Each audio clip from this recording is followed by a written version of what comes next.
Now we present Herbert Marshall as the man called X, the Friday night feature on NBC's five-show festival of comedy, music, mystery, and drama.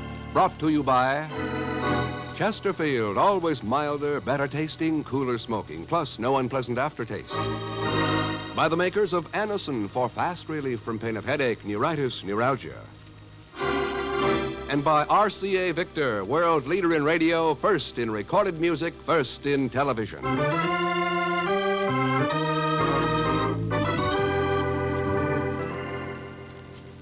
Herbert Marshall as the man called X. Wherever there is mystery, intrigue, romance, in all the strange and dangerous places of the world, there you will find the man called X.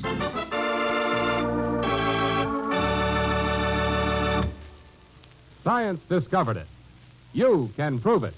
No unpleasant aftertaste when you smoke Chesterfields. The biggest plus in cigarette history. Science discovered this fact. Of all cigarettes tested, Chesterfield, and only Chesterfield, leaves no unpleasant aftertaste. You can prove it. Smoke a pack of Chesterfields. They're always milder, better tasting, cooler smoking. And Chesterfield is the cigarette that leaves no unpleasant aftertaste. That's the biggest plus in cigarette history. Science discovered it. You can prove it. Buy Chesterfields today.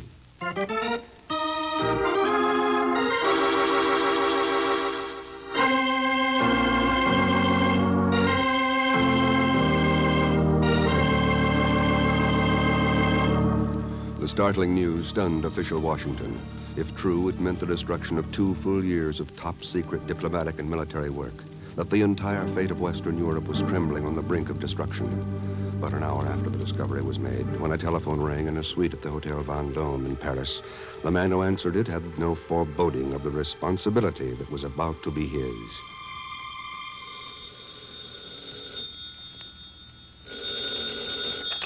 Hello? That you, Thurston? That's right, who's there? Slade, at the American Embassy. Can you and the chief get over here? What's up, Slade? Operation Zero. We'll be right there.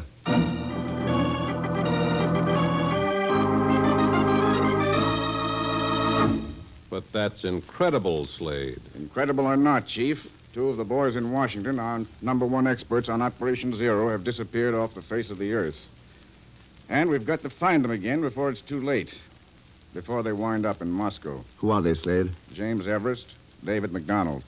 MacDonald? That's right. He's an old friend of yours, isn't he, Ken? Yes, Chief, and there's one thing I'd bet my life on. David MacDonald's no traitor. Well, that's not what the facts say, Thurston. What do they say? MacDonald and Everest left Washington en route to London. They were going to clean up the last unfinished details on Operation Zero, the Atlantic Defense Pact plans for defending Europe in the event of unprovoked aggression. So? So they never arrived. They left the plane at Shannon Island. Haven't been seen since. When was that, Slade? 12 hours ago. If they're not taking the plans to Russia, we've got nothing to worry about. But if they are, well, we've got to find out. Yeah. But how? They've got a 12-hour start. They could enter Russian territory anywhere from the Baltic to the Adriatic Sea. I think we can narrow it down, Chief.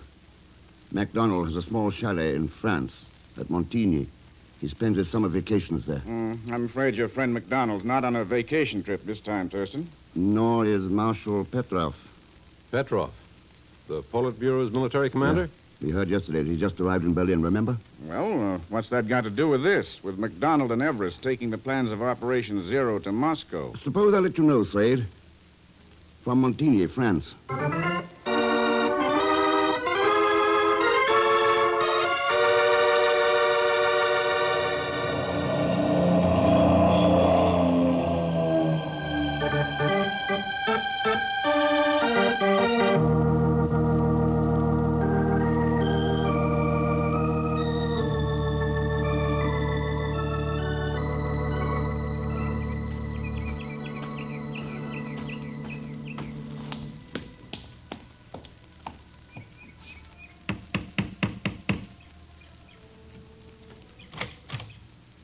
Hello there.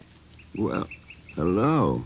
Why so surprised? You knocked, didn't you? Yes, but I wasn't expecting to find you here, Miss... I'm Anna Werner. Miss Werner? And if you weren't expecting me, then who? Well, this chalet belongs to a man named David MacDonald, or didn't you know? Oh, sure, but it's a cinch MacDonald wouldn't be in Montigny now. Why not? Do I really have to tell you, Mr. X?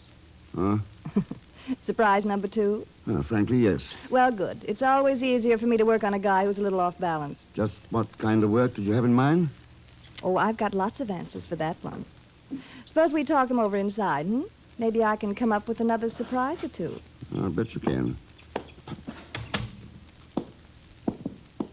Okay. What about those answers? Well, I'm a freelance newspaper girl, and I got a tip in Paris that MacDonald might be wearing a red wolf skin under his sheep's clothing with Operation Zero in one of the pockets. So I came down here to check. And what have you found? You? MacDonald's private hangar out at the airport, empty. That makes the tip sound 24 karat. You don't like the story, Should I? Well, sure, we're going to work together. And they tell me at the airport that Mac's got a 4-hour start on us. We better get going. Not we, Miss Werner. Oh, okay. I'll stick around for a while. I've got a hunch. I wonder. I'll let you know. Yes, do that little thing. Hello? This is Mr. Pagan Zelschmidt speaking. Oh. I'd like to talk to Mr. Thurston, please. Pagan. That's right. Pagan Zelschmidt speaking. I'd like to... Oh, it's you. Hello, Mr. Thurston. Where the devil are you? What do you want? Boy, have I ever got hot stuff news for you, Mr. X.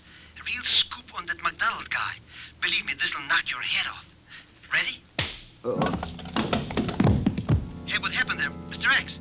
Sorry, but I did promise you another surprise, didn't I? Hey. Mr. X. Mr. Thurston, do you hear me? What happened? Hey, Mr. X.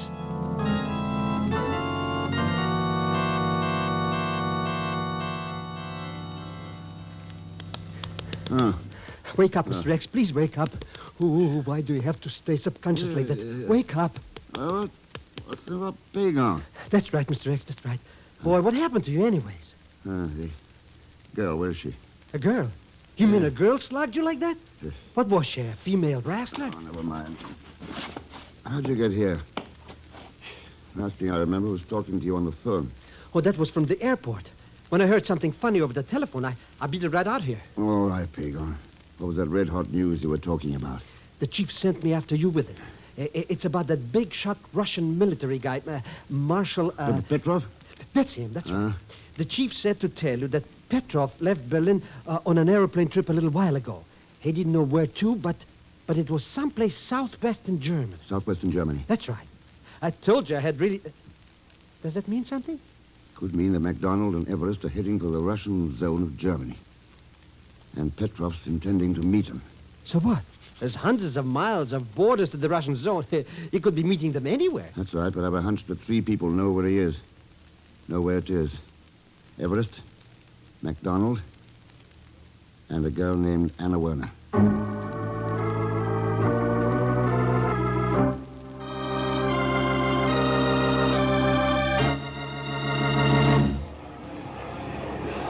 Mademoiselle Werner? Oui, monsieur. The lovely mademoiselle departed from this airport in a chartered plane not 10 minutes ago. Did she file a flight plan? Pardon, monsieur? Or did she tell you where she was going? Oh, mais oui. Her destination was Le Havre. Le Havre. But that's not in Germany, Mr. Thurston. It's on a British channel or something. You sure that's where she said she was going? Mais certainement, monsieur. I remember most distinctly. A very stubborn young lady, mademoiselle. I warned her that she could never succeed in reaching there. Why not? There was not enough fuel in the airplane, monsieur. That is why not. Oh. At the most, she could fly but 300 kilometers. But she would not listen. A most stubborn young lady. She will never arrive at Le Havre. I see, but if you'll get me a flight map of Western Europe and a pair of dividers, I think I can show you where she will arrive.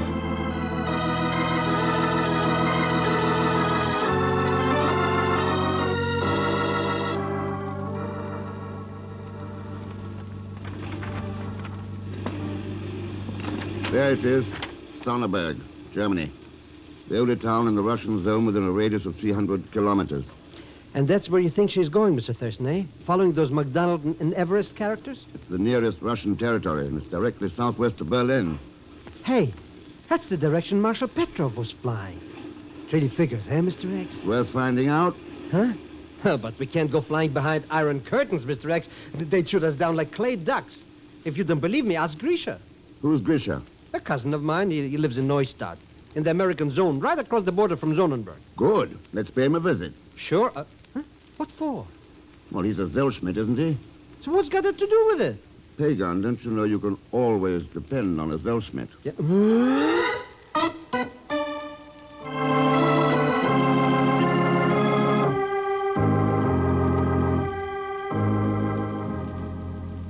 But I'm operating a strictly legitimate business, Herr Thurston. I don't know how to smuggle people across the border into Sonnenberg. You sure, Grisha? I swear it by the father of my father of my father, Herr Thurston. He's a liar, all right. That proves it. Pagan, you wound me deeply, my beloved cousin. What I say is true. Smuggling watches, American cigarettes, coffee into Sonnenberg. I do these things, yes. But people, never. Strictly legitimate business. Yes, Oh, sure. exactly. I'm afraid there is nothing I can do for you, my friend. Oh, too bad. I thought that this, might... Hey, that's money you're showing. That? Let me see. 20, 40, 50. Do you know something, Herr Thurston? I've just gone into another business, strictly illegitimate.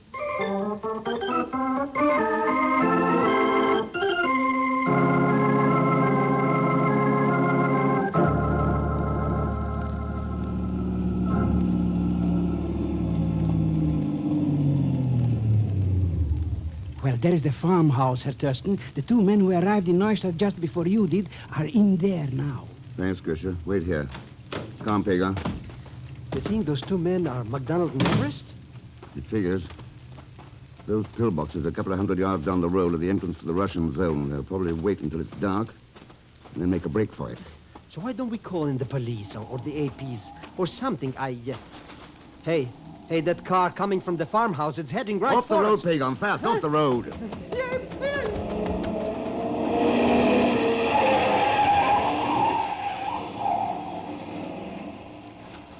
Hey, what's the matter with those jokers? They tried to run us down. Everest and MacDonald, heading for the Russian zone. Come on.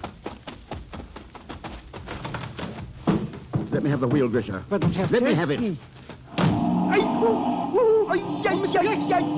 What are you doing now? I'm going to try and stop that car before it reaches the border. But the Russian guards, Herr Thurston, they'll never allow you to do Got to that. force that car off the road before they can stop us.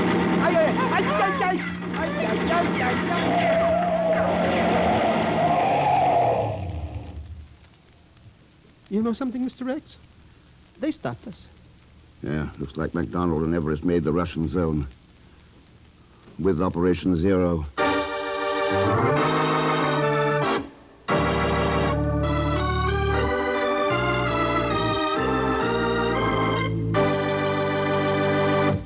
We'll continue with The Man Called X in just a moment. Every day, you hear more and more about an incredibly fast way to relieve the pains of headache, neuritis, and neuralgia. It's Anacin, A-N-A-C-I-N. Now, the reason Anacin is so wonderfully fast-acting and effective is this. Anacin is like a doctor's prescription. That is, Anacin contains not just one, but a combination of medically proven active ingredients in easy-to-take tablet form. Thousands of people have received envelopes containing Anacin tablets from their own dentist or physician, and in this way discovered the incredibly fast relief Anacin brings from pains of headache, neuritis, or neuralgia. So the next time a headache strikes, take Anacin, A-N-A-C-I-N. Anacin in handy boxes of 12 and 30, economical family-size bottles of 50 and 100. Ask for Anacin at any drug counter. Now, Act Two of The Man Called X, starring Herbert Marshall with Leon Velasco as Pagan Zellschmidt.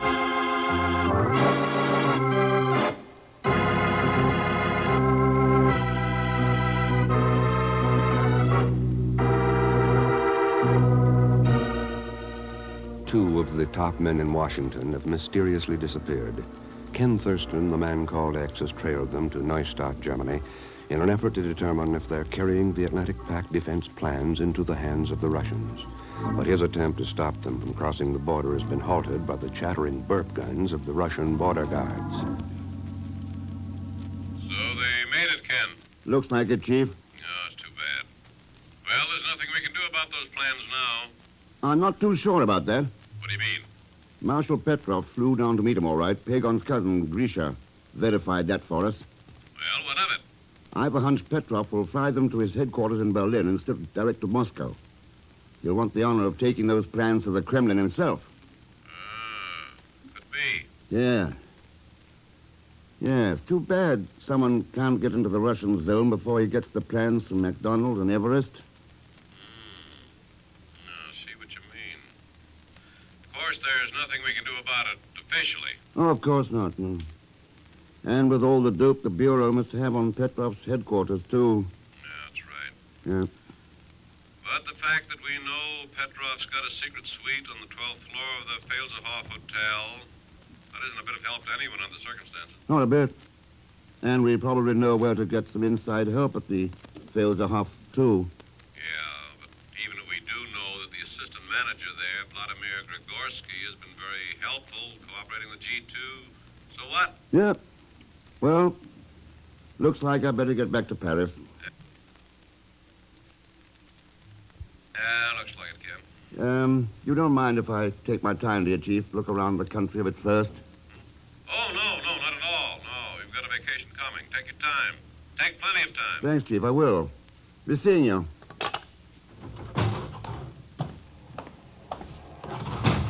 Oh. Hello, Miss Werner. Oh, well, fancy meeting you here, Mr. Thurston. How'd And you in a find phone booth, of all things. How did you like the eavesdropping? Oh, it was excellent. These phone booth walls are paper thin. Yeah. And how lucky for you. Is it? Yes. You see, I am your only hope of getting to Berlin in time. Or didn't you know your plane had been sabotaged? No, I didn't, but there'll be others. Oh, I'm afraid not. I made it my business to be sure that no others were available. You're a busy little bee, aren't you? Well, that's how bees make honey. And I expect to make a good deal of honey syndicating this yarn when it's all over. So you're still trying to play newspaper woman? Of course. Wasn't that tap on the head you gave me a little out of character? Not at all. You were obviously determined not to let me go along with you, and I was just as determined to get the story. Even if I had to, what's the cliche? Go to any lengths to get it? And you expect me to believe that, too? I'm afraid you'll have to, Mr. X. If you expect to get to Berlin on time. Well? Okay, Anna, let's go.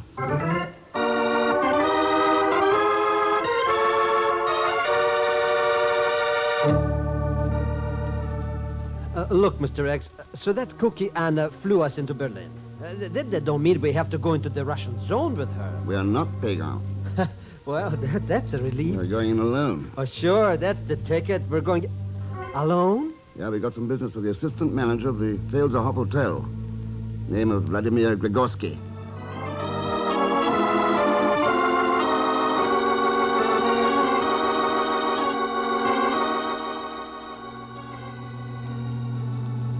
I am certain that you will find these accommodations all that you desire, comrade.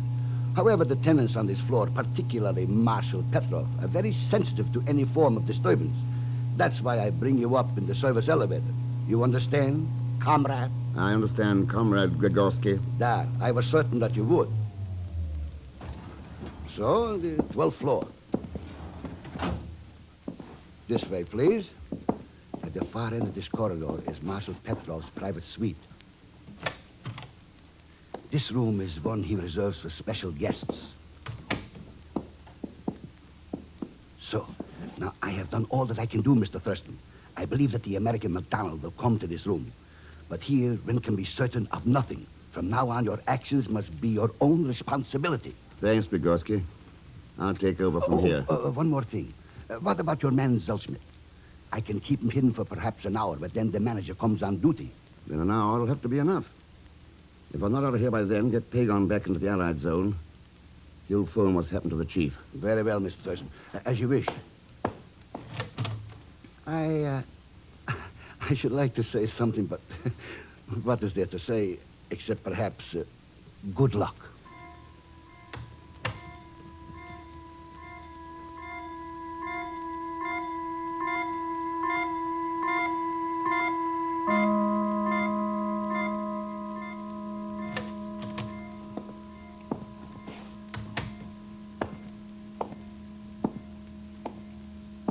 Hello, Mac. Ken! right? What the devil are you doing here? You don't need an answer to that. You're a fool. What about the plans for Operation Zero, Mac? You'll never get out of here alive. What about those plans? Should have known you'd follow me. Ken, I haven't got him. I didn't bring him with me. I couldn't. Swallowing their lying propaganda, getting sucked into their filthy, rotten scheme. What happened? It's the old story. Jim Everest sold me. I was to get copies of Operation Zero, and we'd take them to the Russians. Oh, yes, I was helping to be the savior of the entire world. What changed your mind? Everest and a couple of his comrades. The night we were to leave Washington, they couldn't help boasting, and... Well, I guess I woke up. Too late then, wasn't it? Sure, yeah, sure. If I tried to break away, they'd kill me, and Everest would still be in Washington building up another sucker. This way, at least, he's been tagged for what he is, and Operation Zero is safe. Yeah? But what about you, Mac? Well, what do you think? I've stalled Petrov so far, but I'm supposed to be getting the plans now. And when he learns that I haven't got them, well, it means curtains for Everest and me.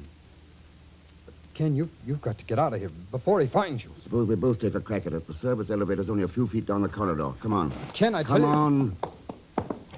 Going somewhere, comrades? Petrov!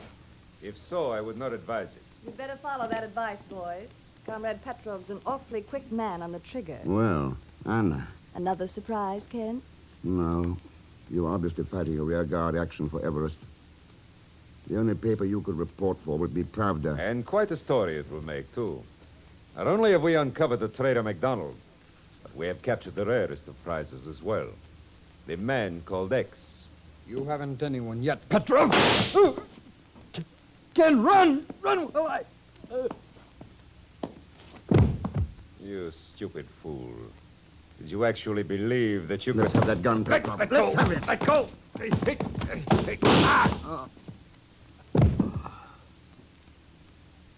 Thank you, Anna. My dear.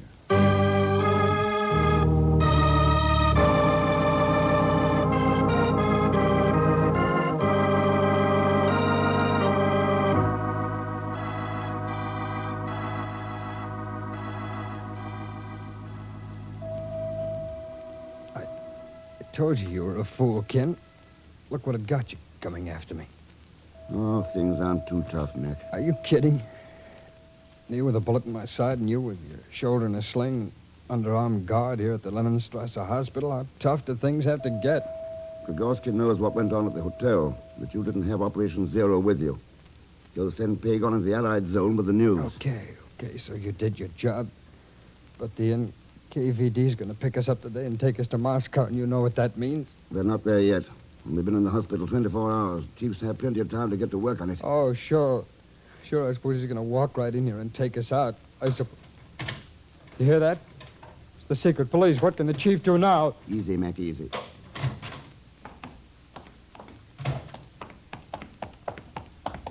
Prisoners, we are from the NKVD. You are now in our custody. We have orders to transport you to Moscow.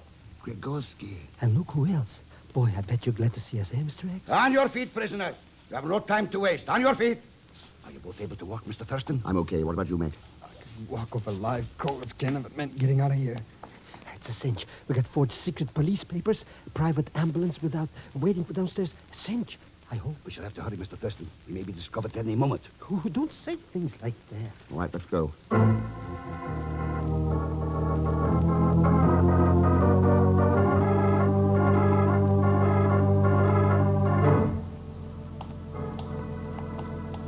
There is the ambulance now, Mr. Thurston. Okay. Wait. Ken, look. They are coming toward the ambulance entrance. It's Petrov. Petrov? What do we do? We have to make a break for it. Come on. You there! Why are you running? Stop those men! They are... Stop them! Get in, all of you. Get in. All right, Mr. Thurston, we are in. Okay, here we go.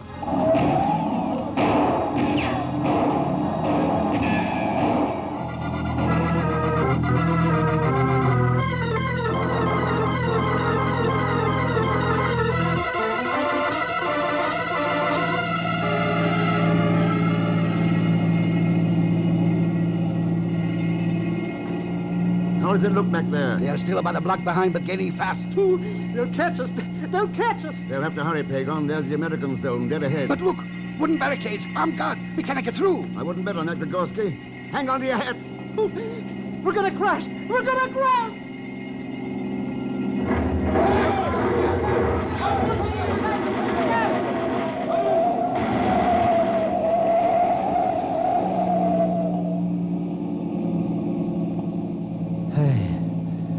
What do you know? We made it. Looks like it, Pagon. Not all of us, Mr. Thurston. What? MacDonald? Yes, he. Oh, the poor guy.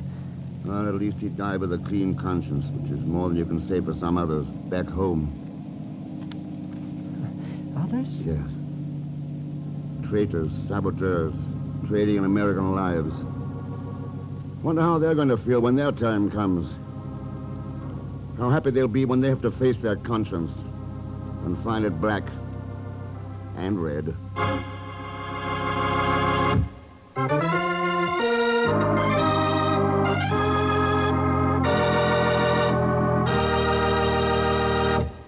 Our star, Mr. Herbert Marshall, will return in just a moment. Here's a word from RCA Victor.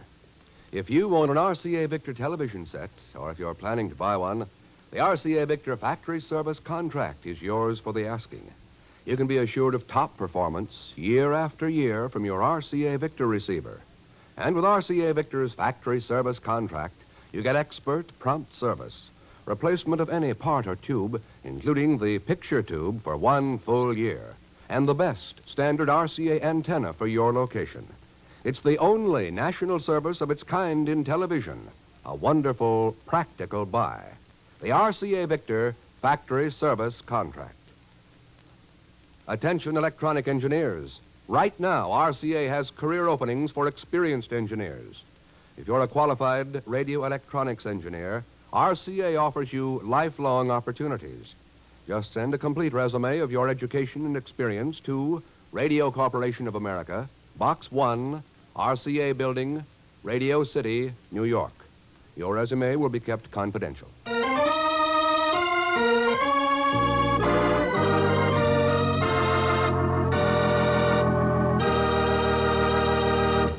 Now, here again is our star, Mr. Herbert Marshall. Thanks for being with us.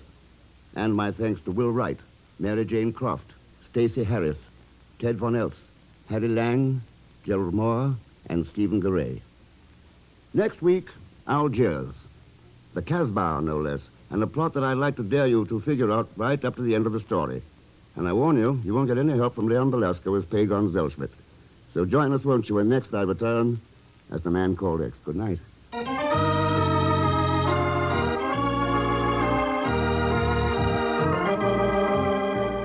The Man Called X, starring Herbert Marshall, is the Friday night feature on NBC's 5-show festival of comedy, music, mystery, and drama.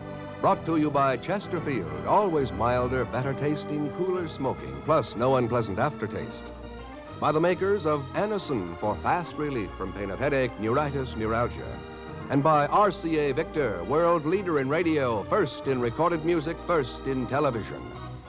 The Man Called X is a J. Richard Kennedy production with music by Milton Charles.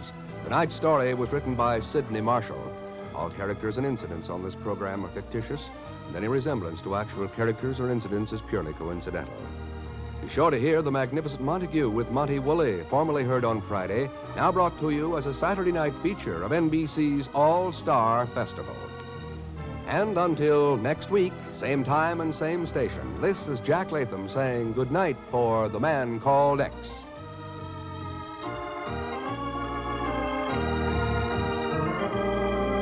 William Bendix stars in The Life of Riley. Enjoy it on NBC.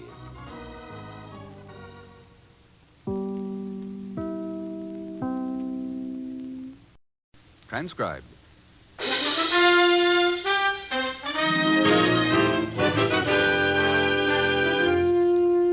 The National Broadcasting Company presents Herbert Marshall as Ken Thurston, the Man Called X.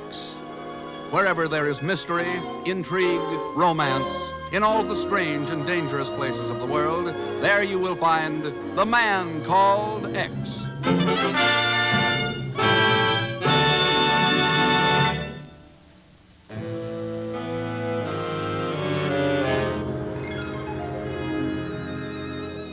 Far south in the vast reaches of the great Pacific Ocean, at the very back door of Asia, lie tiny hidden islands of mystery called the Islands of Spice.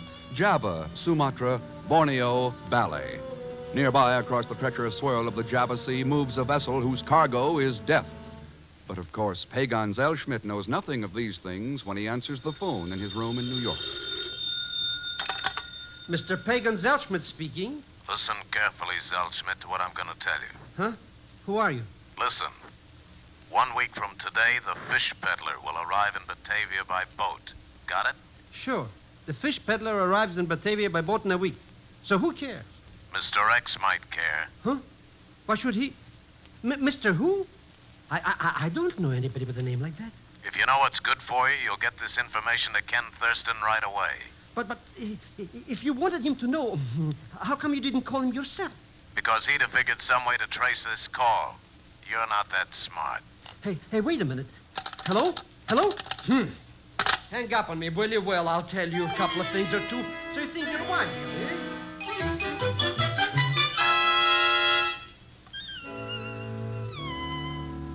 Well, it was very nice of you to give me $100, Mr. Thurston, but of course, I didn't really expect anything, you understand, just for delivering a message. Oh, sure, Pagan. We forced it on you. Well, Ken, this could be the break we've needed for 2.5 years. Chief, it seems almost too good to be true. If it is true... It is the absolute truth. How could I make it up? I don't even know who is this fish peddler. That's the trouble. Neither do we. Huh? Pagan, we know what he is, all right. Or what she is, maybe. Yeah, the worst international crook in the whole dirty racket. The fish peddler's been back at the scenes in the taking over of every country in Eastern Europe for the past 10 years. Buying and selling information, bribery, assassination. You can throw a good chunk of Asia into that pot, too, Chief. And come up with a winning hand. China, Korea, French Indochina. Oh, but how could one person do all those things? He or she has got a string of agents scattered all over the world, known as the Net. And we don't know who any of them are. But this may be the chance, Chief. It wouldn't be the first time one of those boys got soured up on that kind of a setup and did some straight-from-the-shoulder talking. Yeah. You think that accounts for the phone call? Could be. Anyhow, Pagan and I are going to the East Indies and find out. Huh? But Mr. Thurston... Pagan, if this turns out to be one of your bum steers, I want to know exactly where to lay hands on you. Chief, I'll wire you from Macassar. Macassar? I thought that message said the boat would arrive in Batavia. The Dutch Airlines office says the only boat due in Batavia 1 week from today is a cargo liner from Macassar. Makes a 3-day run across the Java Sea. And I'm going to be on board.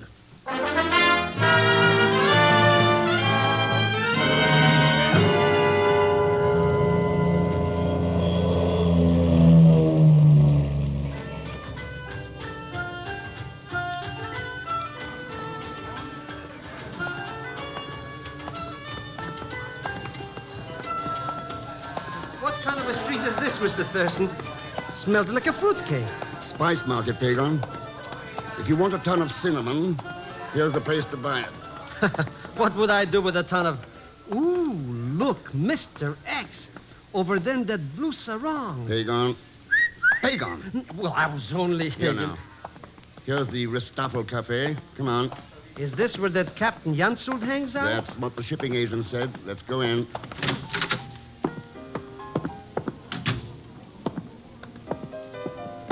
Gentlemen, welcome to the Ristoffel Cafe. Thanks. We're looking Always glad to see a new face. Step right in and shake hands with Michael Joseph Zicciatella, the tomcat of the keyboard. Hiya.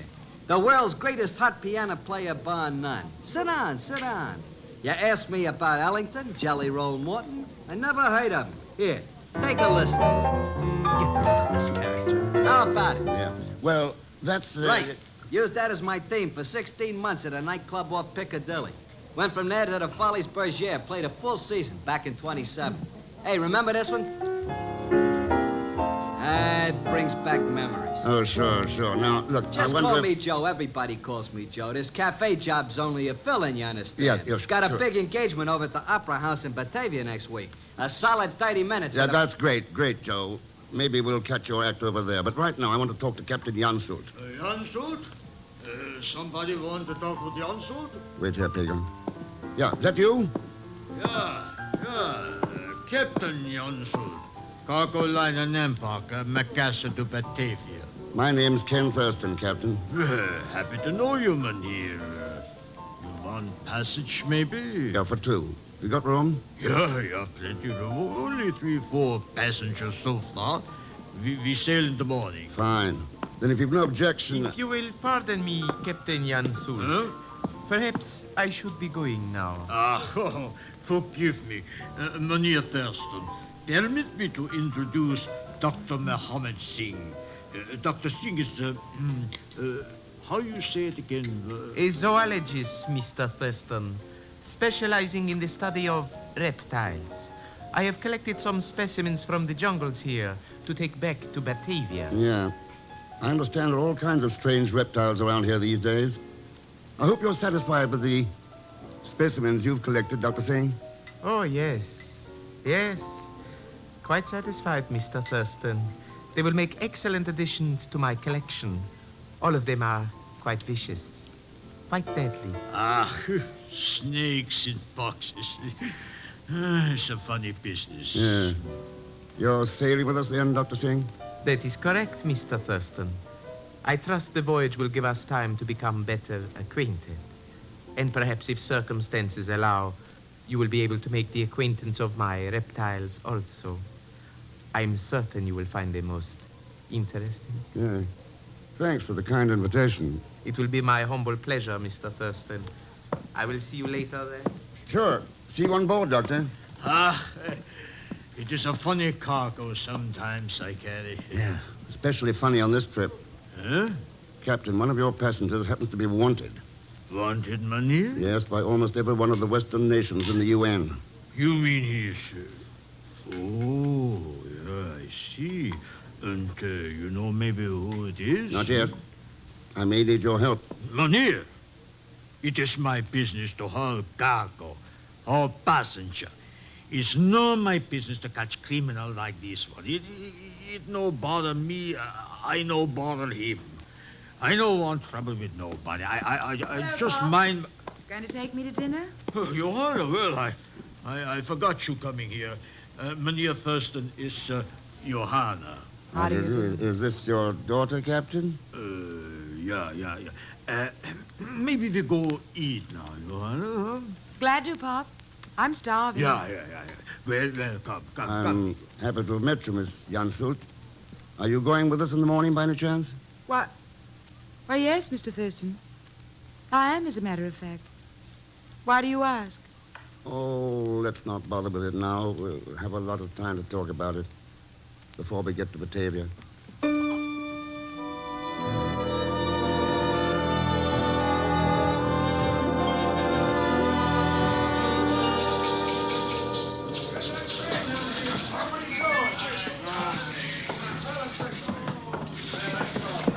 There she is, Pagon.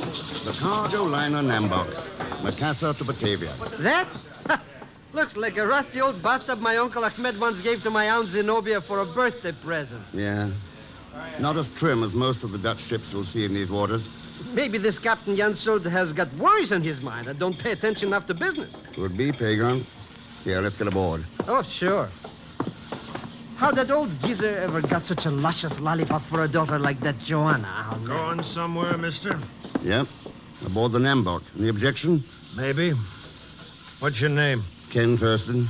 And I'm Pagan Zelschmidt. We're both of us going Yeah, I know. Maybe someday the skipper will learn that passengers are bad luck on freighters. Never seen any yet that didn't bring trouble with them. Sounds like you're expecting some on this trip, mister. Who are you? Anderson, first officer. And you're right. I am expecting trouble.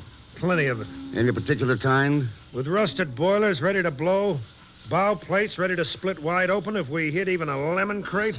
What's your guess? Well, sounds like all the makings of a pleasant little journey. Mr. Thurston? Yeah, Mr. Thurston. Welcome aboard.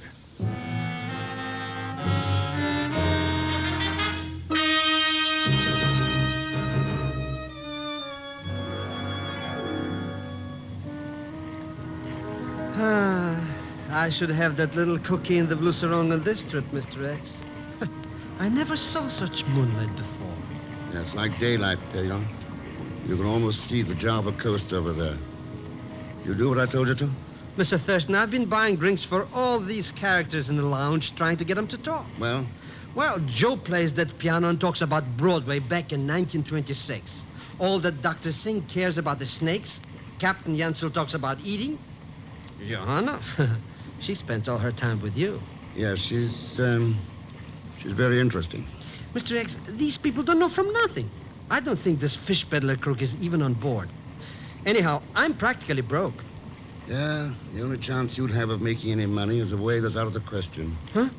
You mean there is a way? Well, the fish peddler will probably pay plenty to find out who I am. You mean? Oh, but... Like you said, Mr. X, it's out of the question.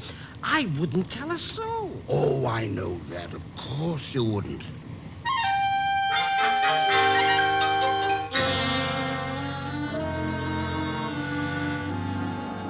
No, Pagan, as a matter of fact, I don't know who he really is. Tell me about it.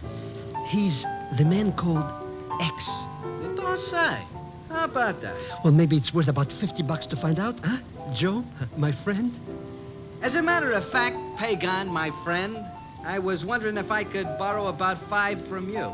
Just until we get to Batavia, of course. Of course, I wouldn't tell this to another soul, Dr. Singh, but Mr. Thurston is really called Mr. X. So, I find this most interesting. Most interesting. So maybe it's worth about $100, eh? Mr. Zelsmith, to a poor scientist, such an amount seems staggering. Oh, my good friend, please take my advice and never become a zoologist. Financially, it is most unprofitable. You mean Ken Thurston, the man called X? Oh, sure, I know him for years. But then, who else have you told about this? Oh, not a soul. I only thought you might like to... Hey, wait! I'll see you later, Mr. Thurston. But... Oh...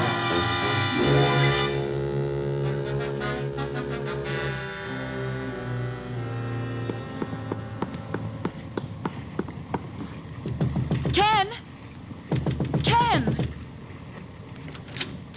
Ken? Are you in here? Is that you, Ken? Who are you? Who are you? Wait! No! No!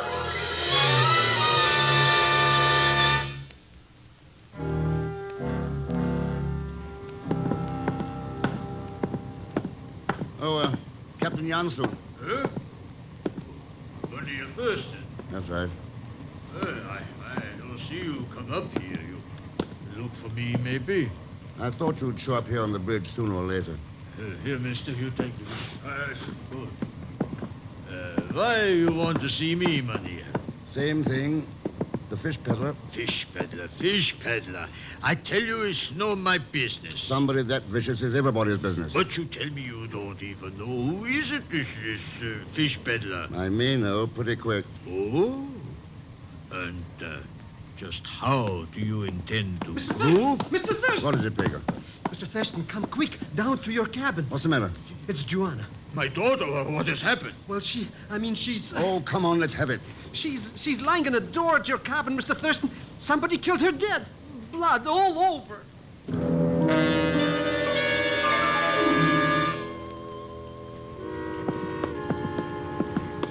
How about carrying her into the wardroom, Captain? Didn't I see a couch in there? Yeah, Mynheer Thurston. Right this way. Oh, my poor Joanna. Easy, Pagan, easy. Watch your step. Poor little Petunia. I wonder who could be such a dirty no-account. Here, the wardroom. Right over to the couch with her, Pagan. Easy now. There. Now, Captain, what about your first aid equipment? Yeah. Right here it is. But will it be enough for my poor little girl? We'll soon find out. Now, let's see. Oh, poor. Hand me that roll of gauze, Pagan. Here you are, Mr. Thurston. Thank heaven she is not dead. Mynheer Zelsmith, you come to bridge and say my daughter is dead, and I think I'll die too. Right there. Well, she looked kind of dead. No wonder. Whoever did that wasn't fooling. Mynheer Thurston, if I ever find who has done this, with these two hands, I break his bones into... And I know someone who'll lend you a helping hand. Yeah, that's the best I can do. You think she will be all right, Mynheer? I'm no doctor, Captain. My guess would be that the sooner we reach one in Batavia, the better. Well, I will order them full speed ahead. If the boilers I burst, I will get my Johanna. Himmel, what is that? Hey, sounds maybe like a torpedo or a pirate or a mine. Or maybe somebody called the fish peddler, Pigger. The fish peddler? Hey, now the engine stopped. Oh, Himmel, what is happening on my ship? I think we better find out. Come on. Yeah, sure, Mynheer. We must get those engines going here. Otherwise, my Johanna might... Well. Doctor. Good day, Mr. Thurston. How long have you been standing outside the wardroom, Dr. Singh? Standing, Mr. Thurston? You're mistaken. I was approaching the door as you opened it. It was my intention to inquire as to the well-being of the young lady. My daughter, Johanna? Yes. I trust her injuries are none too serious. Is that just sympathetic solicitude, Doctor, or a more personal concern? I fail to grasp your meaning, Mr. Thurston. Do you? Then how come you knew that Johanna had been injured in the first place? It was your most estimable friend, Mr. Zelsmith, who informed me. That's a lie, besides which it isn't true. I didn't tell nobody enough. So then, if nobody was telling you, there is only one answer. You were the one who... With these hands of mine, I will take Hold you it, and I... Hold it. Let's get an answer first. All right. But it had better be an excellent one. Yeah. Yeah. Well, Dr. Singh, what is your answer? The one I gave you, Mr. Thurston. I heard Mr. Zelsmith informing you and Captain Jan Sult of the unfortunate occurrence to Miss Johanna. It was purely sympathetic solicitude, as you put it, that prompted my inquiry as to her present state of health. Now do I receive an answer? If we can repair those engines and get to Batavia fast, she'll be all right. Ah, excellent. Thank you for relieving my mind. Now, with your permission, I shall remove myself to the lounge. Good day, gentlemen. Mynheer Thurston. I don't know. Dagon, why don't you go to the lounge with him? Go with him? But he could be this fish peddling guy. Yes, but maybe he's not. And the real peddler might pay a visit to this wardroom while you're here with Johanna. Sure, that's just what I'm talking. He might? Make up your own mind, Pagon. Come on, Captain. Let's take a look at that engine room. Yeah, Mynheer Thurston, those engines, we must get them running again. But Mr. Thurston! But Mr. X! But...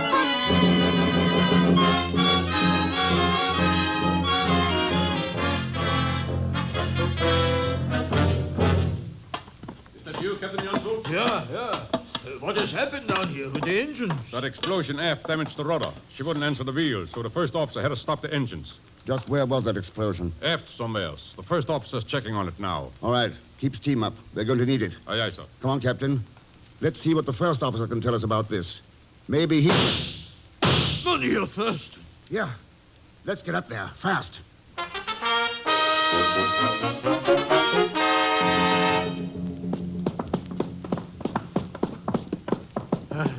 There's the first officer now, Mynheer Thurston, at the head of the companionway. Yes, I see him here.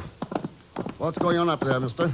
Why, somebody took a couple of shots at me, sir, while I was trying to check the rudder controls on the bridge. Well, who was it, do you know?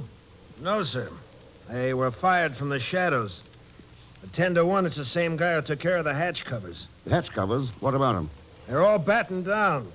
The whole crew's locked down below decks, except the engineer. Captain, can we reach the crew's quarters through the engine room? No, there's no possible way. Oh, then we can't let them out now. Whoever tried it will be too easy a target out there in the moonlight. That's right, sir. Do you have a gun? No, sir. What about you, Captain? I do not carry one, but we have weapons in a locker in the radio room. 3 pistols, 1 rifle. Good. That should be enough to hold off the fish peddler while we radio Batavia for a seaplane to bring a doctor and a police inspector. Isn't the radio shack just after this companionway? Let's see if we can make that without being shot at. Yeah, I'm with you, Mynheer. Come along, mister. Okay, sir. So far, so good. Either he hasn't spotted us or... Ah, there's the door to the radio shack. Come on. Oh, no. What's the matter, Captain? Radio. All smashed to pieces. What about the gun locker? There it is, Mynheer. Look for yourself. Yeah. Forced open. Empty.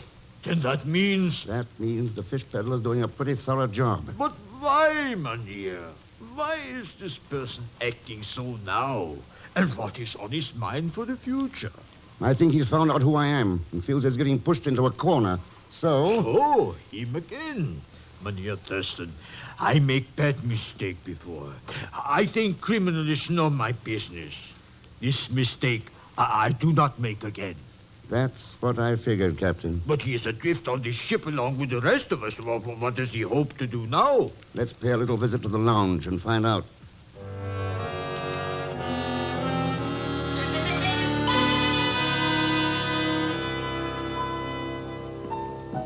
Hello, Mr. Thurston. Everything is under control. Yeah, I can see it is, Pagan. Step right in, gentlemen. Bend an ear. Won't cost you a cent. Thanks, Joe. Glad to find you and Pagan in such a cheerful frame of mind. Why not? We're gonna get mitered, we're gonna get mitered. That's all. Why don't you have a little drink, too? No, thanks. Pagan, where's Dr. Singh? Who knows? I was keeping a very close watch on him. But all of a sudden, poof, he was gone. Oh, sure. Then except for him and the crew below decks, all of us are right here in the lounge. Johanna! We forget about Johanna, Mynheer. Is she all right, you think? I locked the wardroom door, Captain. It's right. I forget. Well, what we do now? We identify the man I'm after. How you find out? Who is he, Mr. Thurston? Right now, he's probably the only person on board beside me who's got a gun. That's all I wanted to know, Thurston. Don't move. Ooh. Well, Joe, so you're the fish peddler. Smart guess, Thurston. Only it's a little late. I'll take your gun. Thanks. All right, now just take it easy. Maybe no one will be hurt. You tried to kill my Johanna. Shut up, Pop. Your daughter shouldn't have barged in on me while I was going through Mr. X's cabin. Well, Joe, what are your plans? Very simple for a spur-of-the-moment idea. It's less than 10 miles to the Java coast, so I'm taking the power launch and heading in. I see. And with the ship's radio knocked out and the motors dead, we don't have much of a chance of contacting anybody before sometime tomorrow. That's right. Now let's go out and lower the launch.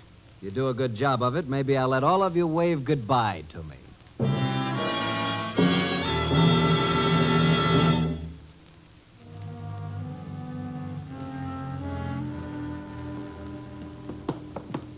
Cheer up, my friends. In 5 minutes, I'll be gone and off your hands. Now, here. Gentlemen, what is happening? Dr. Singh. Been looking for you, Doctor. Come on, fall in with the rest of them. Mr. Thurston, why does this man have a gun? Tell you about that later, Doctor. Right now, we've got to help friend Joe get this launch into the water. All right, Captain Jansfeld. Push out that stern daffit. To help murder escape is bad business. I'm afraid we haven't got much choice. All right.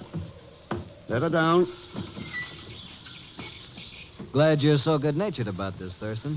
I was afraid I might have a little trouble with you. What's the use? You're the one who's got the gun. Well, there she is, ready to go. Good. My deepest thanks to all of you. Now move back down the deck. I don't want to get slugged with a wrench when I drop down into this launch. That's it. Keep moving. Farther yet. He'll get away. Nothing can be done. Don't be too short about that. What the... Mr. X, and this coil of rope. Guns! Guns! Pagan, will you shut up? So you found him, huh? Hit the deck fast. Give me that gun. He has hidden behind that ventilator. Yeah, he's under cover, but he can't move away from it. But these guns... I found them, where he'd hidden them before we went into the lounge. I was waiting till he went over the side. All right, Joe. Game's over. Come on out. Thurston? I think we can make a deal. Not a chance. Not even for the names and addresses of the net? The rest of my organization? Huh? I've got a list of all 26 of my agents here in a notebook. Well? I can toss it to you, or I can throw it overboard. It's up to you. What do you want for it? Your word that I can leave in the launch without being shot at. It's a deal, Joe. Let's have the book. I thought so. Here. Maybe we'll run into each other again sometime. So long, chums. But none of you first. I'll trade one for 26 any day, Captain.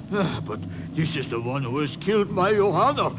We cannot get out of Batavia in time now. There's plenty of time. She only had superficial cuts. She's all right. All right. But you said... Just trying to get reactions from those aboard. And I wouldn't worry about Joe getting away. We'll have him back by the end of the week. There's no place for him to hide in Java. If you will pardon me, Mr. Thurston, might I disagree with you slightly? In what way, Dr. Singh? I should like to express the probability that Mr. Zichetela will never reach the coast of Java. No, why not? I overheard what was happening in the lounge. What a character. He's got ears like a couple of elephants. I took the liberty of emptying one of my specimen boxes into the bottom of the launch. Those snakes. Yes, snakes. Quite deadly. They were rather sluggish, but perhaps by now the heat of the launch motor has made them very lively. Ooh. And he won't even know about them until one of them hits him. Well, it serves him right, Mr. Thurston. He'd just as soon kill anybody as look at them. Yeah, you may be right at that, Pagon. Anyway, there's nothing we can do about it now. Isn't there an old proverb here in the East Indies, something about the conscience of an evil man being sharper than the fangs of a venomous serpent? Maybe Joe could tell us if that's true or not. Right about now.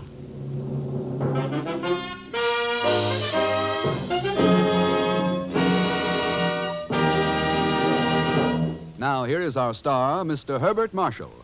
Thanks for being with us. Next week, our story is called A Journey to Xenophon. A journey that is started by an innocent old lady and ends with Mr. X encountering one of the most vicious international rackets of his career. And as usual, where rackets are concerned, we find his playmate, Pagon Zellschmidt, portrayed as usual by Leon Belasco. So join us, won't you, when next I return as the man called X. Good night.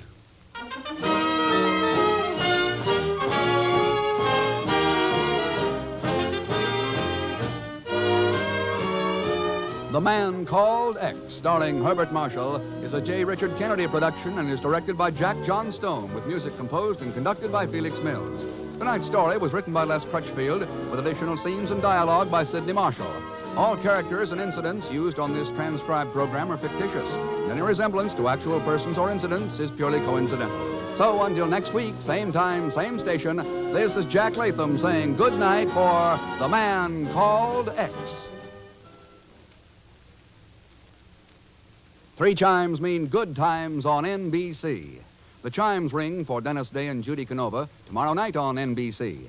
Dennis gets himself into more merry mix-ups, but still has time to sing in his beautiful tenor voice. And Judy Canova goes operatic tomorrow because her guest on the Judy Canova Show is Ezio Pinza. You're twice as sure with 2 great names, Frigidaire and General Motors.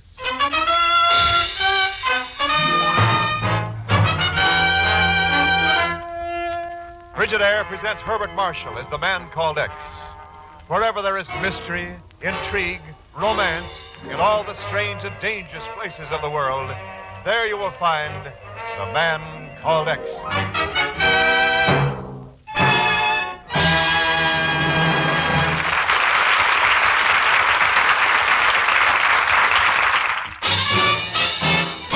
More Frigidaires serve in more American homes than any other make.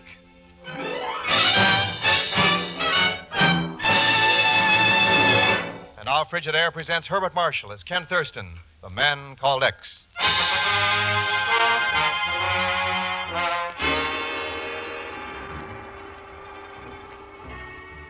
There was nothing unusual in the way it started. The girl was one of Pagon's big moments, and Ken had met the 2 of them accidentally in a New York supper club. All in all, a pretty ordinary incident, with not the slightest hint of the strange and dangerous things to follow. After all, How can you become involved in a murder just by saying... How do you do, Miss Martin? Oh, likewise, Mr. Thurston. Only why don't you just call me Pearl? Everybody does. Don't they, Pagon? That's right, Mr. Thurston. Of course, it's all right with me, you understand. Why, Pagon, you told me just the other Pardon day me, you Miss wanted Martins. Been admiring that pin you're wearing. It's very unusual. Ain't it though? All them different colored jewels in it. I just gave her that this evening, Mr. Thurston. 200 simoleons. Nothing but the best for Pearl. Oh, Pagon. $200, eh? Miss Martins, I'll give you 250 right now. Do you want to sell it? Mr. Thurston. Gee whiz. I mean, well, gosh, it's got a kind of sentimental value and all. Well, I just couldn't possibly. Gosh, let me get it unpinned. Pearl. Here you are. 550s. Thanks. Pagon told me about you and him going on secret missions, but he didn't say nothing about your being such a heavy spender. Yeah, well, as a matter of fact, I came in here to look for Pagon. We've got to leave right away on a secret mission. Oh, ain't that the way it is? Just when the party gets started. But, Mr. Thurston... Come on, Pagon. Happy to meet you, Miss Martins. Likewise. If you're ever around this way again, well... Mr. Thurston, in all my life, I never saw anybody pull such a Pagon, there wasn't any other way around it. I'll explain later. What I was trying to tell you. I was just kidding, Harry. I only paid $10 for that pin. I can get you 100 like that. You better buy 'em, Pagon. You'll never get a real ruby any cheaper. A ruby? Now, offhand, I'd say it's worth about $100,000. But then you bought. Then I gave. And then you...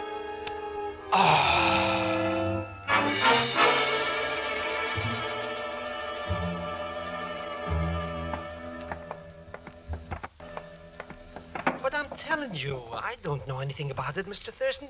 Maybe some stick-up guy was in the shop. Looks more like a tornado. You say the owner's name is what? Reuben? Sure, Sal Rubin. He's a very good friend of mine. Absolutely legitimate, you understand. Like all my friends are. Oh, sure, yeah. But I don't know why he went off and left the shop empty like this. Somebody's given it a going over, all right. At least they didn't get the safe open. Yeah, it's still locked. Yeah. I'd like to get a look inside of it, too. Well, I might just possibly be able to. All right, go to it. This big old-fashioned kinds are a cinch. So I've heard, of course. Now, let's see now.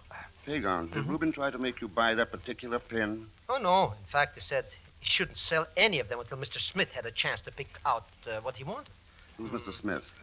Oh, some customer of Sal's that's always wants first chance at the South American shipments. Uh-huh. I think I'm getting somewhere. Now, South America, eh?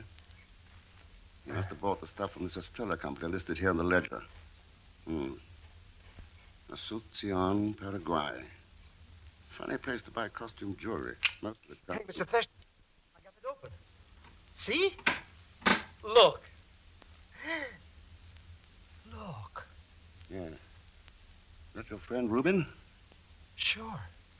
But it's the first time I ever saw him inside a safe. Yeah, and it's probably the first time you ever saw him dead.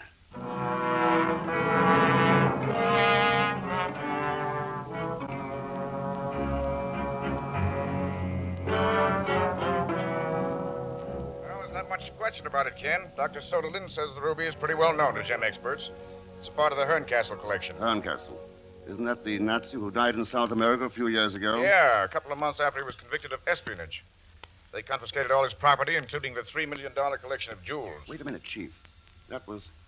Sure. It was in Paraguay. That's right, Ken. Asunción. And according to the wire I got just now from the Paraguayan authorities, the entire collection is still in their Treasury vaults. There's at least one ruby that isn't. They had the stuff appraised, and it's held now as a part of the backing for their monetary system. $3 million. They might pay the dickens with their economy if anything happened to it. Yes. I think their annual budget's only around $8 or $9 million. Chief, I think I know where to pick up the trail. Pagon! I guess I must have dozed off a little. Well, doze back in again. We're heading for Paraguay.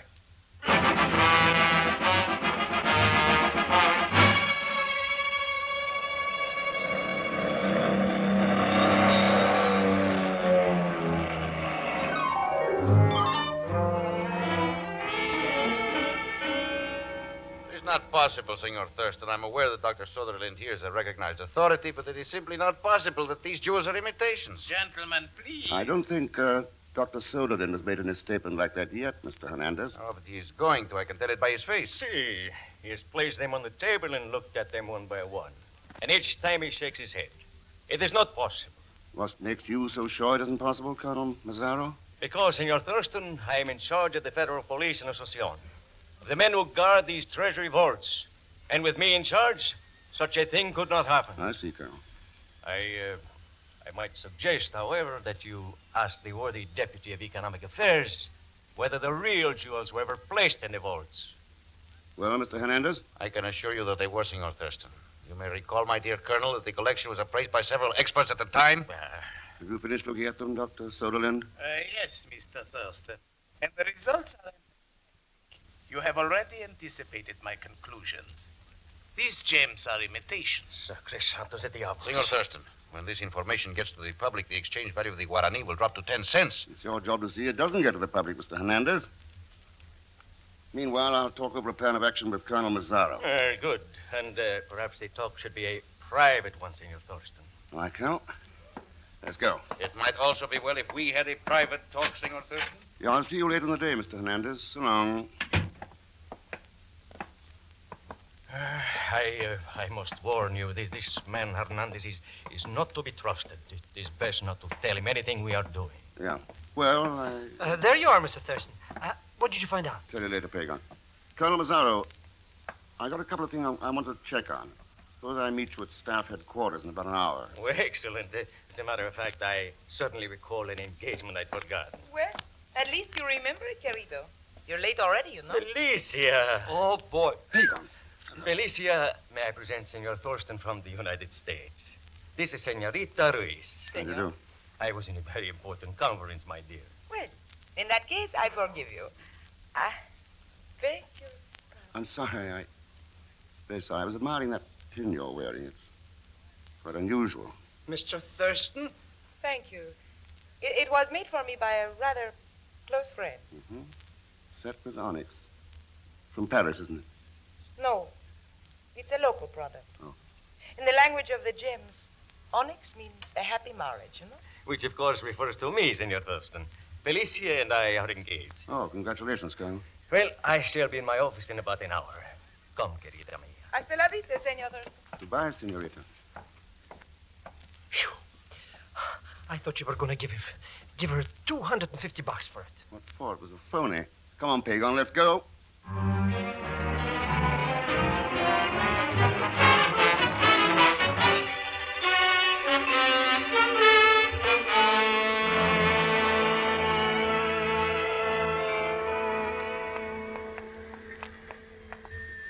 It should be right along.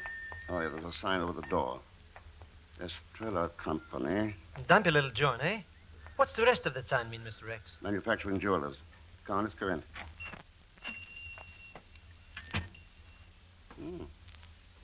Doesn't seem to be anybody here. Good. In that case, maybe... Look out, get down! Huh?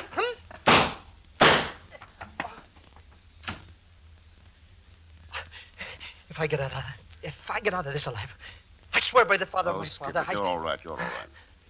You gotta wait for the back door. Who can I... I don't know who, but he had on a police uniform. What was he trying to do anyhow? He was crouched down there in front of the safe, trying to open it. Oh, no. Not another safe. I guess I better go and get some lunch. Hey, gone. Yeah, but maybe inside... I mean, after all, who knows? Could be. Nobody in the shop. Come on, Jimmy Valentine, get to work.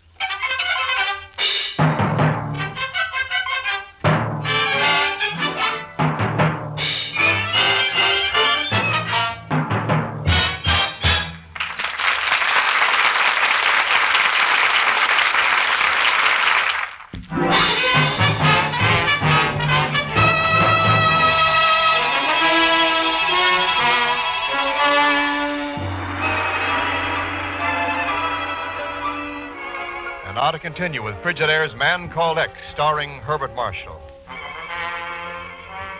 When a $100,000 ruby turned up in a worthless piece of costume jewelry, and the body of one Sal Rubin was found stuffed in his own safe, Ken Thurston decided the best place to pick up a lead would be down in Paraguay.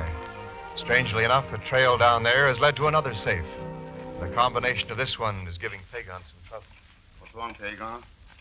We've been storing around there for 20 minutes. Oh, who knows, Mr. X? Maybe the combination of this one is in Spanish. Oh, come on, get on with it. Oh, please, quiet, please.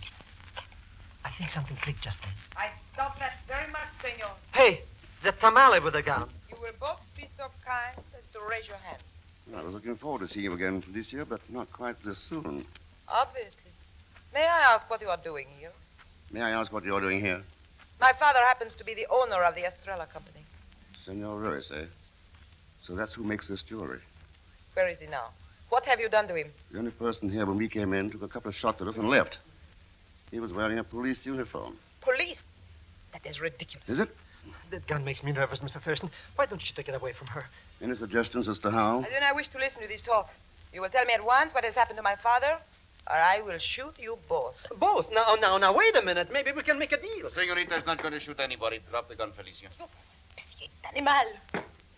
Thanks, Mr. Hernandez. Come in. Everybody's got a gun. Since you lead the Treasury, Senor Thurston, I have concentrated and put two and two together. There is only one man in Asuncion who makes jewelry, Senor Ruiz, the father of Felicia. I have come to talk with him. So have I. Only he seems to have stepped out. My father is guilty of nothing. Manuel, tell me what this is all about. Manuel, is that Colonel Mazzaro, your fiancé? I will tell you nothing. I demand you find my father at once. Senorita, that's exactly what we were trying to do. All right, Pagan. Back to work in the safe. Well, the truth is, Mr. Thurston, I don't know just how to say this, but, well, you see, it's like... If it will help any to find him, the combination is left 21, to right 236, left 81. What were you going to say, Pagan? Shh, quiet, please. You see, I'm concentrating. Left 21, right 36, left 81. Mr. Thurston, I did it. Open it up, then. Oh, no, not me. You remember the last time? All right, then I'll... It's empty. Well, you can't find a body every time. Well, that's that. Perhaps somebody warned him, Senor Thurston. Could be. Senorita, with the color your eyes are right now, you're wearing the wrong kind of jewelry. Senor, I do not... Yeah. Instead of onyx, it should be sapphires. Sapphires? Yes. They are very difficult to find. One would not know where to look. No, I suppose not. By the way, seen this before? A hotel key? No, senor, I have never seen it before now. Mr. Thurston, why don't we scrum out of this joint and find something to eat? Yeah. Mr. Hernandez, why did you stick that gun in your pocket and we'll all four talk this thing over at the nearest cafe? Whatever you think best, Senor Thurston. There, but I really think we should do something I was before... waiting for you to do that. Felicia! There she goes, Mr. Thurston. She's escaped from us. She... Yeah. I kind of thought she would. What? But now she will rejoin her father. I doubt she'll get far. Asuncion's not a very big city. Shouldn't be too hard to block off the exits. Well, I shall notify the police immediately. Good idea. But maybe you'd better get some of your own men out, too. Don't forget who's in charge of the police. Oh, Colonel Macassar. I will give the orders at once, and I shall watch the airport myself. Good, and you may as well limit the search to Felicia. Never mind Senor Ruiz. But why not, Senor? Because he's lying dead over there behind that workbench in the corner.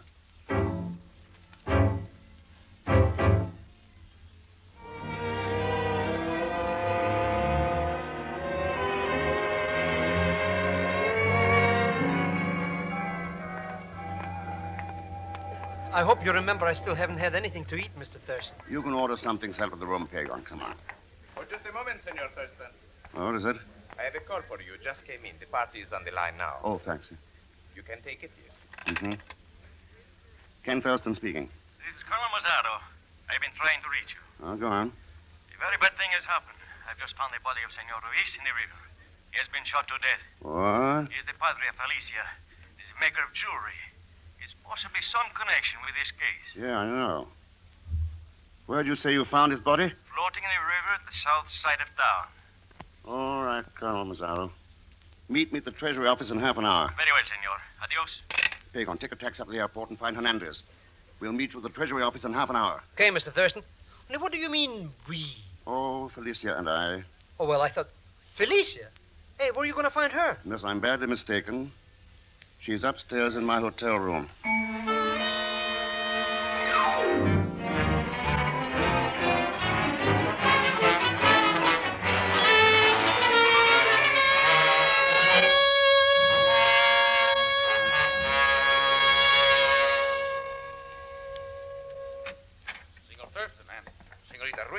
Hernandez. I hope we haven't kept you gentlemen waiting. You captured her. Felicia, what is it? Have you been placed under arrest? Oh, no, Colonel Mazzaro. Not yet, anyway. I at least have nothing to hide, Manuel. I am not afraid. All right. We're all here together, so let's take a quick look at the thing. In the first place, somebody here stole the Macassar collection of gems and substituted imitations in the Treasury vault. I hope you're not implying... Then they worked out this scheme with Royce to get the real stones out of the country into the United States. Cannot understand how my father would ever do such a thing. He would make up cheap costume jewelry for shipment to a man named Rubin in New York. And with each order, he'd include 2 or 3 of the real stones. Wasn't much chance of them being caught in customs. You mean my old friend Sal was mixed up in this I racket? don't think so, Pagon. The New York partner was this Mr. Smith, who always insisted on first chance of the Paraguayan shipments.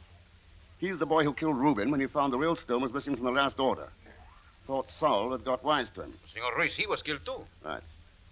That was so I wouldn't have a chance to talk to him. But, Mr. Thurston, who is the big shot that's back of all that? It had to be somebody with access to the Treasury vault. That lets Felicia out and leaves Colonel Mazzaro and Hernandez in. I will not be insulted, senor. You're ducking before you're hit, Colonel. You are accusing me by implication. Look, you're engaged with the daughter of a man we know was in on the scheme. She knew nothing about it. Pagon and I were shot at by a man in a police uniform. You reported finding Royce's body in the river, when I'd already seen it in the back of his shop. I did find it in the river. Senor, I told you Colonel Mazzaro was guilty. In New York, everything was pretty carefully covered up. But down here, the whole case points to Colonel Mazzaro, which adds up in my book to somebody else. What? Oh, gracias. Si, senor. For instance, to Mr. Hernandez, maybe. In Paraguay, Senor Thurston, we insist upon evidence. Well, how about the jewels themselves? They'll be pretty good evidence. And where do you think they are, Senor Thurston? A man with a fortune concentrated in gems will probably keep them pretty close around him, ready for a quick break. In your case, Colonel, they might be in the pouches of that cartridge belt. You are at liberty to look. With Senor Hernandez, I'd say in that diplomatic briefcase he carries everywhere he goes. Yeah, suppose we have a look. Do not open that case, I'm warning you. Watch him, Colonel. One move, Hernandez, and I shall kill you. Little leather bag here in the bottom. Suppose we just... Oh. Well, there's your evidence. Just look at them jewels. Yeah. There's about a third of them missing, though. Your partner in New York ought to do all right with them, Hernandez, since we don't know who he is. Senor Thurston, I'm well aware of the treatment I can expect from my old friend, Colonel Mazzaro. I have no desire that my partner should be free of the same difficulties.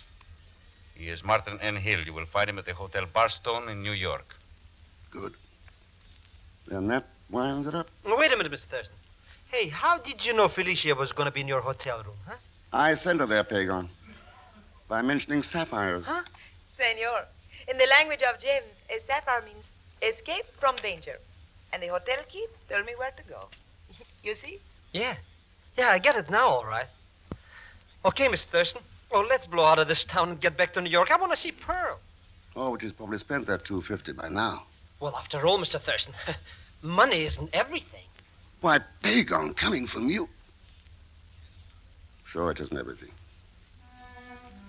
But there are an awful lot of people who think it is, who'll sacrifice their countries, even the world, for it. We've stopped Hernandez, sure, but we're letting others a whole lot smarter go on running loose. What's the matter with us? When are we going to wake up?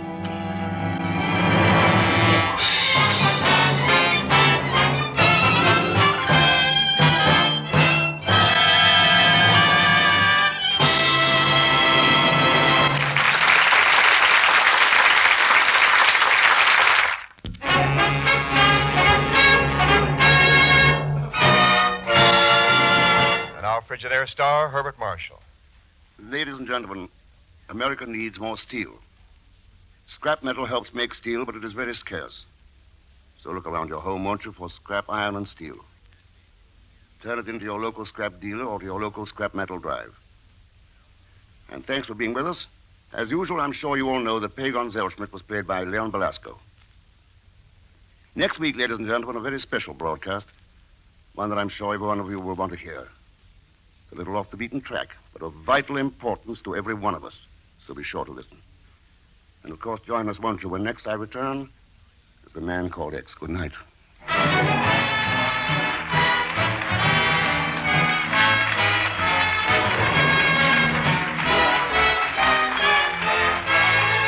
Frigidaire's Man Called X is directed by Jack Johnstone, with music composed and conducted by Johnny Green.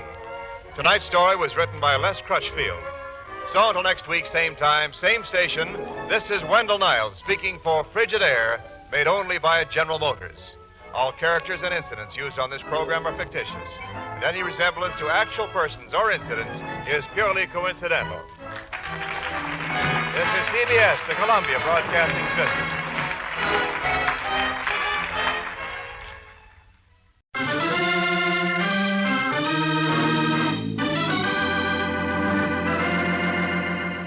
Listen to Herbert Marshall as the Man Called X. Wherever there is mystery, adventure, intrigue, in all the strange and dangerous places of the world, there you will find the Man Called X.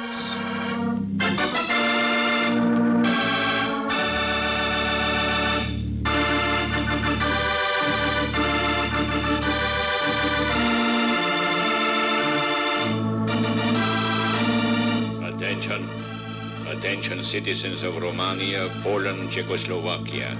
This is Radio Freedom. Attention, citizens of Bulgaria, Hungary, Albania.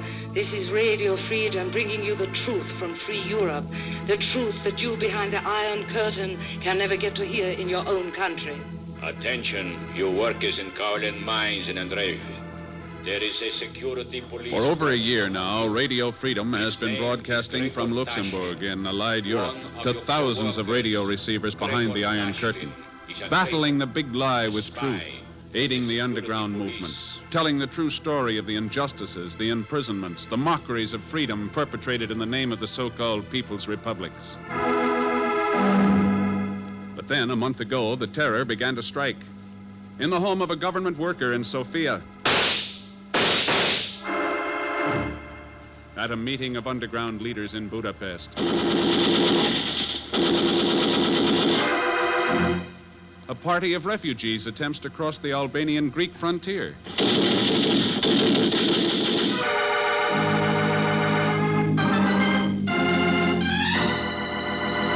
Here are the reports, Ken.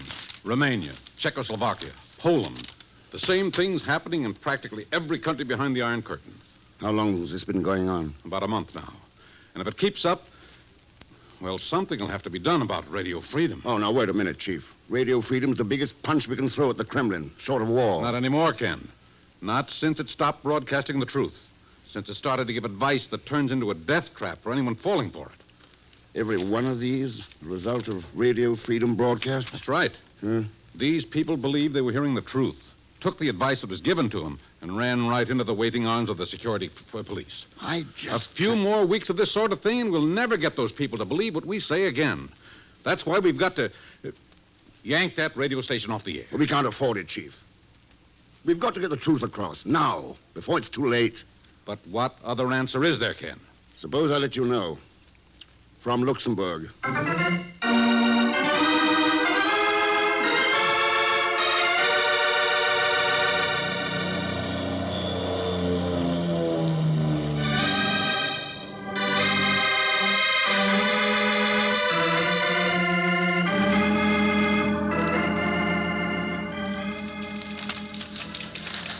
These letters of introduction seem to be quite in order, Mr. Thurston.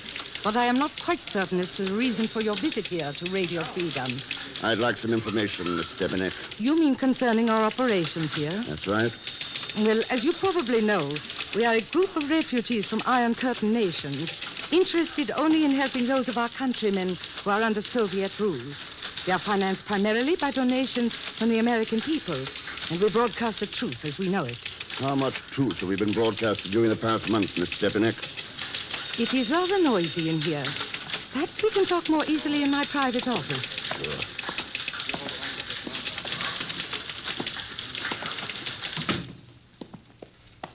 You are a governmental agent, Mr. Thurston. You've read my letters of introduction.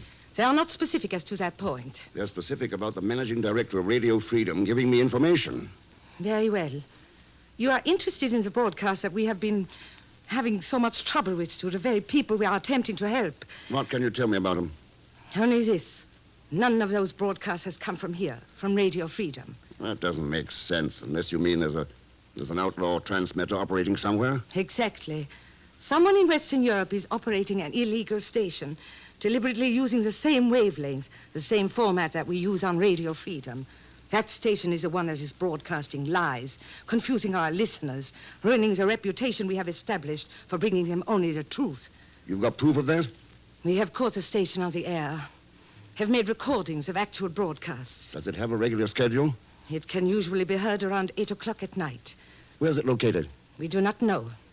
Haven't you ever heard of using directional antennae to locate a broadcasting transmitter? I have. Then what's been stopping you? Mr. Thurston, what do you know about the Matterhorn? Why? The Matterhorn is a 14,000-foot peak of rock, snow, and ice in the Swiss-Italian Alps. There are a couple of shelter cabins on its slopes, nothing more. Yet our attempts at locating it tell us that the outlaw station is on the slopes of the Matterhorn. Ah. Yes, as you obviously realize, such a thing is a physical impossibility. In other words, the work of Radio Freedom is being destroyed by a radio station that does not exist. Yeah. Well, you've been most helpful, Miss Stefanek. Thanks for your time. You are leaving? That's right. But you have told me nothing of your purpose in visiting here. Why you came, what you intend to do. Let's put it this way. Radio Freedom is organized to bring the truth behind the Iron Curtain. I intend to see that it does just that. Goodbye, Miss Stepanek.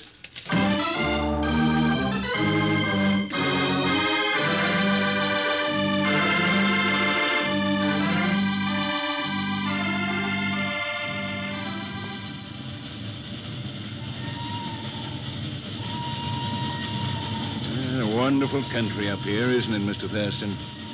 I don't think I've ever seen anything approaching the majesty, the regal beauty of the Matterhorn. Have you been up here before, Professor Hartley? No. This will be my first visit to Zermatt. But my business has taken me to many other mountains around the globe. And just what is your business, Professor Hartley? It sounds rather adventurous and romantic. I'm afraid not, Mr. Reader. I'm a weatherman, a meteorologist. Visiting Zermatt on business or pleasure? Oh, a little of both. The Italian government is establishing a weather station on the Matterhorn. They've asked me to check it over for them, make sure they've got it operating correctly. An Italian weather station? But you are visiting the wrong side of the mountain. That's where the pleasure comes in. I thought I'd do a little skiing and climbing before going to work. Is that your intention also, Mr. Thurston? Something like that, Professor, yes. What about you, Mr. Reader? You up here for a bit of climbing, too? You speak of the Matterhorn rather lightly, gentlemen. It is not a very wise attitude with which to approach one of the most dangerous mountain peaks in the Alps. Oh, that's hardly my understanding. Thousands of tourists have climbed it. And many have died trying. The cemetery at Zermatt will attest to that. Well, you make the mountain sound rather grim, Mr. Reader. Well, perhaps that was my intention, Professor. As a warning? If you wish. Why? We are not professional climbers. At this season of the year, an amateur attempting the Matterhorn is facing almost certain death. I take it you are a professional then, Mr. Reader? I have made it a philosophy of life, Mr. Thurston, to be a professional at whatever I may attempt to do. Well, we have reached Zermatt, gentlemen. I trust your stay here will be a pleasant one. I'm certain it will be if you take my advice regarding the Matterhorn. Auf Wiedersehen. Watch your bag over here. Well, strange man, Mr. Reader. I wonder why he tried to confuse us. What do you mean, Hunter? Why make us believe he was a professional mountain climber when his business is connected with radio? Radio? What makes you think that? I noticed his baggage being placed aboard the train. He's brought a very complete shortwave radio outfit along with him.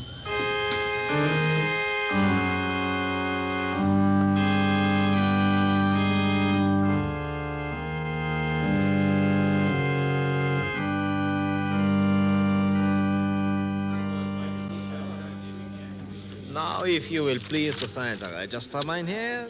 Sure. There you are. Yeah, thank you. Welcome to the Gabelhorn Hotel, Mynheer, sir. Oh, thanks. Herr Eckhart? You called me Eckhart? Well, that's your name, isn't it? What is it gives you that idea? We've met before. I do not recall it. Sure you do, Eckhart. 1944, Italy, above Casino. You were communications officer in the 8th Nazi Battalion. I'll interrogate you after your capture. Oh, you are mistaken, sir. I have never been in Italy. I did not serve in the Nazi army, and my name is Abdul. York Abdul. All right, Abdul. Have it your way. The war's over. Yes, the war is over. You will be in the Zermatt long, Herr Thurston? Long enough to do a little climbing. Can you recommend a guide? Well, I usually recommend my own services as guide to special guests. Good. Will you be free to make a climb tomorrow morning? I shall be free, but the Matterhorn will not. There's a storm brewing. The skies look clear enough to me. One must learn not to judge by appearances in the Alps. On the Matterhorn, death often strikes without warning. The key to your room, Thurston? I shall have your luggage brought in. Yeah. Thanks, Abdul.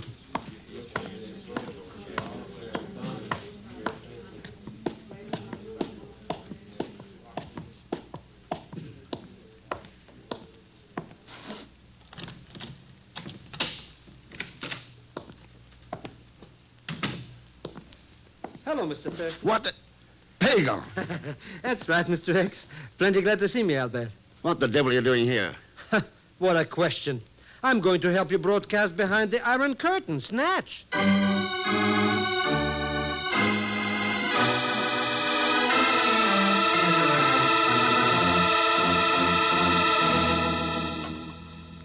But it's just like I told you, Mr. X. There I was in Milan.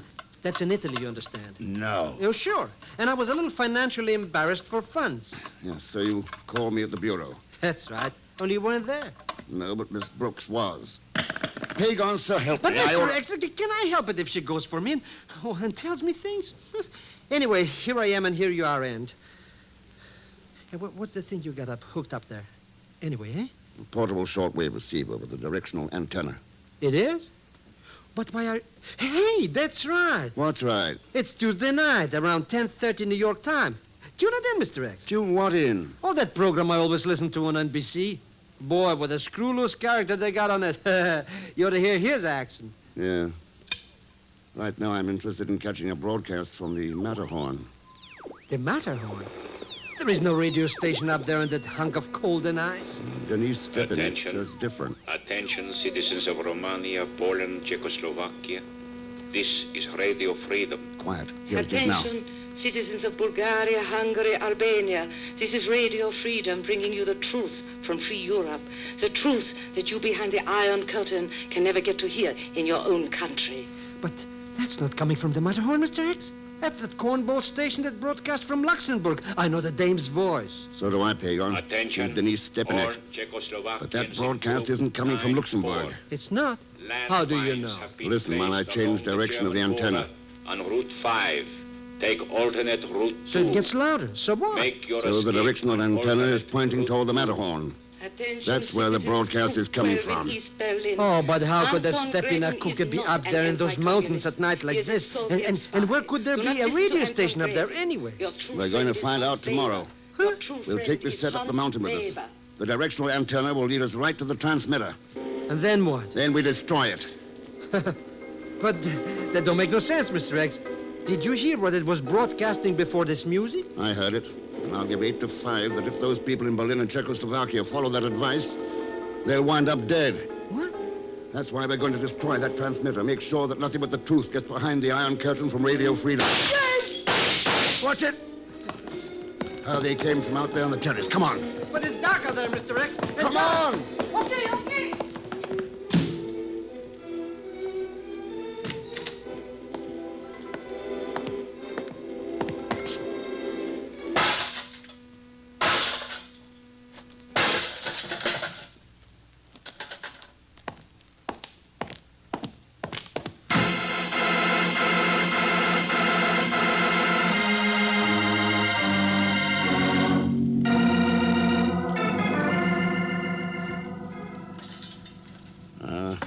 Boy, that radio set's some mess, eh, Mr. X? Who did it anyway? Whoever had those shots fired to get us out of this room. So how can you find that phony radio station without this direction stuff to help you? It's going to be tough. Hey, maybe you could send to Paris or somewhere for another gimmick. Take too long. We'll have to tackle the Matterhorn without it. Now, what kind of a joke is that? You could wander around that mountain for weeks without finding anything but snow and ice. Or maybe snow. You better just relax for a couple of days or two, Mr. X. Oh, sure.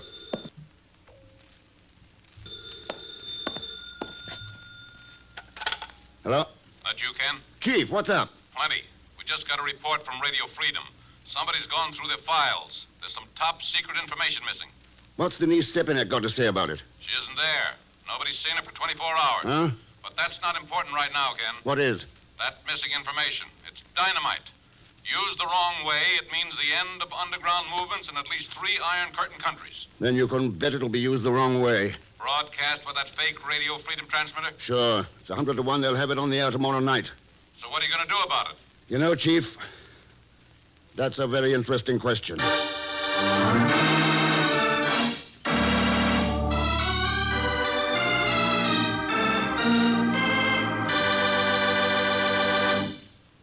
We'll return to the man called X in just a moment. No one knows the extent of defense preparations our nation must make in the future, but we do know this. For this year of 1952, the bill for Army and Air Force construction alone is estimated at some $2.4 billion, and it's going up. Airfields, utilities, cantonments, radar stations, communications and navigational aids, fuel and lubricant depots, these are only a part of the long list of construction projects for defense. A typical radar outpost, just one of the many needed, costs in the neighborhood of $2.25 million. Now, it's easy to see that if America is to be strong in the men and weapons of defense, she must be strong financially. And that's where we can all help, through regular, automatic purchases of defense bonds through the payroll savings plan where we work, or the bond-a-month plan at our bank. Yes, defense is everybody's job today. Be sure your dollars are on the bond wagon. Every one you can spare.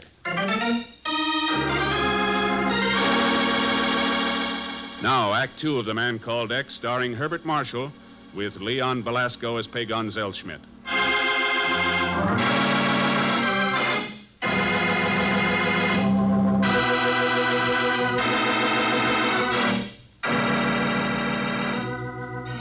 An illegal radio station located somewhere on the icy slopes of the Matterhorn has been destroying the efforts of Radio Freedom to broadcast truth to the countries behind the Iron Curtain. And Ken Thurston is faced with the almost impossible task of locating that outlaw transmitter within 24 hours in order to prevent it from broadcasting information that would mean the end of democratic underground movements in at least 3 of the Soviet satellite nations. And now Ken is walking toward a climber's rendezvous area outside his hotel at the foot of the Matterhorn. Looks like you're about to take a party up the Matterhorn, Updell. That is quite correct, Thurston. Pretty risky, isn't it? Making the climb at night.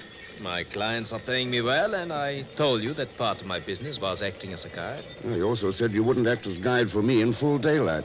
Something about a storm coming up, remember? Oh, I must have been mistaken about that. Yeah, you must have been.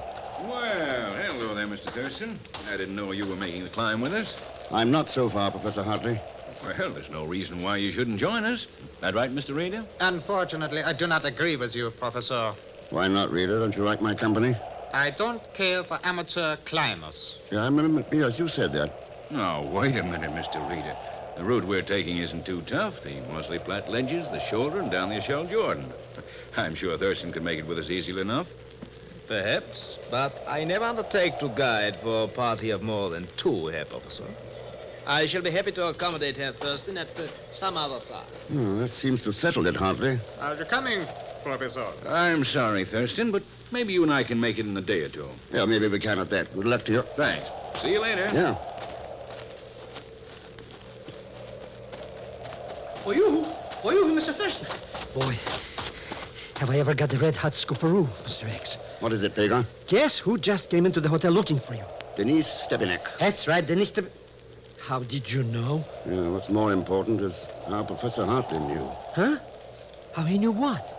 How to climb the Matterhorn. If he'd never been here before.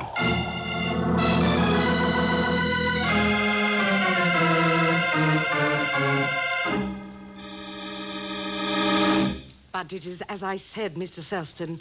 I came to warn you about the information missing from Radio Freedom's files. Then why didn't you tell me 5 hours ago? 5 hours ago? Yeah, when the last train arrived at Zermatt. What have you been doing since? That's a cinch, Mr. Thurston. She was broadcasting from that radio station somewhere up in the mountains. We heard her. That is impossible. I made no broadcast tonight. Then what were you doing for those 5 hours?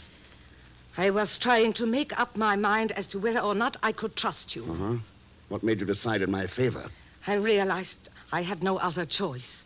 That illegal transmitter must be stopped from broadcasting tomorrow night. There is no one else to whom I can turn for help. What a pack of lies, Mr. Thurston? Could be, Pagan, but we'll soon find out. What do you mean, Mr. Thurston?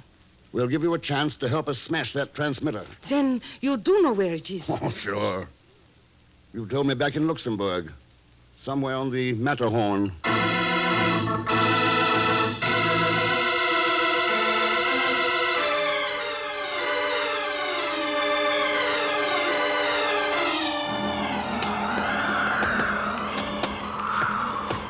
I don't get it, Mr. Thurston. How can we find any radio station on this mountain? There's not a thing up here, not even page board. Cheer up, Pagan. I think we've got some pretty good guides. Are you referring to that party climbing ahead of us, Mr. Thurston? That's right, Denise. Who are they anyways? Updell, Reeder, and Hartley. You know any of them, Denise? I know. Do they have some connection with all this? One of them must have. What makes you think that? That transmitter is going to broadcast information stolen from Radio Freedom. Somebody's bringing that information to it. And that party's heading for the Italian slope. You are right. But there's nothing over there either. Only a weather station and a couple of shelter huts. What was that, Mr. Thurston? Somebody up there fired a couple of shots. Shots?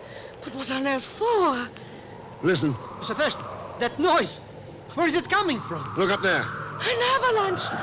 It's an avalanche. Yeah, the concussion from those shots. But they'll bury us. What do we do? What do we do? That ledge beneath the overhang. It's our only chance. Come on.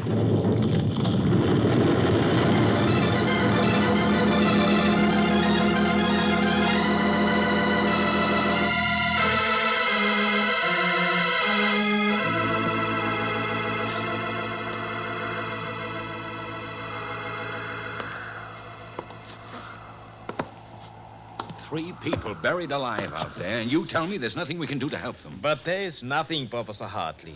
Even if they survived the avalanche, that storm would prevent us from doing anything. We got to the shelter cabin through that storm, didn't we? We were merely fortunate, Hartley. Why attempt fate? You're a fine one to talk, Reeder. You realize that if you had... Updal, the door. Yeah. Thurston! Here. Give me a hand with her. What? That woman first. She's all right. Just shock and exposure. Close the door, Baker. The best, Mr. Thurston. Here, just put her down on this couch, here, Thurston. Yeah. There. That's better. And you did make it. After that avalanche, I wouldn't have given a plugged nickel for your chances. Well, the main body of it went past us. And the overhang of a ledge saved us from the rest. You're most fortunate, Thurston. It's not often the Matterhorn spares a victim it has marked for sacrifice. You know better than to blame this one on the mountain, Reeder. The Matterhorn didn't fire those shots. Are you accusing me of having deliberately started that avalanche? You got a better explanation? The true one. We could see the storm approaching from the Italian slope, while you could not. I fired those shots to attract your attention to the shelter cabin. I had no idea the concussion might start an avalanche. Coming from a supposed expert on mountain climbing, that's a little hard to believe, Reeder. But we'll skip it for now. How long do you think this storm will last, Updal? Perhaps 12 hours, perhaps 24. 24, Mr. Thurston. Looks like we're going to be a little late.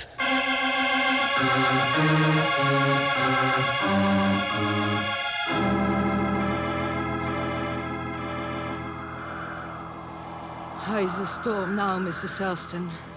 No sign of a let-up yet, Denise. And the time? 6 a.m. And that transmitter goes on the air at 8 tonight. We have only 14 hours left, Mr. Thurston. Only 14 hours.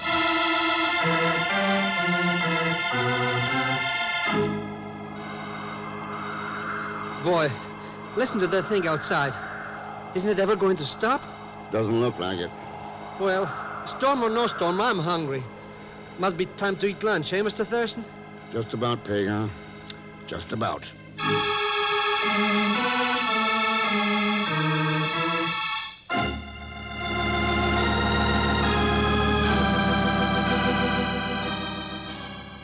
Well, I'd say the storm has finally quieted down enough for us to leave here, Mr. Updahl. If there were daylight hours ahead of us, I would quite agree, Professor Hartley. But why risk traveling in for dark? It's already 5 o'clock. 5 o'clock. Only 3 hours left. I suppose it does not make any difference now. You could be wrong, Denise. Might I inquire as to what you are talking about, Herr Thurston? Mr. Reader, we might be talking about how long it's going to take me and Pagon to get back to Zermatt. Why, you're not serious. Well, after all, Updahl's right. It's practically suicide. Could be, Hartley, but you never know until you try. Come, Pagon, let's go.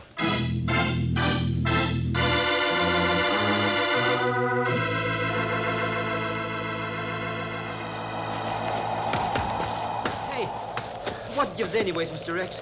We've been wandering all over this mountain joint, and I don't even see Hydorf, that Zermatt place. That's not surprising. We're on the Italian slope. The Italian slope? But what are we doing over here? There it is. Just ahead. Huh? You mean that old ram shack? It's a weather station. Why do we want to go there for? No lights or nothing, and nobody's home. Pagon, I have a hunch things will be different by 8 o'clock tonight.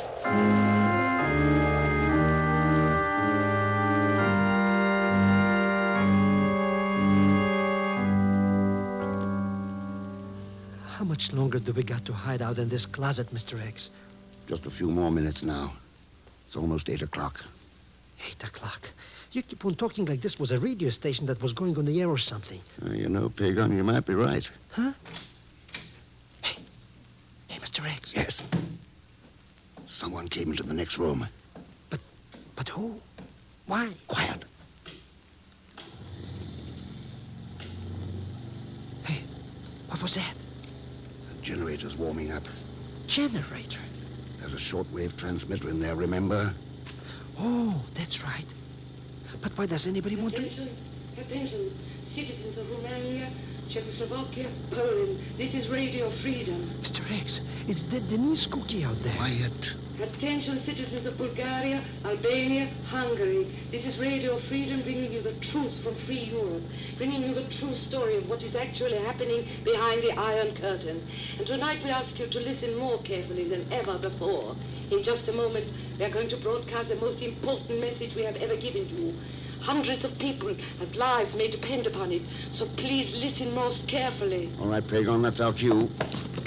Never mind the rest of that message. You can stop right there. Thurston. That's right. Sorry to interrupt your little broadcast, but you're all through. But that is Professor Hartley.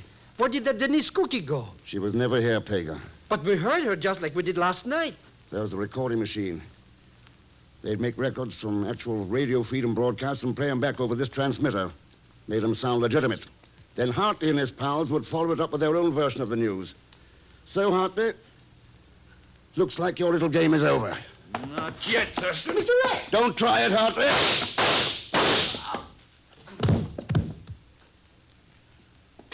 All right, Pagon.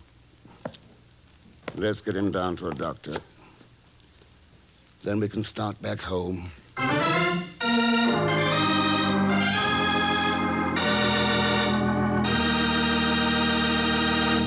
And now, here's our star, Mr. Herbert Marshall. Thanks for being with us. And my thanks to Ida Reese-Marin, Ida Reese-Marin, Will Wright, Bill Johnstone, Tony Barrett, and Ben Wright. Next week in Casablanca, Ken runs into a combination of airfields, spy rings, booby traps, and broken necks that pile up more trouble for him than Leon Belasco, who'll be along, of course, as Pagon Zellschmidt. So join us, won't you, when next I return as the man called X. Good night.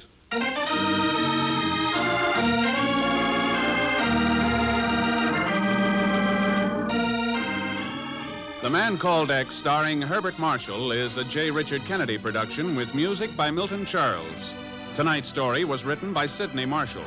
This program is directed by Jack Johnstone. All characters and incidents on this program are fictitious, and any resemblance to actual characters or incidents is purely coincidental.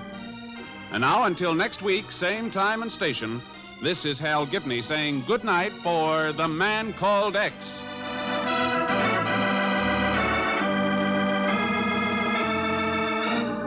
This is NBC, the national broadcasting company.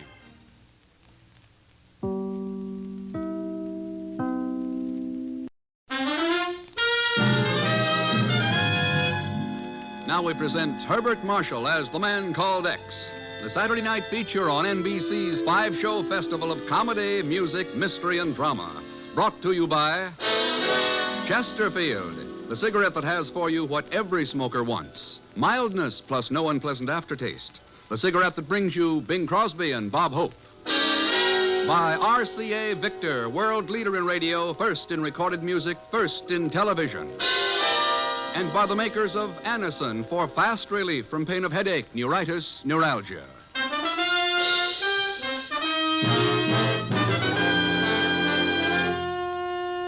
Herbert Marshall as The Man Called X. Wherever there is mystery, intrigue, romance, in all the strange and dangerous places of the world, there you will find The Man Called X. Oh, wait, a couple of old friends of yours. Bob, do you realize we only have one thing in common? Hardly enough for a happy marriage, is it? What's that, Bing? Chesterfields, of course. We both like them, we both sell them. And we'd better get to selling them now. You know, folks, better tasting Chesterfield is the only cigarette that combines for you mildness with no unpleasant aftertaste. How do you know they're mild? Well, you just make our mildness test. You buy them, open them up, and enjoy that milder aroma. Then smoke a Chesterfield. You'll know it's milder because it smokes milder. And Chesterfield leaves no unpleasant aftertaste. That fact has been confirmed by the country's first and only cigarette taste panel. So, always buy Chesterfield. Let's sum it up musically. Chesterfield, Chesterfield always takes first place.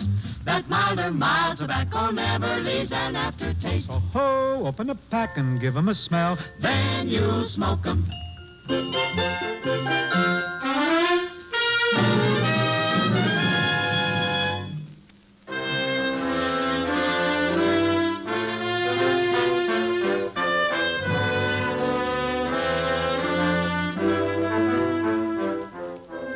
Near where the great river Rhine finally meanders home to the sea lies the ancient Dutch city of Leiden. Its quaint gabled houses and bright-colored tulip gardens surround one of the great seats of European culture, the University of Leiden. For 3 centuries, these cloistered halls have been a haven of quiet and dignity and peace. But now the silence is shattered. The old stone walls echo with the angry shouts of a student meeting.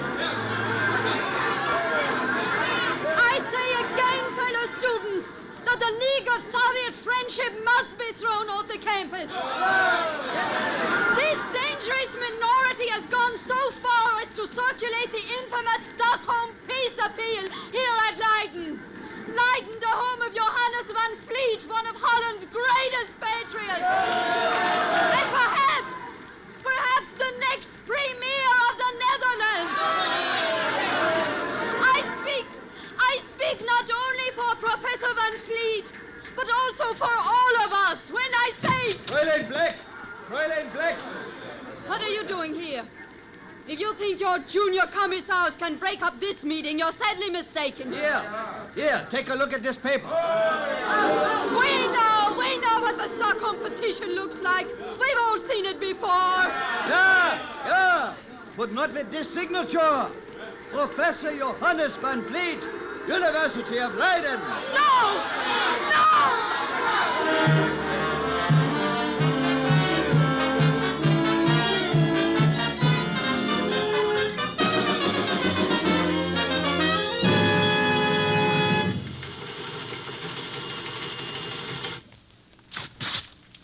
Here's the end of that teletype report from Leiden, Ken. 4 students killed, a dozen more severely injured. Police finally broke it up with tear gas. No, I just don't get it, Chief. Student riots are nothing new in Europe, Ken. It's Van Vliet I can't understand. His signing that Stockholm petition is practically an open switch to the communists. Oh, you knew the old professor during the war, didn't you? Yes, and he hated injustice and oppression and intolerance. It's hard to believe he'd fall for this Stockholm fraud. Ken, you don't think they forged his signature? Could be. They got plenty of reason to. Van Fleet's Christian Republican Party is the most influential in the Netherlands. Sure, but... Suppose it falls apart. Then the radicals may be able to pull the Benelux countries clear out of the Atlantic Pact. You're right. But the Bureau hasn't any authority to interfere in the internal affairs of another country. Oh, Chief, I know it. It's just that, well, Professor Van Fleet was a pretty good friend. Let's see. I'm due to leave for Manila on Tuesday. Gives me a free weekend. Oh, now, wait a minute. So long, Chief. I'll send you some tulips.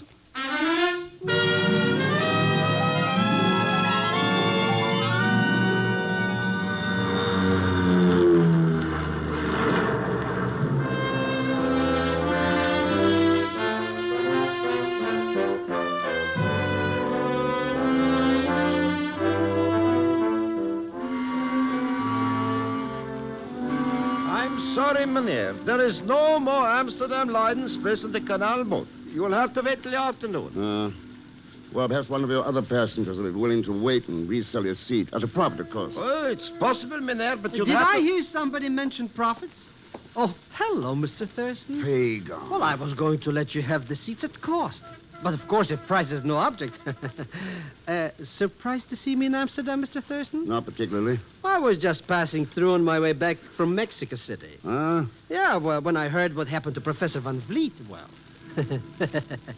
I knew you'd be here. Sorry, not one red cent. Oh, how can you say such a thing, especially after the way I've been saving you money? What? Well, sure. I bought these canal boat tickets for half price. Family plan. What? All right, Pagan, let's get aboard.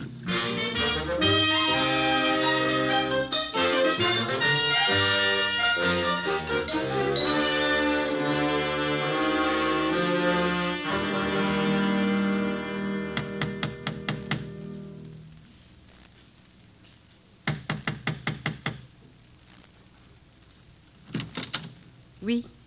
I'd like to see Professor Johannes Van Fleet. Hold on.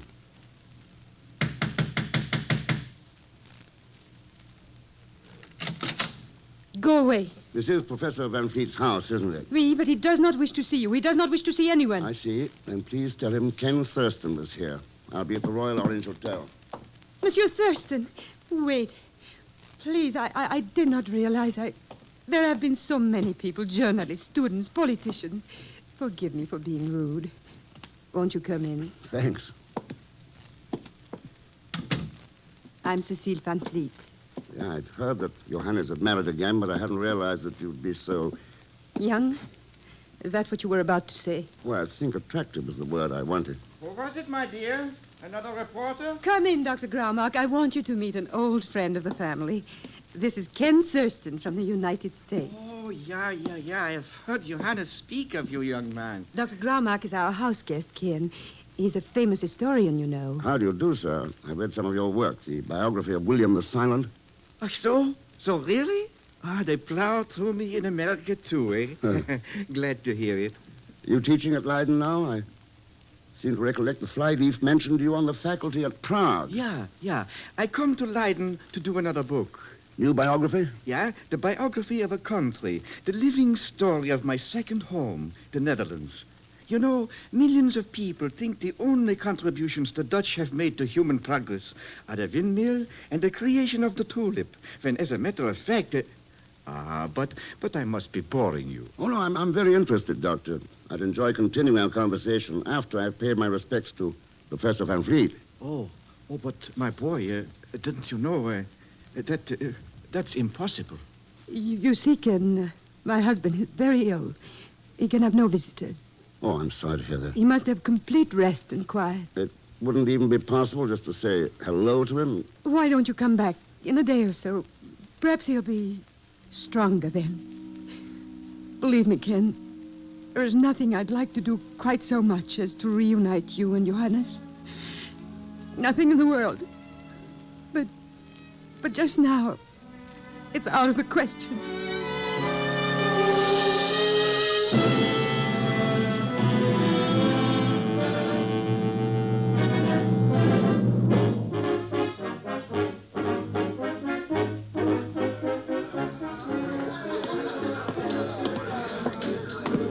Oh, hello, Mr. Thurston.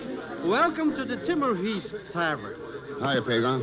Have what I'm drinking, a V&V. Oh, it's terrific. Oh, you mean a B&B? Oh, no, Mr. X. This is a V&V, vanilla vodka. It's got the kick of a Missouri mole. My cousin Tanya in Odessa Thanks always all the says same, Pagan. I think I'll stick to a martini with an onion. Pardon me. I did not watch where I was going. Hello, Mr. Thurston. You remember me? Sure. So, sit down. Thanks. You don't really recognize me. How could you? I was only 13 the last time we met. You stayed at my father's house in Rotterdam. Then you must be Kurt. Kurt Van Fleet. That's right. Kurt. The only son of the famous Professor Van Fleet. His son by his real wife. Not that cheap woman who killed him. Who what? I shouldn't have said that, should I? Kurt. Oh, well, what's the difference? You'll find out sooner or later anyway. My lovely stepmother said my father was sick, didn't she? Well, something like that. Well, he isn't. He's dead. He's been dead ever since the night of the student riot. He died of a broken heart. She did it. She made him sign that Stockholm petition. And it killed him. You sure he wasn't killed to cover up a forgery, Kurt? No, there wasn't any forgery, Mr. Thurston. My father signed. I saw him with my own eyes. With my own eyes. Yeah. Kurt. What was it your stepmother knew about? What made your father sign that petition? I can't tell you. I can't tell anybody ever. Ever.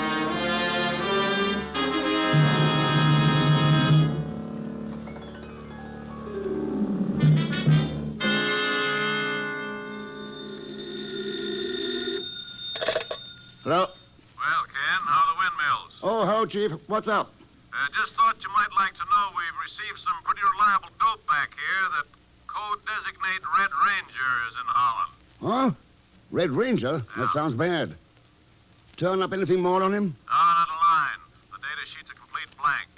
We don't know who Red Ranger is, what he looks like, whether he's young, old, man, woman, nothing. Nothing except that for the past 5 years, every time a country has been yanked behind the Iron Curtain, Red Ranger got there first. I wish you could get a line on him. Maybe he has something to do with this Van Fleet business. Could be, Ken.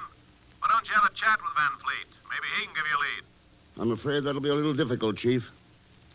Van Fleet's dead.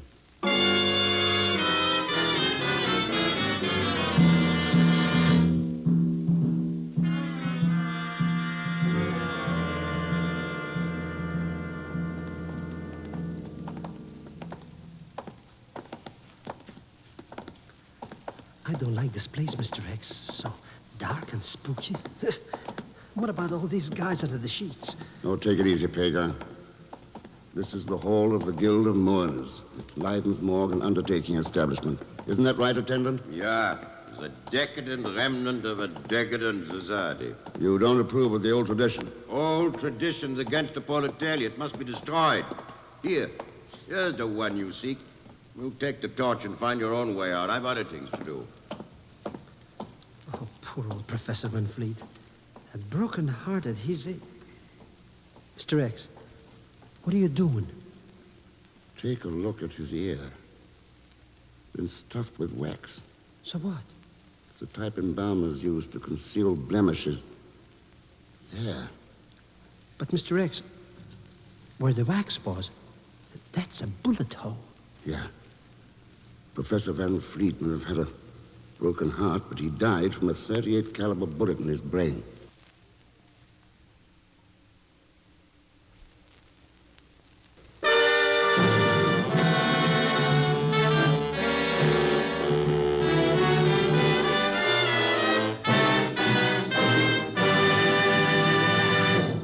We will continue with The Man Called X in just a moment. Here's a word from RCA Victor. Friends, if you study the room you're in right now, you'll realize that you can't buy furnishings piece by piece without the final picture in mind. It's that way when you buy television, too. Now, here's how to get the most out of your television dollar. Consider the complete home entertainment picture, radio and records, as well as TV. Instead of having many instruments scattered about, why not settle for one fine cabinet that costs less and contains your complete home entertainment needs? Such a one-cabinet combination is the RCA Victor Rutland.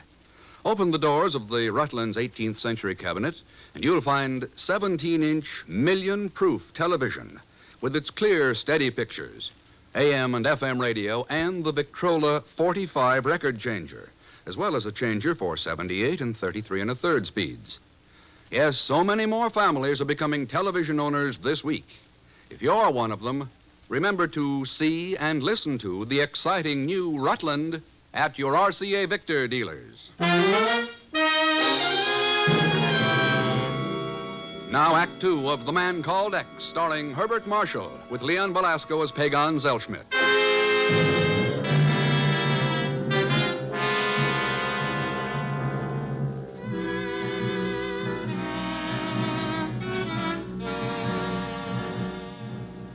At the Guild of Mourners in the ancient city of Leiden, Ken Thurston has uncovered the murder of the great liberal Dutch leader Johannes van Vliet. For several moments, he stares down at the body of his old friend without speaking. Oh, haven't we been in this morgue long enough, Mr. Rex? You know I don't want to become a permanent guest. All right, Pagan, let's go. How are we going to find our way out? That Undertaker's character blown the coop. There's a side door right here.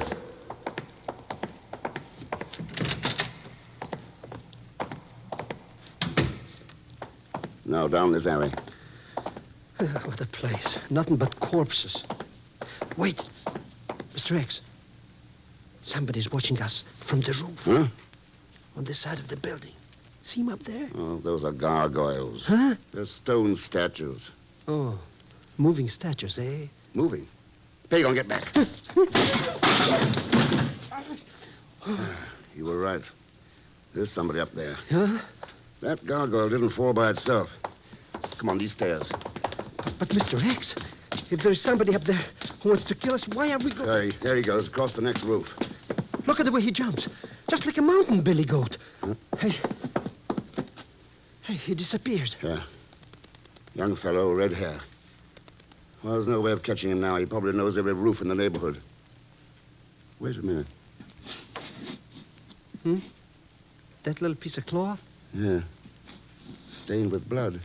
Blood? Well, maybe he cut himself when he pushed that whatchamacallit down on us. No.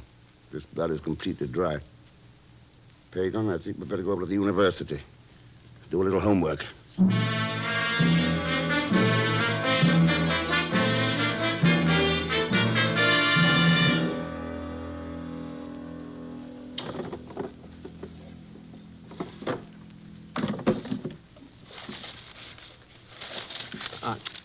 I don't like this, Mr. X. We shouldn't be going through the professor's desk. After all, he's not alive.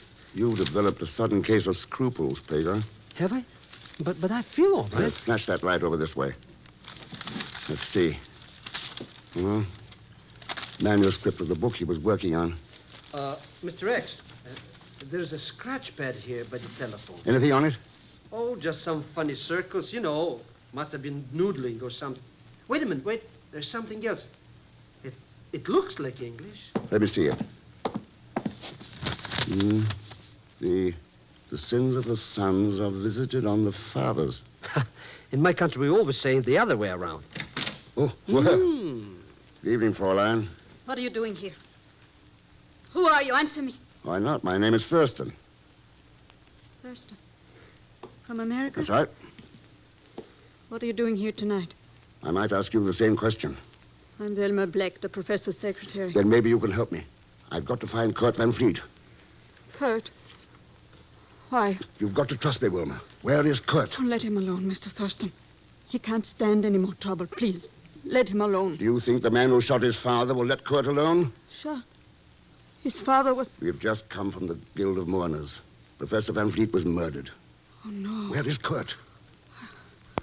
I just left him at the tavern. He was going home. Home? The Van Vliet house? No, he hasn't been staying there all week. He has a room off the square. I'll show you.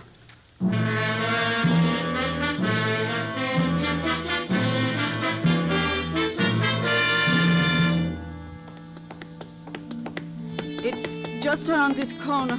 Only a few doors. There he is, Mr. Thurston, going up the steps. Yeah. Kurt! Kurt! Kurt, look out! Hey, the guy who did it is getting away. Yeah, Yes, get away. That doesn't matter now. Let's see how Kurt is. Looks like a flesh wound. Help me get him inside.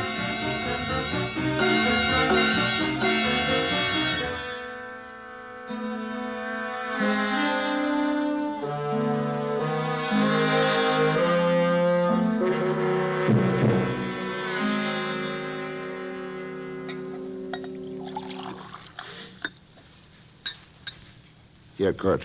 Drink this. Danke. But, Mr. Thurston, if my father was murdered, why? He'd signed a petition. Why did they kill him? Why did he sign the petition? I don't know. Oh, what's the use? It was because of me. No, Kurt, no. You might as well all know the truth. My father loved me. He loved me so much. I wasn't worth it. I wanted to be, but I wasn't. And then this happened. What happened? There was a fight at the tavern. I had been drinking, and Red Grimmel said something that started me off. Red Grimmel? The student communist leader. Oh, go on, Kurt. I hit him, and when he fell, his head struck an andiron. He just laid there. I ran away. The next day, somebody told my father Grimmel was dead, that I had killed him. Who told him this? His wife. Cecile? Did you hear her tell him? No. When he sent for me, he was alone. It had all been settled.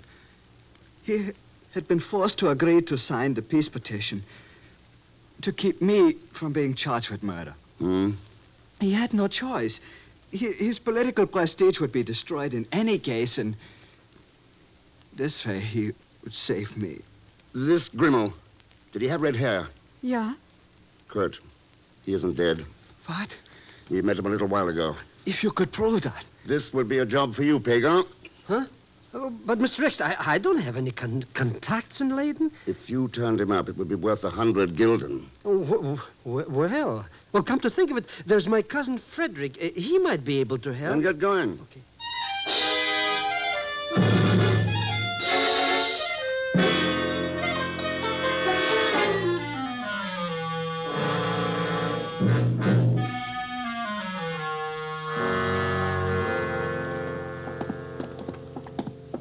The last room on this corridor. He went there just a few minutes ago. Good. Sure you'll be able to identify him, Wilma? Of course. I've seen him 100 times on the campus. Here, now. Unlocked.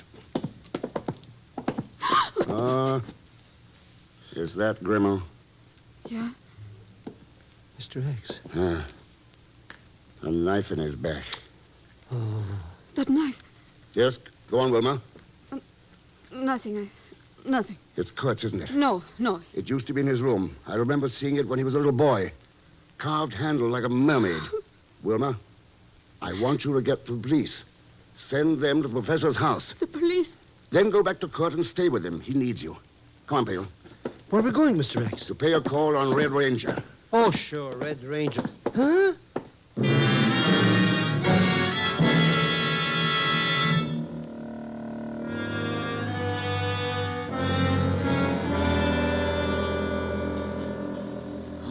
Yes, Ken, I remember that night very well. I saw it only yesterday when I was straightening out Kurt's things. Yeah. Cecile, why didn't you tell me Johannes was dead? Oh, we wanted to keep it a secret until after the elections. Dr. Graumark thought that... Yeah, I take the blame. I know how much politics means to Johannes. He tells me why he signs this petition. He is no communist. And so, when he has a heart attack... Dr. Graumark. He was murdered. Murdered? Oh, no. That shouldn't surprise you, Doctor, since you killed him. Oh, no. I was one of Johannes's oldest friends. The real Graumark was his friend. When did you discover the switch? Just before you shot him? I do not understand Johannes this, Ken. and Dr. Graumark, the famous Czech historian, were close friends, but only by correspondence. The real Graumark was a fine scholar, fine enough to know that the tulip was not created in Holland, but imported from Constantinople during the 16th century. Go on, Mynheer. I don't know your name, but I do know a great deal about you. Whenever a country is about to be turned into a satellite, a top agent appears.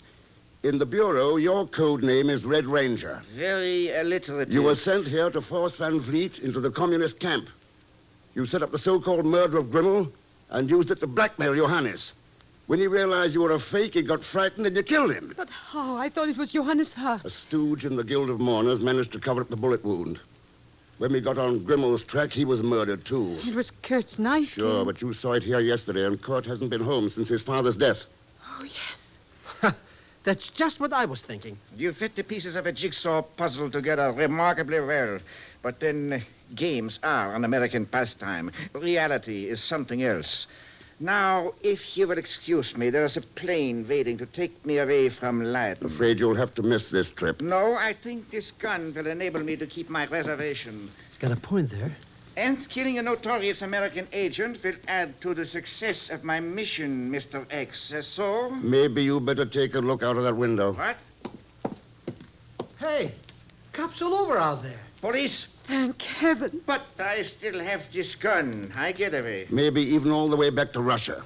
But when Van Vliet's murder was exposed and his loyalty reestablished... What? Oh, no. If they find out I failed... Oh, you don't know them. Please take me prisoner yourself. Sorry. This is a matter for the Dutch government. No. They might send me back. Yeah, they might at that. Funny you never realized that the people you served and the hatred you spread could turn and strike you down. But it always happens. Anytime men live by destruction, they destroy themselves. All right, Peg, I'm calling the police.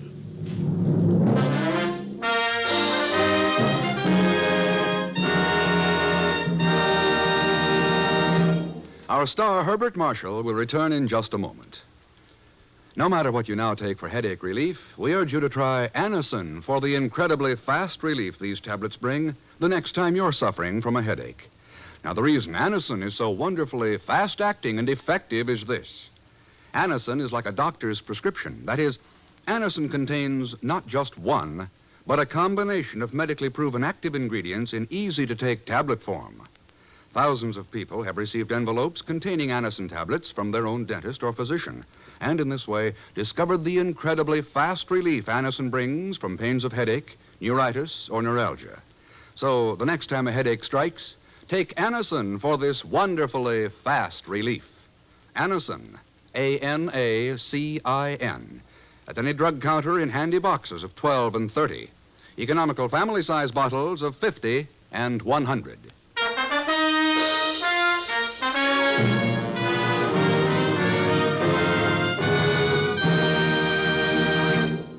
Now, here is our star, Mr. Herbert Marshall.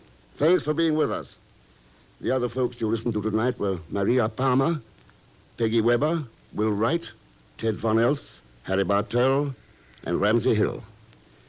Next week, Ken goes to Guayaquil. We get the darndest names on this show.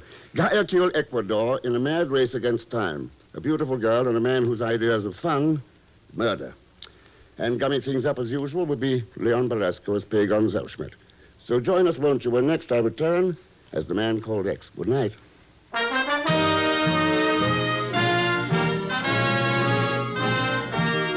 The Man Called X is a Saturday night feature on NBC's 5-show festival of comedy, music, mystery, and drama. Brought to you by RCA Victor, world leader in radio, first in recorded music, first in television. And by the makers of Anacin for fast relief from pain of headache, neuritis, neuralgia. The Man Called X, starring Herbert Marshall, is a J. Richard Kennedy production with music composed and conducted by Felix Mills.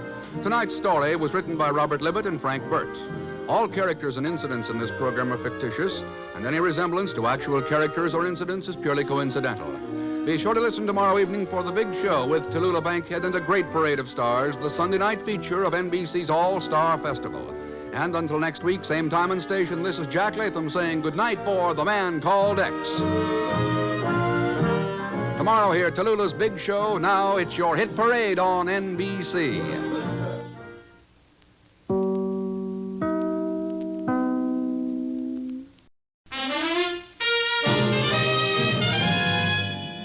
now we present Herbert Marshall as The Man Called X, the Saturday night feature on NBC's 5-show festival of comedy, music, mystery, and drama, brought to you by the makers of Anacin for fast relief from pain of headache, neuritis, neuralgia, and by RCA Victor, world leader in radio, first in recorded music, first in television.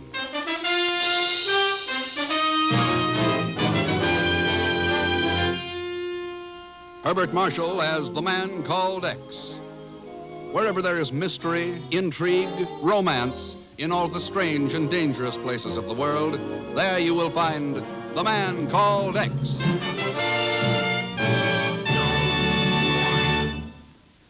Here is something you should know if you ever suffer from the sudden pain of headaches, neuritis, or neuralgia. It is a way to ease the pain, often within a few minutes. A way that is incredibly fast and effective.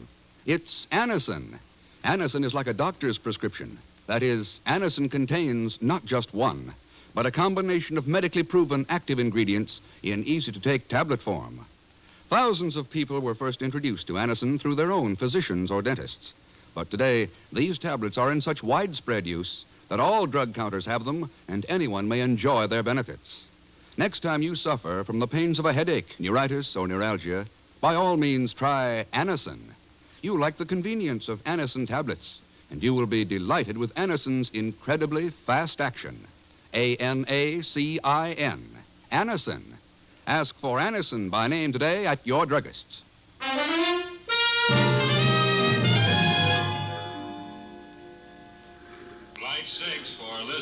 It's a gray day and a cold wind whips the airstrips, but the flight tower at LaGuardia Field is doing business as usual. At 12:04, it brings in the liner from Dublin and lands it safely. The wheels chopped and the doors opened. Ken Thurston comes down the steps and hurries across the ramp.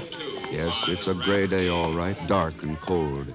But the voice that greets Ken is bright with the warmth and innocence of springtime.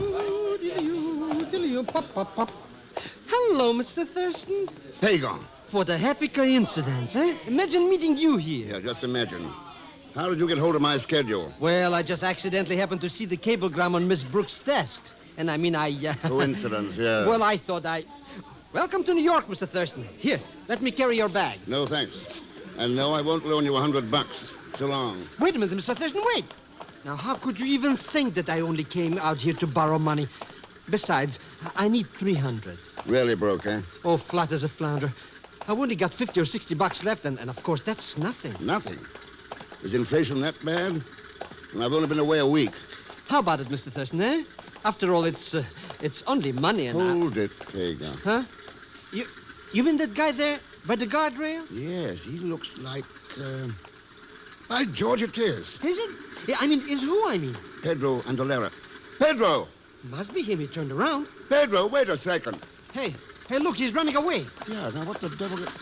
He crawled under that guardrail. He's on the ramp. I can't understand what he...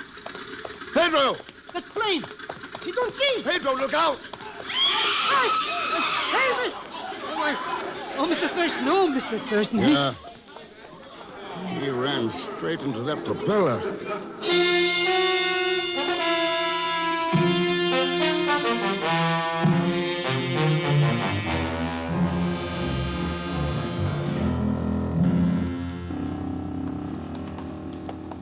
Calling Dr. Ives.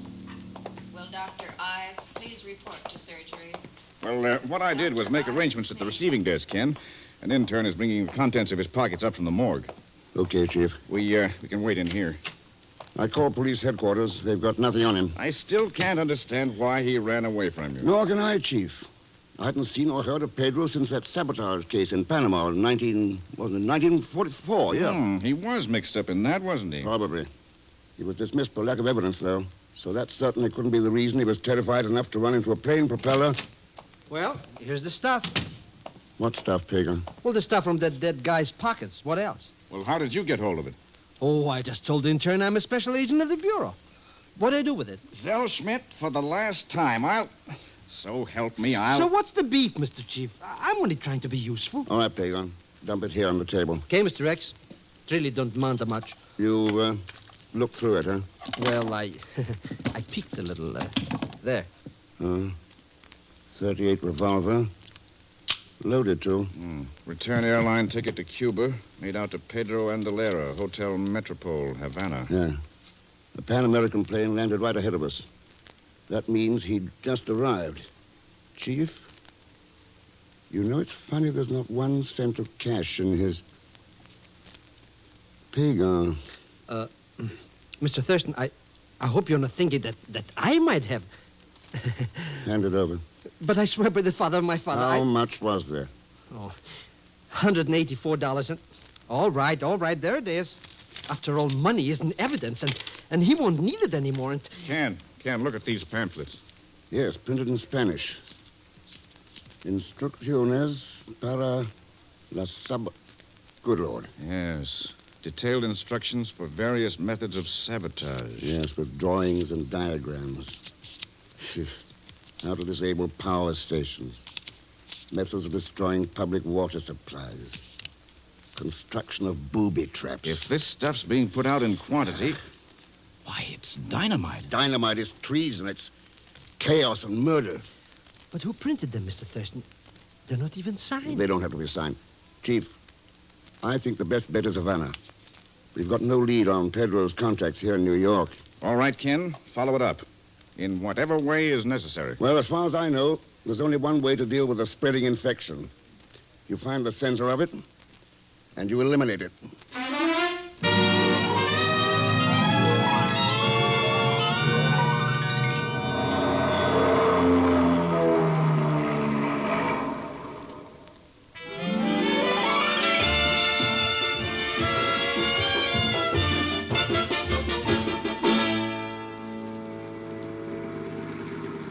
Well, here we are, Mr. Thurston. And what a crummy-looking dump. Nobody asked you to come along, Pagan. You should have stayed in New York. With all my creditors? How could I afford it? Which reminds me... Sorry, no loans. Not even $10? I mean, just for tips? No, not even. This mucellarium is worse inside even than outside.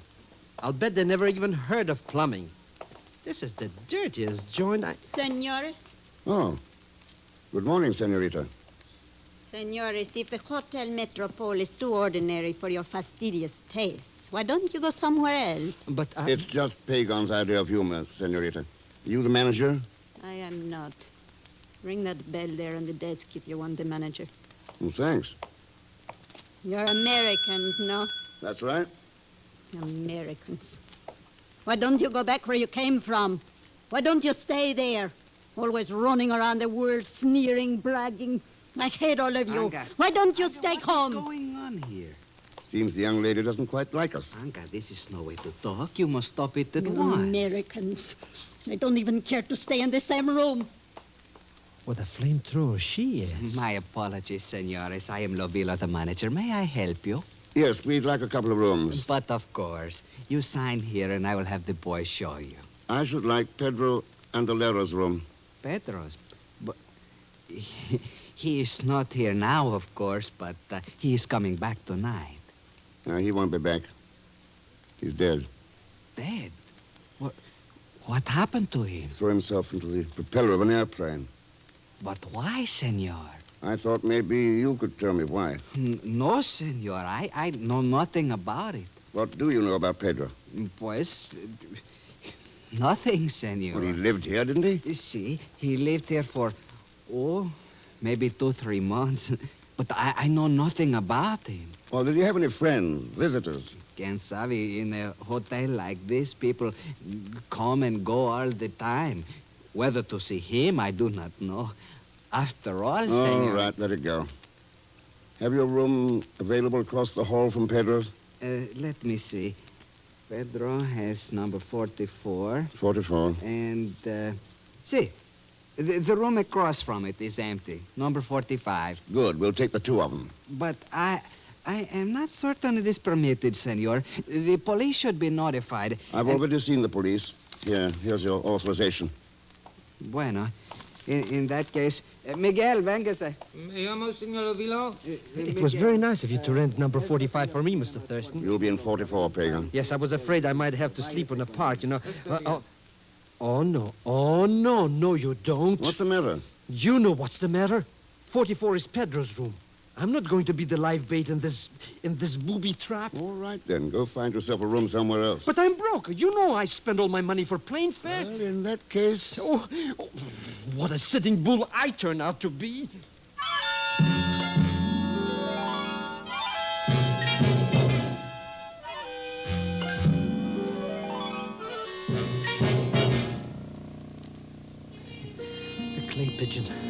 A clay pigeon, that's all I am. Alone in a room all afternoon. Any minute now, it's getting dark. And then what? Oh, why don't Mr. Thurston come back? Why don't he... Maybe if I keep still, they'll go away. Pagan! They know my name. Who is it? Come on, Pagan, open up. Mr. Thurston, boy, am I glad to see your face. Just wait till I move the sofa... and this lamp... and this table...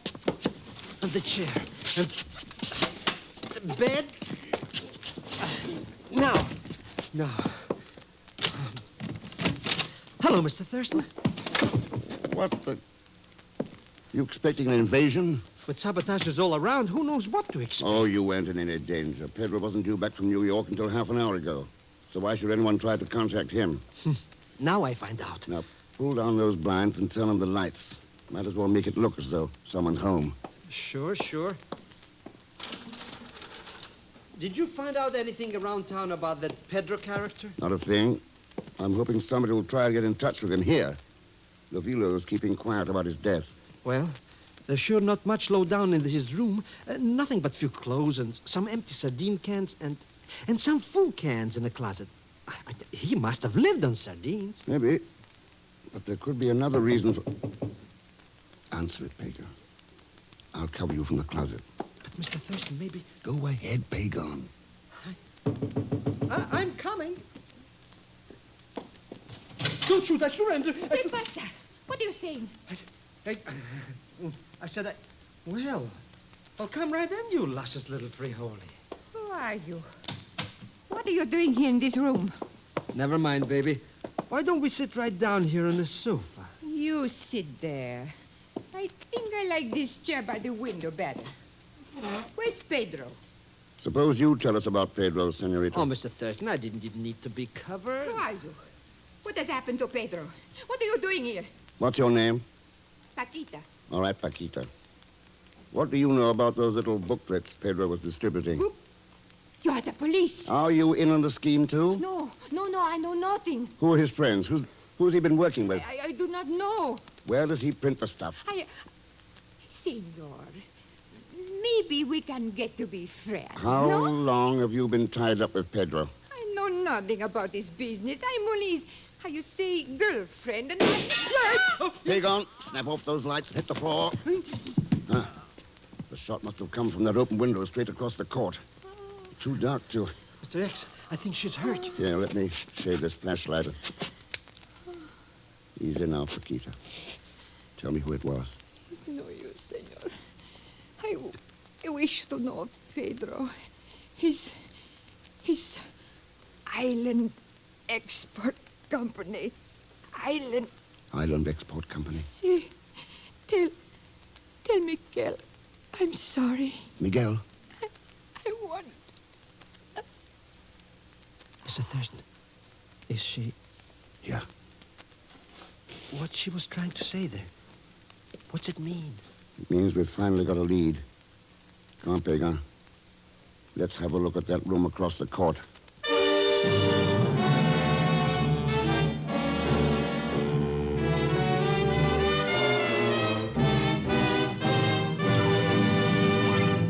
We will continue with The Man Called X in just a moment. Here's a word from RCA Victor. What's the television picture today? Well, one thing's for sure, the television picture today's a big one. More and more people are enjoying it every day and on bigger and bigger television screens. Why not start your family at the top with 19-inch television and start right with America's favorite television, RCA Victor Million Proof. That's the kind of television that well over 1 million families have chosen for their homes. Yes, you get a bigger value, too, with your 19-inch RCA Victor.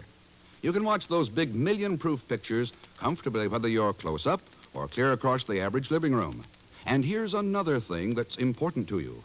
Only RCA has a nationwide service company to install your set and to give you continued service wherever you live. Ask your television dealer about the RCA Victor Factory Service Contract. And remember, you can buy this contract only with RCA Victor television. It's one more big reason for making your choice a big 19-inch RCA Victor. Now, Act Two of The Man Called X, starring Herbert Marshall, with Leon Belasco as Pagan Zellschmidt.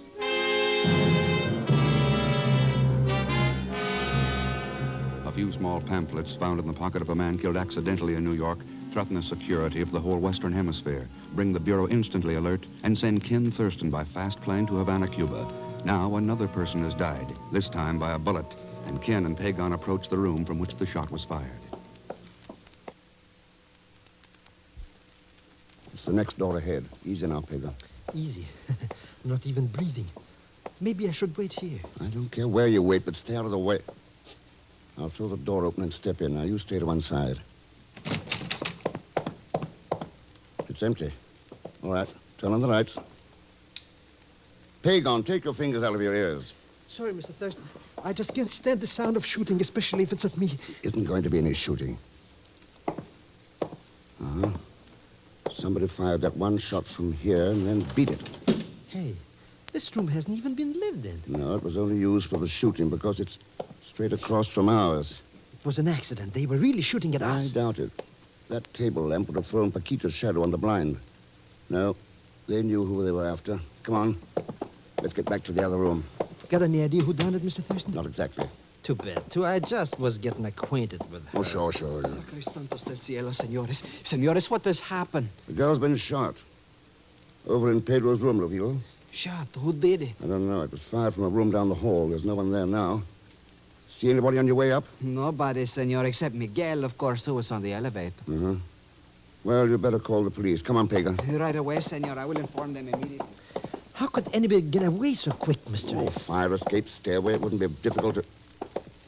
Pagan, I closed the door of Pedro's room when we left it. Well, it's open now. Hey, maybe she wasn't really killed. Of course she was. Come on. Nobody here. Looks just like it did before. Except for one thing. Somebody's taken those canned sardines that were lying around. Good riddance. Who cares? Seems odd, though, doesn't it? Sneaking into a murder room just to steal sardines. Oh, well, some people like them. Personally, I'm a gourmet myself. Yeah. One of those empty tins from the wastebasket. Smell it. I don't smell anything. That's just it. It's perfectly clean. So maybe it was washed. Ever tried to wash the odor from a sardine can? Oh, I don't get what's going on around here, Mr. X. I do. But the problem is how to stop it.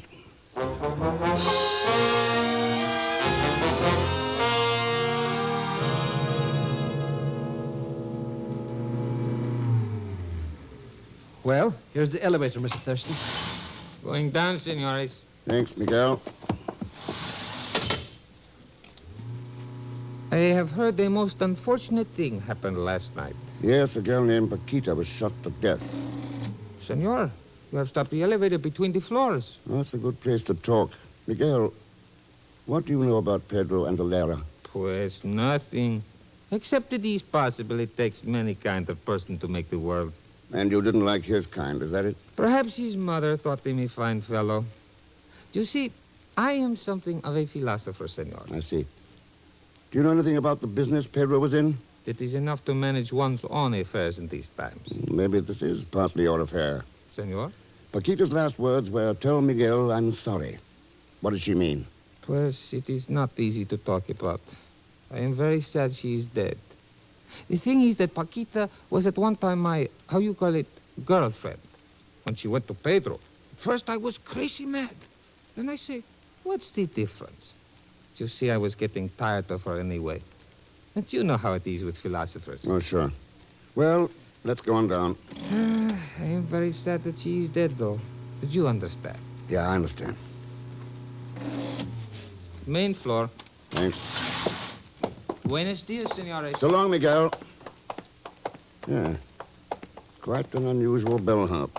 Oh, I don't know. Lots of philosophers work at jobs like that. No, Pagan. I mean the fact that he's wearing a shoulder holster and carrying a gun.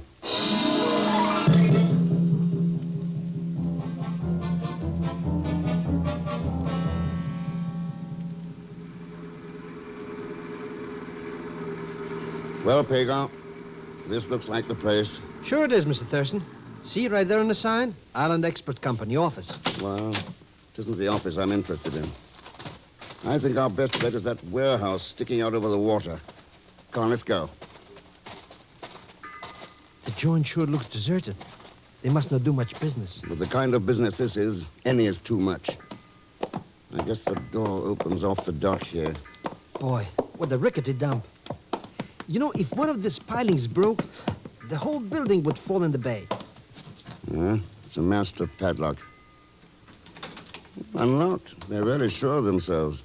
Let's go in and have a look.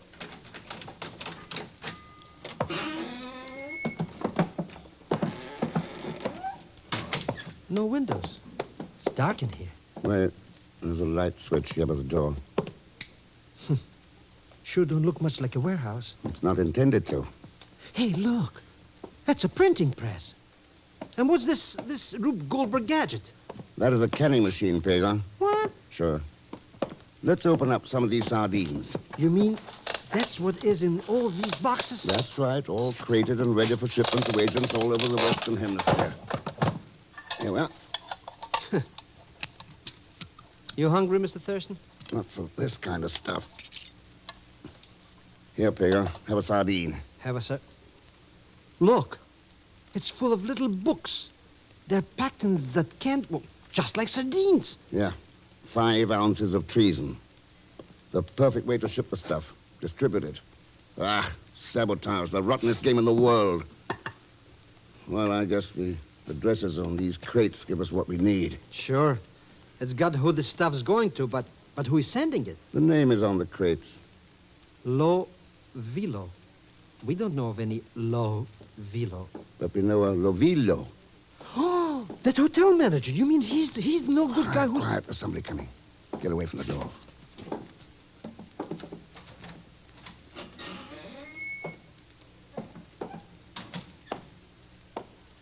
Good morning, Mr. Lovillo. Senor Thurston. Get your hands up. Si, senor, look, they are up. Please do not shoot me, senor. I have done nothing. Nothing. What you called the murder of Paquita last night. What about this layout here? These pamphlets and shipments to agents with your name on the crates. You call that nothing? But I am not the one, senor. It is my sister, Anga. Hey, that's the hard-boiled little chicken who insulted us, Mr. Thurston. Si, senor. She is the one. She is bitter and dangerous. Since she has come back from Europe, she has those ideas. She and Pedro forced me to help them. Help murder Paquita, for instance? No, I had nothing to do with it, senor. I swear I did not.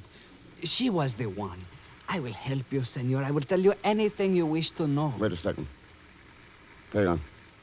You smell. You mean like sardine cans or... smoke? This place is on fire. And somebody's locked the door on the outside. Lovillo. But we got to get out of here. We'll get burned up like rats in a tinderbox. Anga, she's trying to destroy the evidence. And all of us along with it. No windows. No other door. All of us. She must not know I am here. I see. So you weren't forced. You are a full partner. Here, Peter. Let's get the handles off this press. Now, shove the bar in this crack in the floor. Yep. And let's pry it up. It's coming, Mr. Thurston. Good. Now, the next one. It's a good thing this building is so ramshackle. Senor, I hope you do not misunderstand. Never mind. Let's get out of here. Drop through that opening into the water, Lovillo. Go ahead. It's only 10 feet. That's it. Hang by your hands. Good. Come, Pega.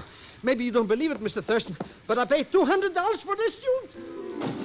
Unprinted, of course. Oh, sure. Cheer up, Pega. If this building caves in, you'll never have to pay for it. Now swim.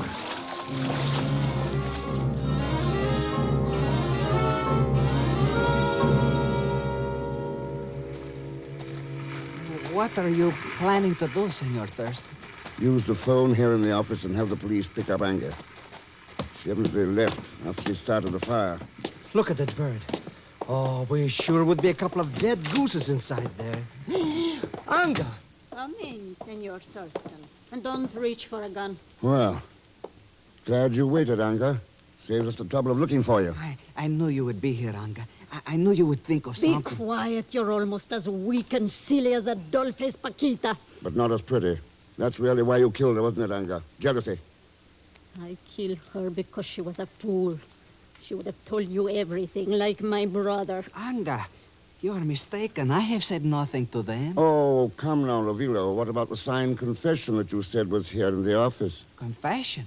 There is no confession. You told us there was. Hidden here under the end of the rug. It's a lie. Look, Anga, I will show you Stay there where is you nothing. are. Senor Thurston, suppose you turn back the rug and hand me this little evidence of my brother's cowardice. Sure, glad to. It should be about right here. Get a gun, Pagon. Got it, Mr. Rex, I got it. Stay where you are, Ravilo. Boy, what a dummy. Standing on a rug and letting somebody grab the other end of it. Ooh, she's out like 3 strikes. I perceived you are also a philosopher, Senor Thurston. Well, come and join the party. It takes a philosopher to realize there are certain times when a woman should be rendered unconscious. I guess so. Miguel, I'll take that gun of yours. This? But why, senor? It is not loaded.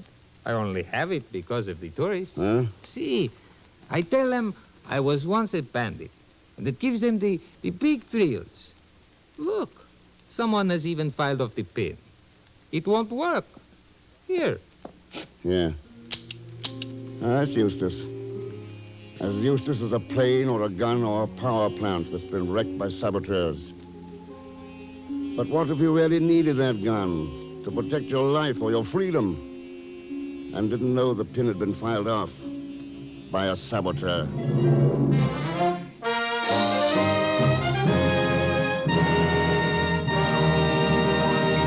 Now, here is our star, Mr. Herbert Marshall. Thanks for being with us. And I think you'd like to know that in tonight's cast you heard Peggy Weber, Lois Corbett, Harry Bartell, Frank Gerstle, and Ted Von Eltz. Next week, Japan, for a crack at one of the most dangerous underground organizations in the world today. And Pagon Zellschmidt? Sure, he'll be along as Leon Belasco.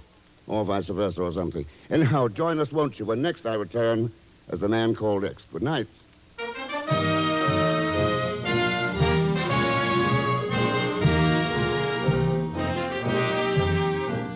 The Man Called X is a Saturday night feature on NBC's 5-show festival of comedy, music, mystery, and drama, brought to you by the makers of Anacin for fast relief from pain of headache, neuritis, neuralgia, and by RCA Victor, world leader in radio, first in recorded music, first in television.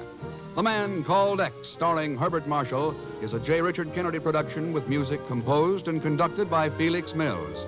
Tonight's story was written by Les Crutchfield. All characters and incidents on this program are fictitious, and any resemblance to actual characters or incidents is purely coincidental.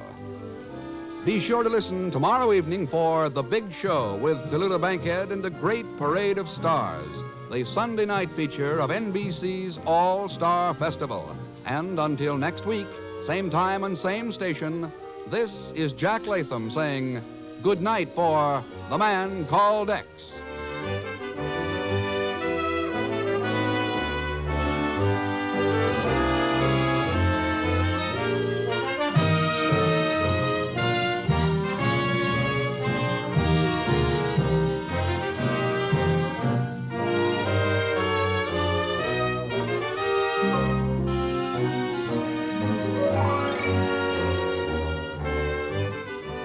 Now enjoy your hit parade.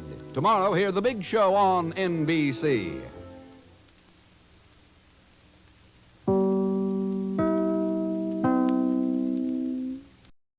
Herbert Marshall as Ken Thurston, the Man Called X.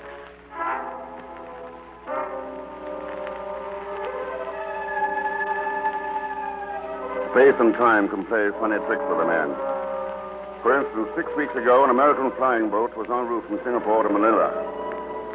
Over the South China Sea, 1,000 miles from nowhere, someone entered the pilot's compartment. Hey, what's the big idea? Want to know nobody comes in here without a Wait a minute. No! No! Oh!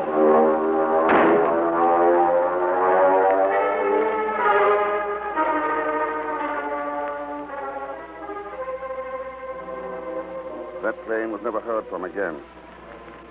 But 6 weeks later, on 1,500 miles away, on a dirty side street in Saigon, in French Indochina, 2 men stood looking at the body of a third.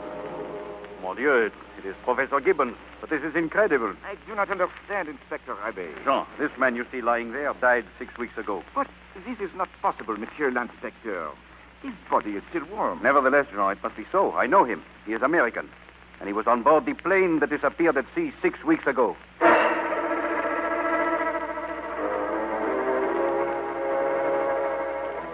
Then, 12 hours later, halfway across the world in Budapest, I got a phone call from New York City. Hello. Ken, there's a plane waiting for you at the airport. It'll fly you to Tehran. From there, a charter job will go non-stop to Karachi, India. Your papers are cleared to there. The rest of the arrangements you'll have to make yourself. Nice work, Chief. But now, stop making like a travel bureau and tell me what's up. I don't know. That's what I want you to find out. Yeah, where? In Saigon. Ken, you remember a flight from Singapore to Manila? That missing plane, sure. What about it? Well, that plane was carrying some of the finest scientists our country ever had. All of them experts on the Pacific. They were just completing a round-trip survey of our mandated islands. A darned important survey. I know. It's about time some 2 million natives out there got a crack at real civilization, freedom, and education. Yeah, but, Chief, why call me about it here in Budapest? Well, I just got a cablegram from Police Inspector Abbe in Saigon. Abbe. Yeah, Professor Gibbons, one of the anthropologists aboard that plane, turned up there a few hours ago. Dead. A knife in his back. Murdered. Think you can make sense out of that? I'll let you know, Chief. From somewhere in French Indochina.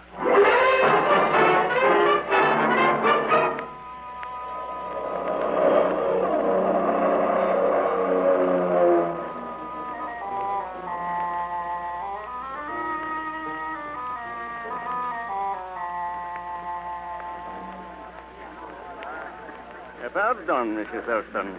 I'm Inspector Beaumont of the French police. Welcome to Saigon. Thanks.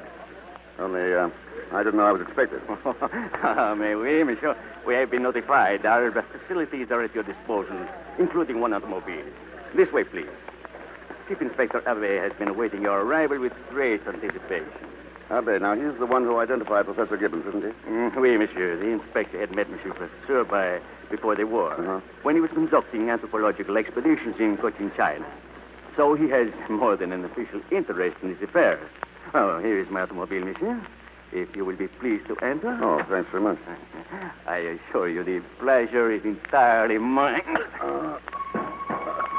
Mr. X?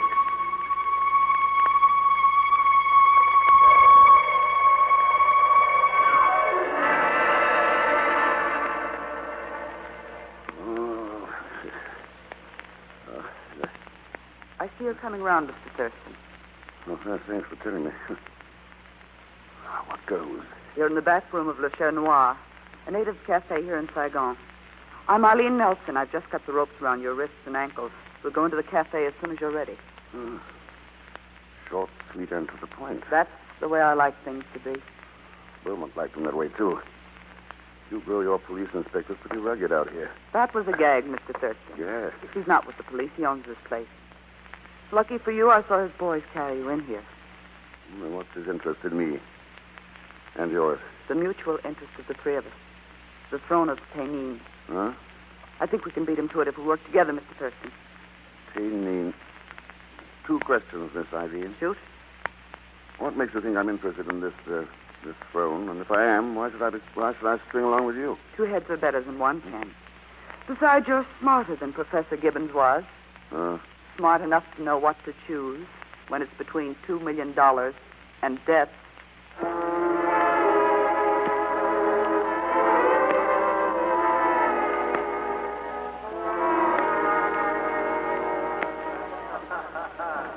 This table will do, Ken. The native I want you to meet can see us clearly from here. What makes you think he's going to sell you information about this Throne of Tayh-Ninh? In the game we're playing, Ken, nothing talks but dollar. 2 million of them? That figure makes sense. I'm not sure you do, though. When this little business deal is over, I'll try to change your mind. I think you'll find that worth waiting for, don't you? Maybe I've taken worse gambles. Eileen! Oh. Darling, here you are. Stardust Saigon looking for you. Oh, hello, Stuart. This is Ken Thurston. Ken, this is Stuart Harding, Oh, yes. an oil company geologist out here. Thurston, how are you, old man? What an introduction. An oil company geologist. You know, I think my burning passion for you is much more noteworthy, my dear. Oh, no. Oh, that atrocious music. Well, I'd rather dance to it and try to talk through it. You game, Eileen? I think Ken should have something to say about that. Oh, you won't mind, will you, Thurston? There's a native soothsayer making the rounds of the table. Have him forecast your future. Might be interesting. Come along, Eileen. All right, Stuart. I'll get rid of him. Be right back, Ken. May the blessings of Brahma, Vishnu, and Shiva be upon thee, O noble Sahib. Did you signal to me? Come off it, Pagon. Pagon? What kind of a peculiar name is this? It's even more peculiar when you end it with Zelschmidt. Mr. Thurston, I would like you to know that the name of Zelschmidt goes back to the dawn of history. If it's such a funny name, how come Mark Anthony Zelschmidt could make time with that cute little cookie Cleopatra? And how did you know it was me? Pagon, there's not a turban or a fake beard in the world that can hide the dollar signs in your eyes. Huh? What are you doing in Psycho? Well, it's a long, sad story. And the saddest part being this is a lousy racket. Fortune-telling. Wait, there's no future in it. Then give me a reading about the present. Pagon, what do you know about the murder of Professor Gibbons? I didn't do it. I got friends who'll give me an alibi. Can those underworld friends of yours give you information about the Throne of Tayh-Ninh? Huh? Or its connection with Professor Gibbons and a missing plane over the South China Sea? Mr. Thurston, I haven't heard from nothing but drones, missing planes, or murders. Okay. But something connects the three, and I'll... Pagon, take a look at that table to the left. At the table to the... Mr. Thurston, I don't think that native over there likes us. Look how he's glaring. Friend of yours? Don't be funny, he's a dacoit. And you know what a dacoit is? Yes. That's coach in China for torpedo. And torpedoes kill people, and I don't like the way he's looking at us. Mr. Thurston, someone turn out the light. Curse of Shiva, we're finding. Look up, Pagon. Death to the unbeliever! Mr. Thurston, what happened? Why doesn't somebody turn on the lights? Why doesn't somebody turn on the lights? If you'd only open your eyes, Pagon, you'd see that somebody has. If I'd open my... Oh, you're right. The lights are back on. What was the big idea of setting the table over me? Take a look at my chair. That knife right through the back of it. The dacoit did it. Could be. And it could have been someone else. It could have been Ken, but it wasn't. You sound pretty sure, Eileen. I am. I saw that dacoit before the lights went out. He was the man who was going to tell us the information.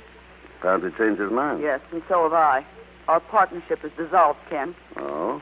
Why this sudden change of heart? If the dacoit wanted to play that rough, he must have known you were working for the other side.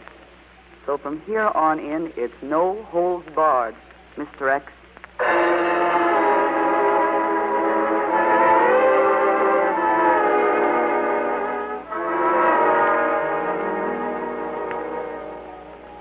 Believe me, Mr. Thurston, this is positively without exaggeration the finest hotel room in all Saigon.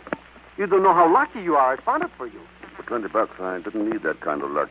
That attitude shows you just don't understand the foreign exchange. Figuring the rates of international interest and... Yes, save your breath, Pagon. The hotel clerk told me you only gave him $5 for the room.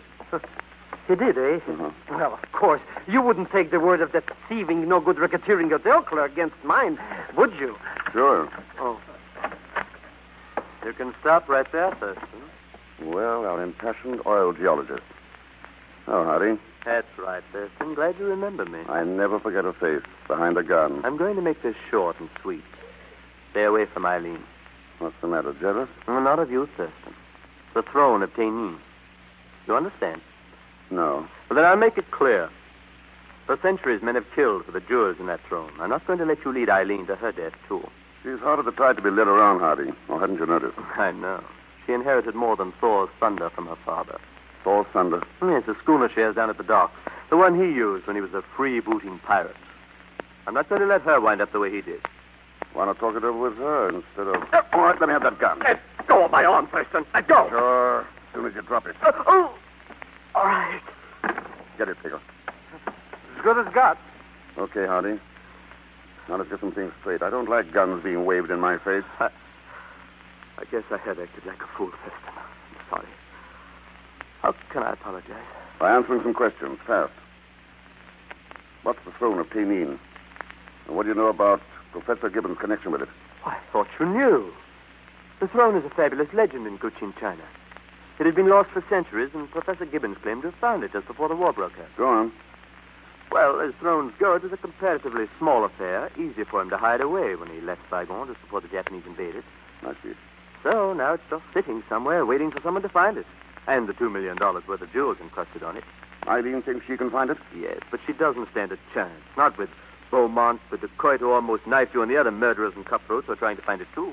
You're not helping her by shoving guns into people's faces, Hardy. I know. I must have been out of my mind. But Thurston, I'd do anything in this world to keep her out of trouble over that throne. Then relax and let me take over.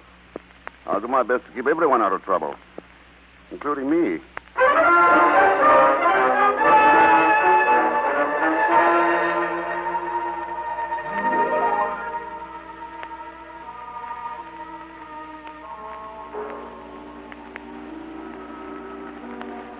Mr. Thurston, this is ridiculous. Looking for Eileen Nelson's boat at this hour of night? Is it? Of course. Anybody could tell you that looking at that pretty petunia that she's innocent like a baby. She has nothing to do with nothing. Any better suggestions? Sure. Beaumont. He's the man you want. Such a no good. You know, he wouldn't even pay me a salary when I was working at his cafe. Well, that doesn't prove he's guilty of anything, just sensible. Here's the boat. Let's go aboard. Sneaking aboard a ship this way. What if somebody sees her? Don't worry, Pagon. No lights showing. Probably no one aboard. And then what do you expect to find here anyway? Clues? To what? That gorgeous throne? To the missing American scientist. Let's try the main cabin.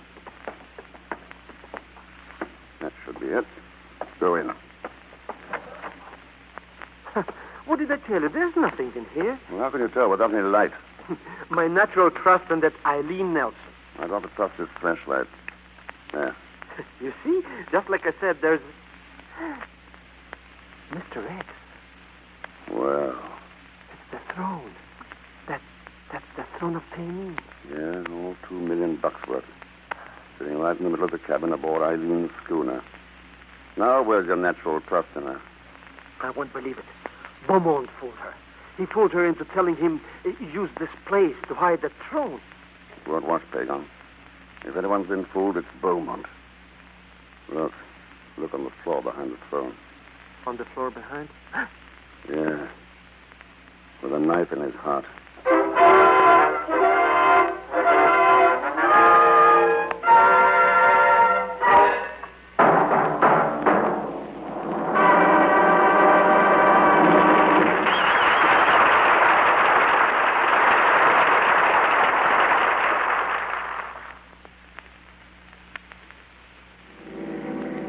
This is an unfortunate affair, Monsieur Thurston. Very unfortunate indeed. Especially for Beaumont, Inspector Abbey.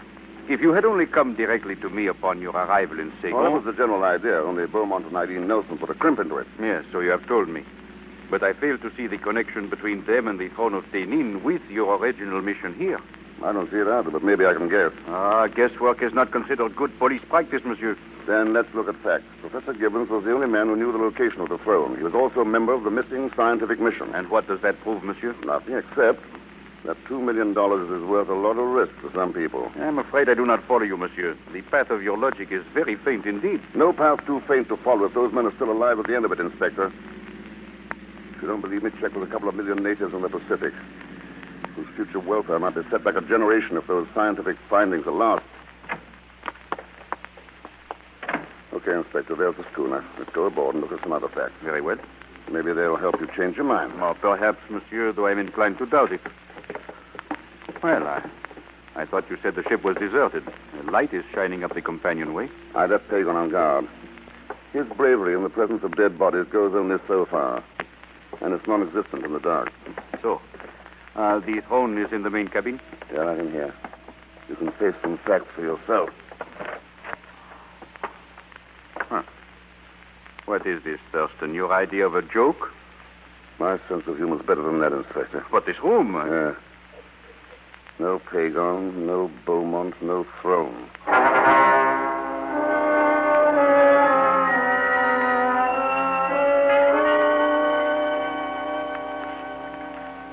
You have there our entire file on the case of Professor Gibbons, Monsieur Thurston. We investigated everything, even the earth found on his shoes and clothing. Is this your laboratory's analysis of that earth? Oui, Monsieur, but... mostly silica, high alkaline rating, 85 pH. Yes, but we got nowhere. So far as we could tell, Professor Gibbons disappeared aboard that plane and reappeared in Saigon out of thin air, just a moment before he died. All of which brings us right back where we started from. Ah, and that is? The key to the missing expedition. That lies in the missing throne. Ah, Monsieur Thurston, you still pursue a will-o'-the-wisp. Guesses, theories mean nothing without facts to back them up. Pardon. Inspector Abbé qui parle? Dear pardon, Monsieur l'Inspecteur, but we have just picked up a crazy man out of the river. So, where is he? Right here in the other office. He keeps raving, muttering something about an Uncle Ahmed, a very peculiar case, monsieur. What shall we do with him? Let me handle that one, Inspector. An old maniac friend of mine. Oh, but of course, if you wish. See you later, Inspector. Good night, monsieur. All right, Pagon, come along. We've got work to do.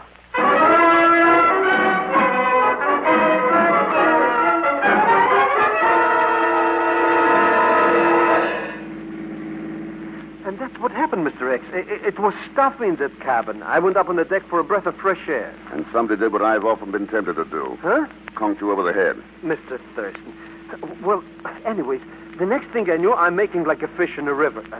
I never want to see boats in water again. That'll make it kind of tough for you. You're going back to the docks right now. Huh? I want you to hire a speedboat, Pagon, with a cruising range of at least 60 miles. What are we going to do? I'll let you know as soon as I see a geologist. And find out what silicon 85, pH 10.5 really means.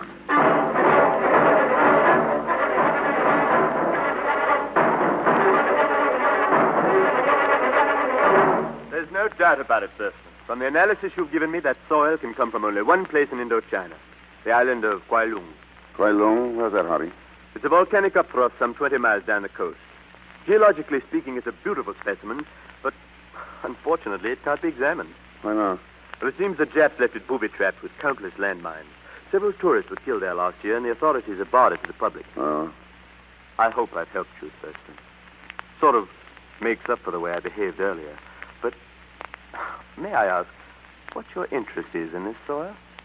Professor Gibbons died in Saigon, Harding, but the dust on his shoes came from the island of Kwai Lung.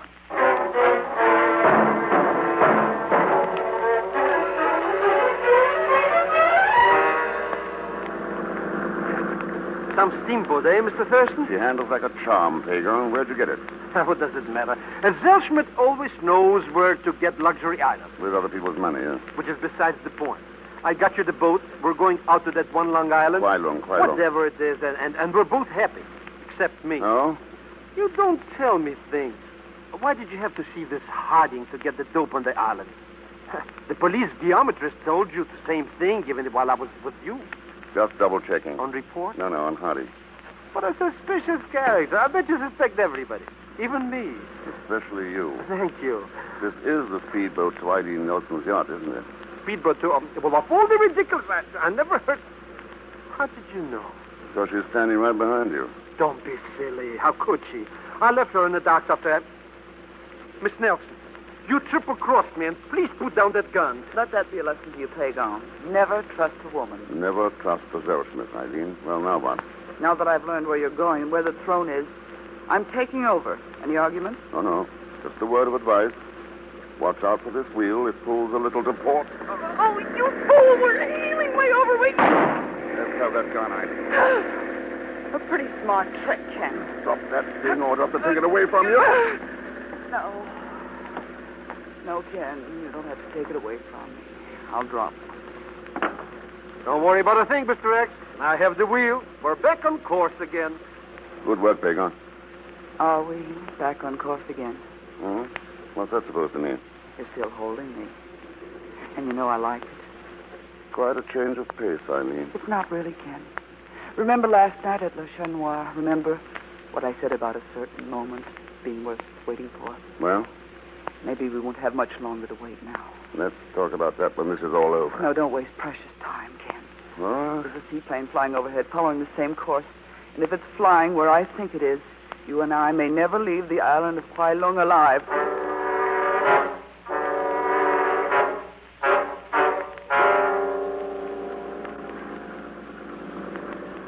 Mr. Thurston, I don't like this. How can we land at this place? People get killed here by bombs and things. Not even know where to land, Pagan. What kind of a talk is this? Who knows where to land? That oil slick in the water is going to tell us. Huh? I don't get it. It seems to be flowing out from that underbrush, Ken. Yeah, and that's where we're heading. Mr. X, you're driving this thing right into those bushes. Ken, you were right.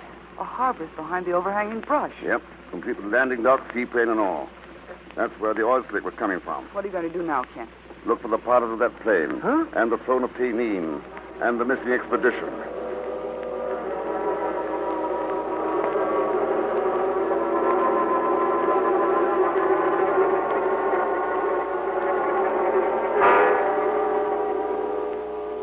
Ken, was it smart to leave Pagan alone on the dock?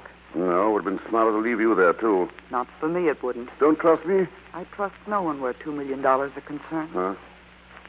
Hold it, Eileen. What is it, Ken? Look down that slope. The small clearing over there. Ken, look at them. Yeah. Ragged, bearded, in chains. The men you were looking for? Yeah. Brilliant men of science, trained down there like animals.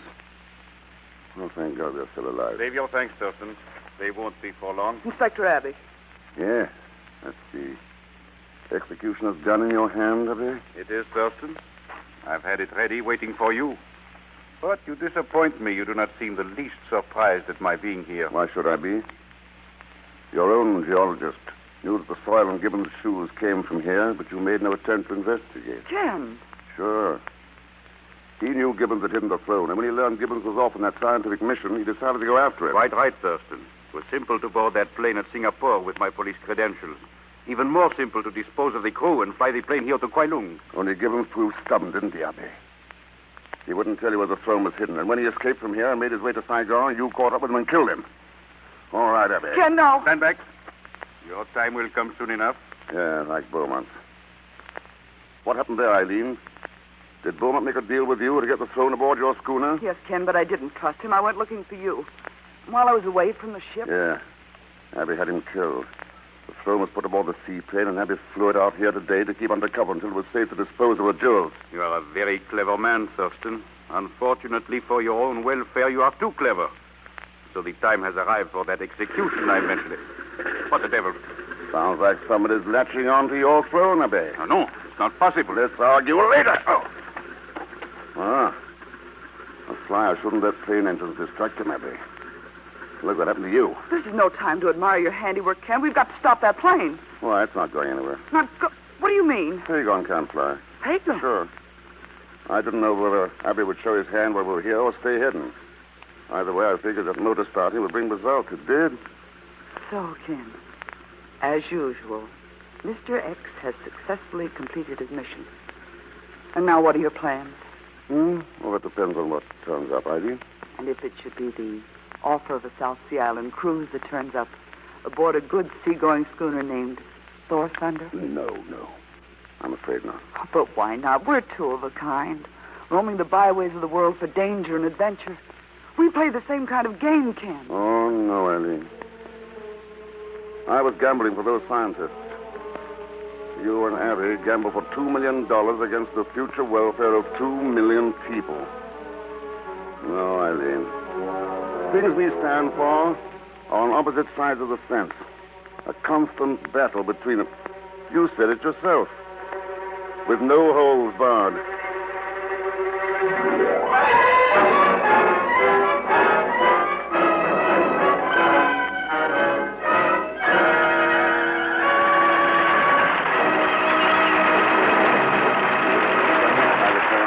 A Man Called X. Good night. Man Called X, starring Herbert Marshall, came to you from Hollywood. This is the United States Armed Forces Radio Service, voice of information and education.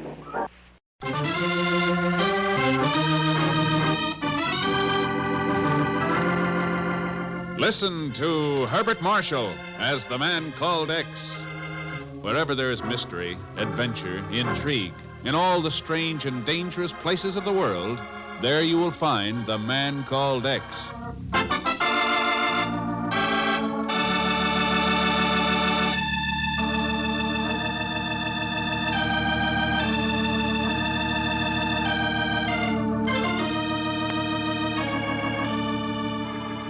From the oil fields of Iran to the fertile delta of the Nile, the smoldering coals of ancient hatreds, of militant nationalism, threatened to burst into a fiery inferno that could well be the start of World War III.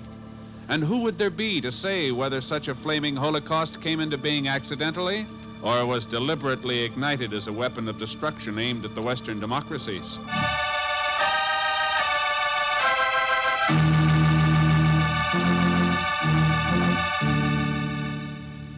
The time is 9:45 p.m. The place, a dark, crooked alleyway near the dock area of Cairo.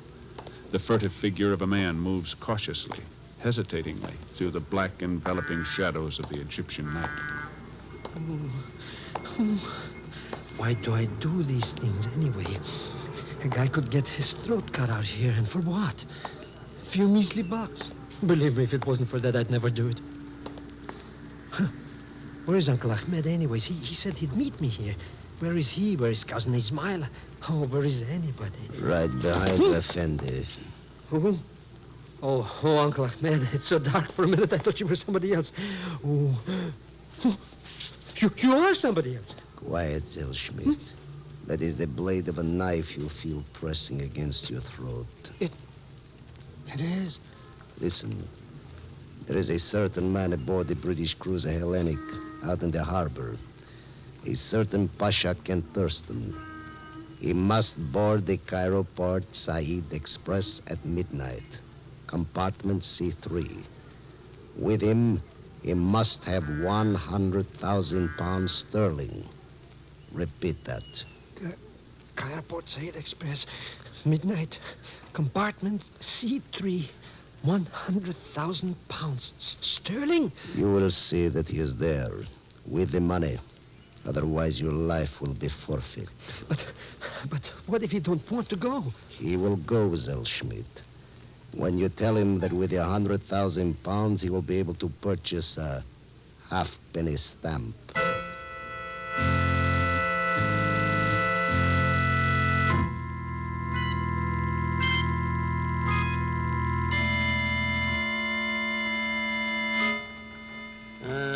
This story of Zellschmidt sounds rather like a weirdie, doesn't it, Ken? Could be a trap, you know. I doubt it, Jim. I have a hunch Pagon and his uncle Ahmed could help us out on this. I think they've done it. Well, Zellschmidt said this knife-wielding character did mention a halfpenny stamp, but is it the one we're after? Well, it has to be. What other stamp could possibly be worth 100,000 pounds? Yes, 20 times that if it contains the data we want. And how are we to find out? Easy. I'll be aboard the Cairo Port Said Express at midnight. Might take a bit of doing.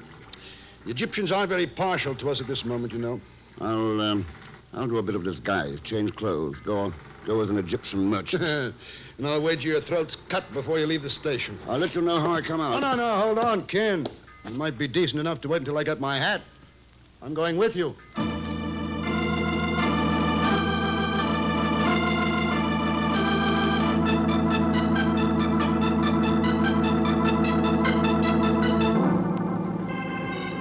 Sure this is the right car, Ken?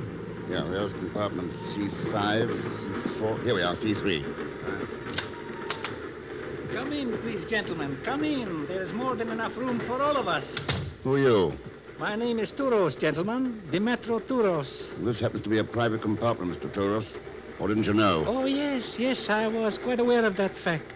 I have been waiting for you, Mr. Thurston, and for Commander Stevens. Yeah. How'd you know who we are? I have connections, sir, but that is not important now. What is? The fact, sir, that I am a philatelist, a stamp collector, and my reason for being here is the same as yours, a certain halfpenny stamp. What stamp is that? Gentlemen, some 5 years ago, a British intelligence agent managed to infiltrate into a certain organization, a Middle East Strategy Committee, whose orders came from a city which might well be called Moscow. Am I correct, Commander Stevens? You were saying something about a stamp, Mr. Touros. Yes. That agent managed to acquire quite a fund of information about this committee, such as its concern with the Iranian oil situation, its interest in the anti-British riots in Egypt, and he inscribed it all, every fact, name, place, upon the back of a halfpenny stamp. Oh, come now, Touros. One could hardly write a phone number on the back of a stamp, let alone all that data you're mentioning. As you know, the agent was a specially trained calligrapher, one who could inscribe the Lord's Prayer on the head of a pin. So? The agent was arrested by the committee and murdered. The stamp disappeared. It is now somewhere in Egypt, avidly being sought by Russian agents, by British agents, by certain Arabian potentates. And by Demetro Touros. Yes, as you say, Mr. Thurston, by Demetro Touros. What's your interest in it? Strictly financial. That stamp is worth a great deal of money to the interested parties I have mentioned. Here, one of my cards. I trust you will visit me one day soon at my home in Port Said. Thank you, gentlemen. Good night. Well, now what you make of that, Ken? One thing's for sure. Our friend Touros is well informed about that halfpenny stamp. But he's not the man we came to meet. Oh, what makes you think that? Those bloodstains on the carpet. Bloodstains on the... Yes. Right next to that window seat. What in the world? There's luggage space under that seat. Let's take a look.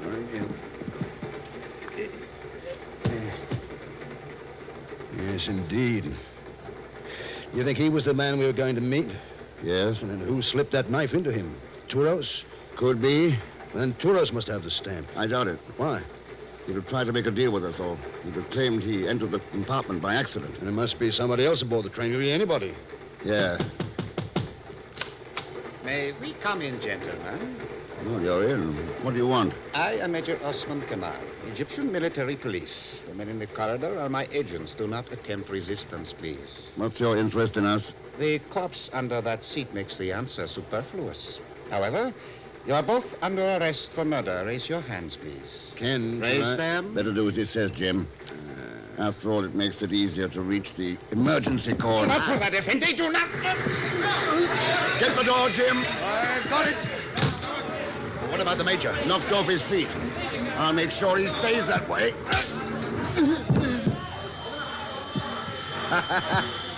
A touch of genius, Ken, pulling an emergency cord. There's certainly no time to mess around with a murder charge, but where do we go from here? Port Said. Port Said? If the stamp's aboard this train, that's where it's headed. The window, Jim. We'll get out that way. Come on.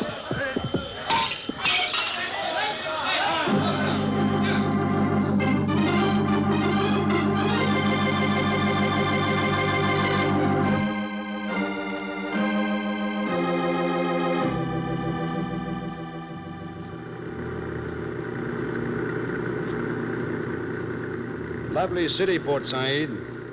Despite the trouble we had getting here. Though I must confess I don't feel one bit closer to that stamp.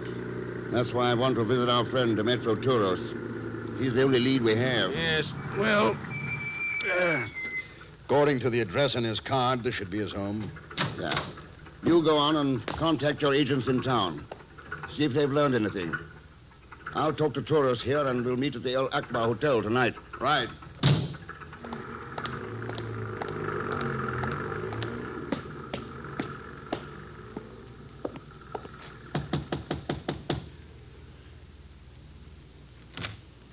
Hello, Mr. Thurston. Welcome to Port Said. Well, I'll be... And surprised to see me, eh, Mr. X? I should have known you were aboard that train last night.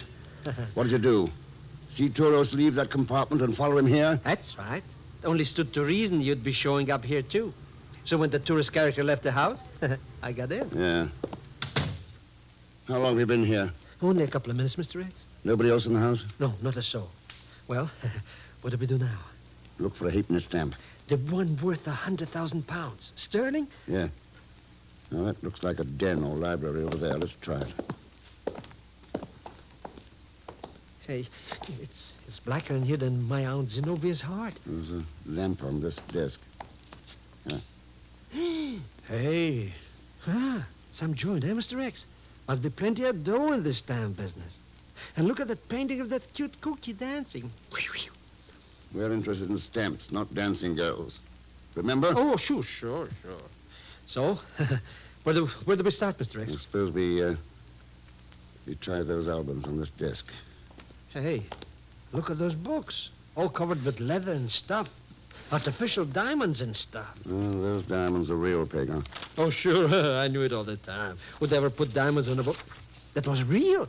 That's right. Then what are we waiting for? Let's grab those books and scrum out of Oh, here. shut up.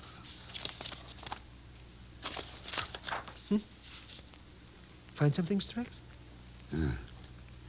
Take a look at this page. What's that to look at? Just stamps. Halfpenny stamps. Hey, maybe one of them's that, the one that Joker said you should meet him on the trade so you could pay him off, and it's worth almost $500,000. Yeah. Let's check them. But how are you going to do that, Mr. X? What are you going to look for? They're in little plastic envelopes. We can see both sides. Look for writing on the back. Writing? Or what kind of writing? Any kind of writing. Just... My eyes. Something's the matter with... There you go. Mr. X. I'm sleepy. The lamp of smoke is coming up from the lamp. Being drugged. Gotta get out of here. Oh, sure, Mr. X. Gotta get out. Hey, get up. Get the lamp. Drugs coming from the lamp. I gotta turn it out. Turn it. Oh.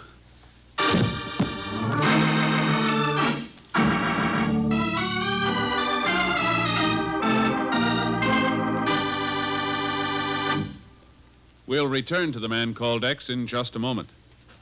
Countries, like people, have their economic ups and downs. And like people, the countries that cut to the roots of their problems with the greatest ease progress the farthest and the fastest. Our own country has become the envy of the world in this respect. And why? Because the better we produce, the better we live. Throughout our history, living conditions have been geared to productivity, improving with industry's vast strides, bringing shorter work hours, more leisure time, and greater well-being to us. And American production has taken place in a setting of liberty, the liberty to work where one desires, to profit from initiative and enterprise. The American way has brought more benefits to more people than any other system in the world. So that's what we mean when we say, the better we produce, the better we live. And now, Act Two of The Man Called X, starring Herbert Marshall, with Leon Belasco as Pagan Zellschmidt.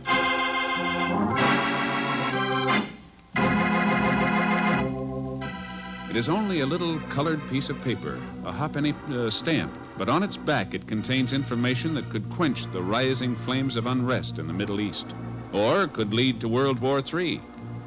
And now Ken Thurston is in Port Said, Egypt, searching for the stamp in the home of Dimitro Touros, a search that is suddenly terminated when he and Pagan come under the influence of some strange drug.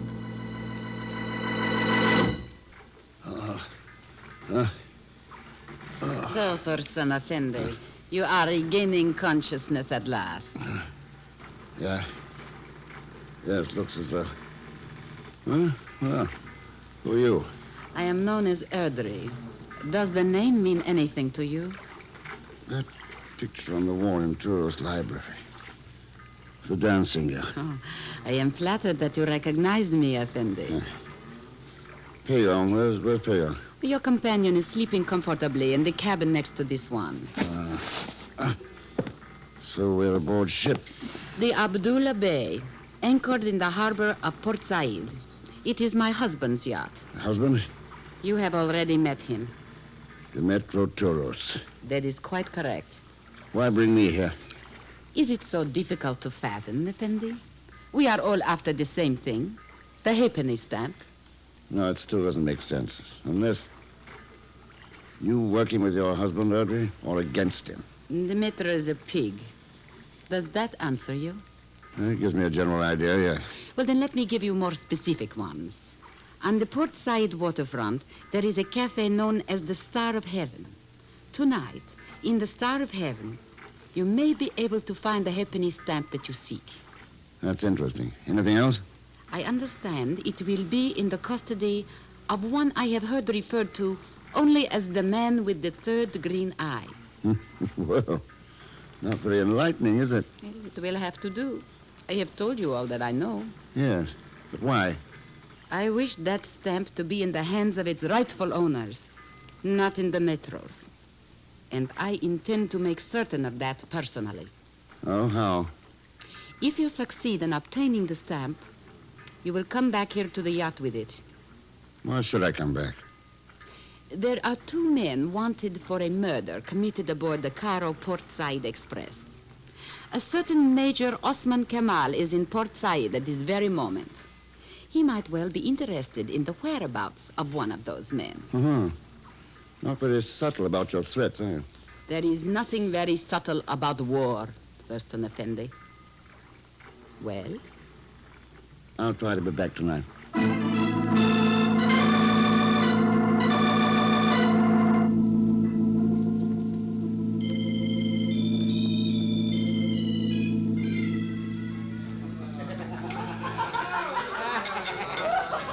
Ooh, these characters would cut your throat for nothing, even less maybe. Why don't we give this place a couple of quick powders? No, not until we find the things we're looking for. What things? A halfpenny stamp. A man with a third green eye. I don't know what kind of talk is that. Pardon, Effendi, your order. For you, Effendi, best coffee, black tea and hot. Thank you. And for you, Effendi, halib, milk, pure and sweet from the cow. Milk? But I ordered a triple scotch. I changed the order. What do we owe you, waiter? Nothing, Effendi. It has been paid for. How do you like that? First freeloading I get in 6 months, and I'm wound up with milk. Mighty nice, waiter. Who arranged it? The proprietor, Abdul Hafiz Ben. Hafiz Ben? Yeah, that is he, standing near the rear door. Hey, Mr. Thurston, that Hafiz Ben joker. He's the... Yeah. Thank him for us, waiter. And here for you. Oh, 1,000 thanks, Effendi. May the blessing of Allah... But, Mr. X, look at that Hafiz Ben guy. And what's on the turban he's wearing? I see it, Pagan. A brilliant green emerald. Sure, and it's sitting almost in the middle of his forehead. A guy with a couple of drinks or 2 under his belt could even think maybe it was... A third green eye, Mr. Zelschmidt? That's right, a third green... That a guess, Touros? What do you know? I know. I can assure you that Abdul Hafizban is the man with the third green eye. And the man who has the stamp? Quite nice of you to invite me so cordially to join your table, gentlemen. The gun you've got inside that napkin says we haven't much choice. Quite right, Mr. Thurston. Though it is only .22 caliber, it would be quite deadly if aimed properly. Well, sir, shall we indulge in some friendly conversation regarding a halfpenny stamp? You must realize by now that I want it, sir. Want it very badly. And before this evening is out, I shall possess it. Then why waste time with me? My dear sir, it is hardly a waste of time to remove the last obstacle from one's path. You will notice that the band is playing louder. The music will shortly reach a pitch where the sound of 2 shots muffled in this napkin will go entirely unnoticed. Just like that, eh? Just like that, sir. Well, at least there's time for me to finish this coffee. My face! My face! Let's have that gun, Touros. I will kill you, Thurston. Let's have it, Touros. I will. Oh, Mr. Thurston. Come on, that rear door. Yeah, but where are we going? We've got a date, Pagon. The man with the third green eye.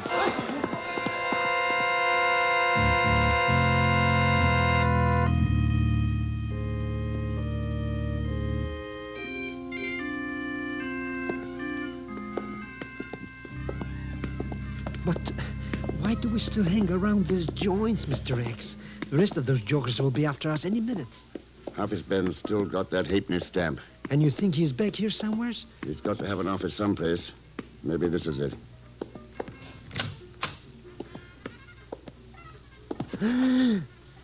Oh, Mr. X. Yes. Oh, but who? Why? Take a look at his turban. Mr. X, The emerald. The third green eye. Yes. Missing.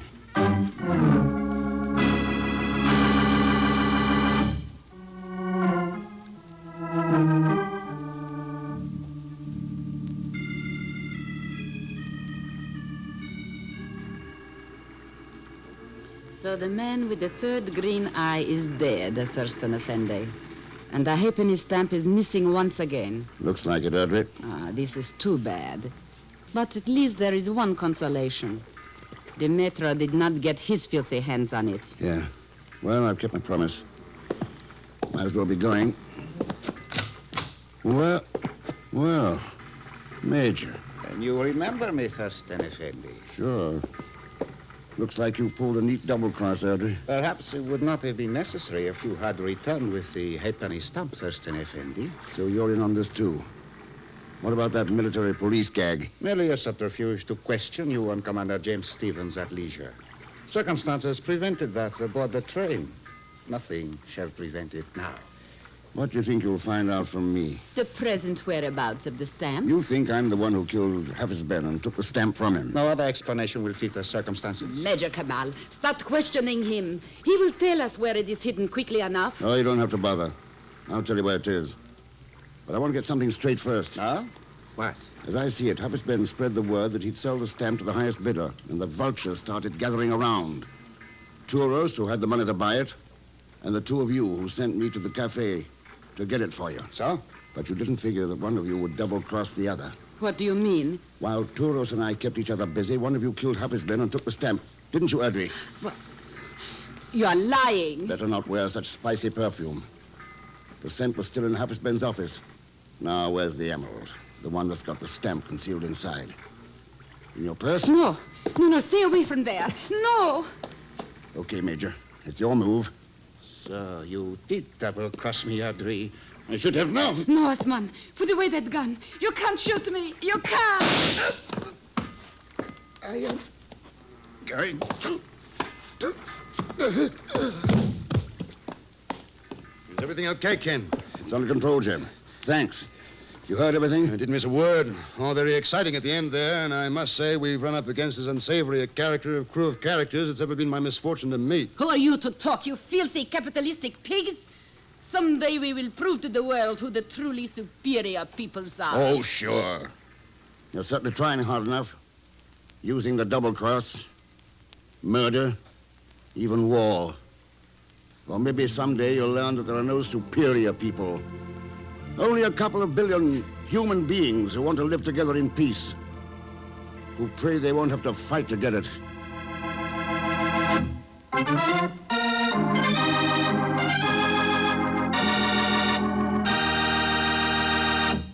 Now, here's our star, Mr. Herbert Marshall.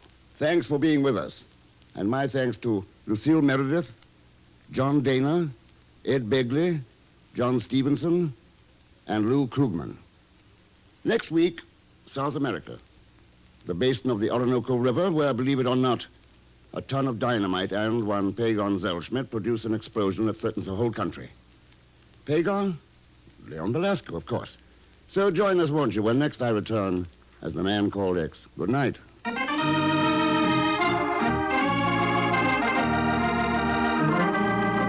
The Man Called X, starring Herbert Marshall, is a J. Richard Kennedy production with music by Milton Charles. Tonight's story was written by Sidney Marshall. This program is directed by Jack Johnstone.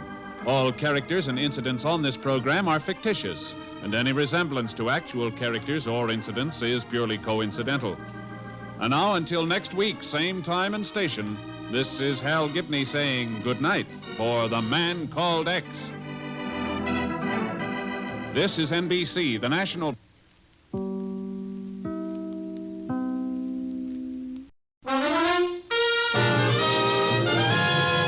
Now we present Herbert Marshall as The Man Called X, the Saturday night feature on NBC's 5-show festival of comedy, music, mystery, and drama. Brought to you by Chesterfield, the only cigarette that gives you mildness plus no unpleasant aftertaste. The cigarette that brings you Bing Crosby and Bob Hope. By the makers of Anacin for fast relief from pain of headache, neuritis, neuralgia. And by RCA Victor, world leader in radio, first in recorded music, first in television.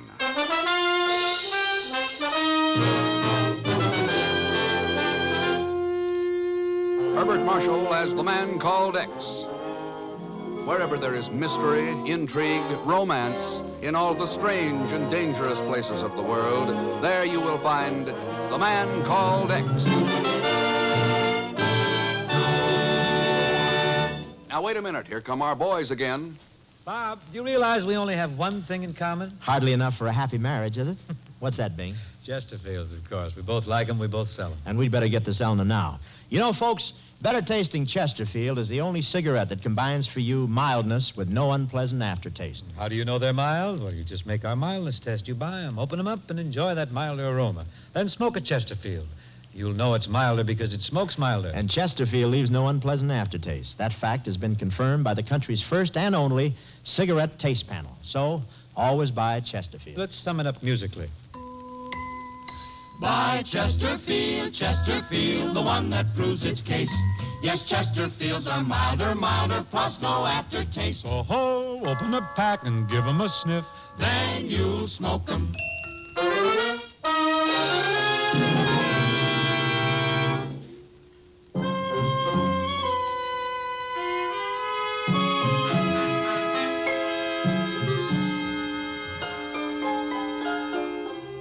The street known as Kalachar winds its crooked, filthy way through the colorful heart of the jewel of India, the city of Bombay.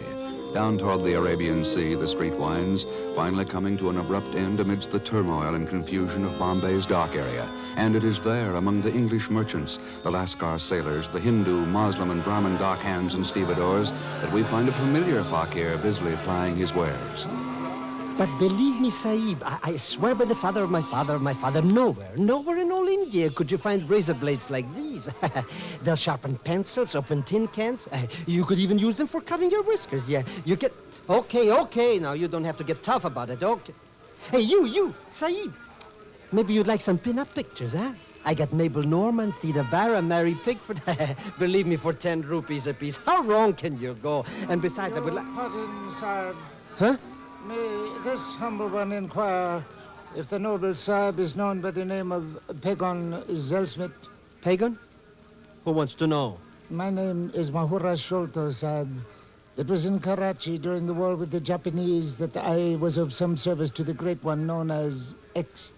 Oh, sure, Mahua Sholto, yeah. Hey, maybe you'd like some brand new resharpened razor blades, eh? You must be familiar with the address of the one who is known as X.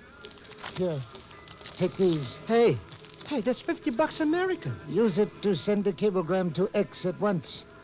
Whatever is left, you may retain for yourself. Oh, you bet, Mr. Sholto, my oldest, dearest friend. I'll send it off right away. I will write the message for you here upon this paper.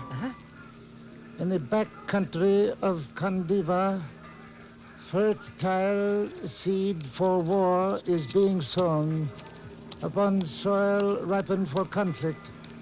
You must destroy the deadly harvest. Are you kidding? That don't even make sense. To the man known as X, its meaning will be as clear as the waters of a crystal stream. It will? Go, Sahib. Send the cable. He must arrive here before it is too late. Mr. Sholto! Mr. Sholto! Oh.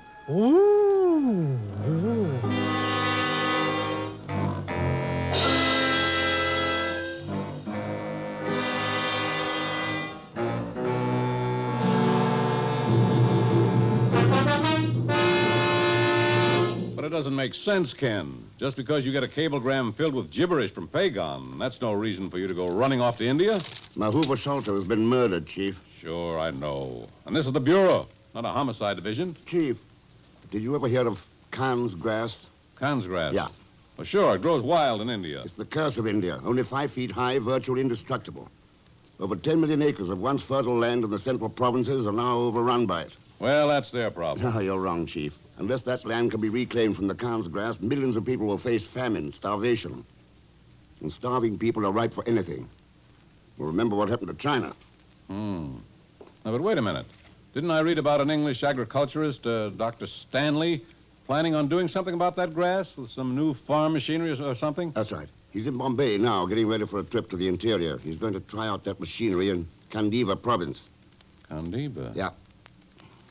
In the back country of Kandiva, fertile seed for war is being sown. I'll let you know how I make out, Chief.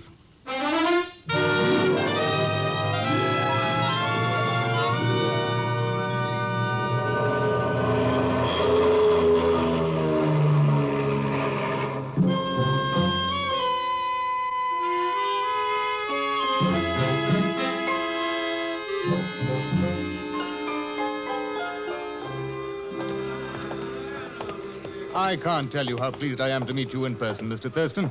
Mahuva Sholto spoke to me about you so often I felt that we'd almost become friends, and now I'm certain of it. Nice of you to say so, Dr. Stanley. But I didn't know that Mahuva was connected with your land reclamation project. Oh, there was nothing he wouldn't do for the benefit of his people, Mr. Thurston. When he learned of the machines that I was building, he was willing to sacrifice anything to help me. Huh? Is that why he was killed, Doctor? Here is the building where I've been working. Will you please come into the office? Thank you.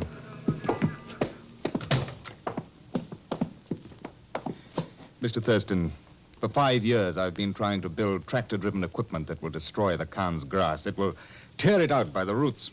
But there have been repeated attempts to sabotage my machines. I've received warnings that the farmer peasants in Kandiva province will not allow any foreign devils to interfere with their affairs. Mahuva Sholto has been murdered. Suspect anyone? No one. Where's the machinery now?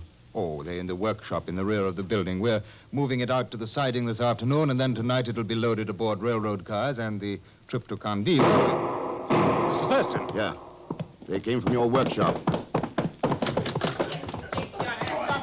There they are. Joe Patton, Martin. Fight him. Let's have that gun. Let's have it. Lyle, Jack, what's going on here? What is the meaning of this? It's simple enough. I just found out who's been trying to wreck our tractors. I am afraid, Dr. Stanley, that your engineer is suffering from a misapprehension. Yeah? But then what about that drum of diesel oil over there? Well sweetened with sugar and sand. Sugar and sand. You're sure about that? You bet I am. I just found it back here when Turbot opened up on me. I ran over, saw him with the gun, and... Say, who are you anyway? My name's Ken Thurston. He's an old friend of Mahuva Sholto's. Mr. Thurston, this is Jack Martin, my tractor engineer, and this gentleman is Lal Turbat. He has been working for us at Delhi University. What's your explanation, Turbat? I was outside the workshop when I heard the shots. I rushed in, saw that gun on the floor, picked it up, and then Martin attacked me. Do you expect anyone to believe that story, Turbat? What do you mean, Martin? It could be true. See for yourself. This gun hasn't been fired. What? Oh, but that's impossible. What difference does it make, Mr. Martin? Barry, I didn't hear you come in. I have been here for several moments, Dr. Stanley, being amused by this rather childish conversation. You are Ken Thurston, are you not? That's right. I am Barry Sholto. Sholto? Mahuva Sholto's daughter, Mr. Thurston. Well, I'm glad to know you. But why do you think it makes no difference who fired those shots? Because whether it is now or later, Mr. Thurston, you will learn that this project of yours is doomed to failure. Oh? India can handle her own problems. Her hopes, her future, lie within herself, with her own people, with Asia. Well, those were hardly your father's sentiments, Miss Sholto. And today he is dead. He would not listen to me, Mr. Thurston. I would advise you not to make the same mistake.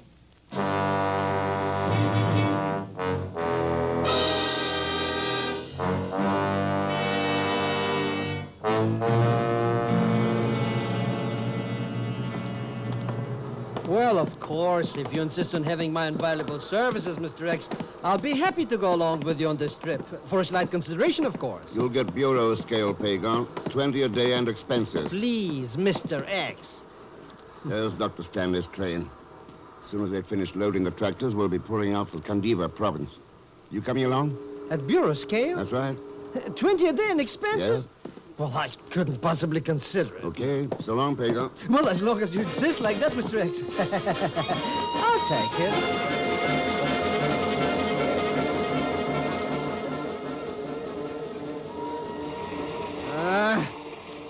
How soon do we reach this Candiva joint anyways, Mr. X? Cheer up, Pagan.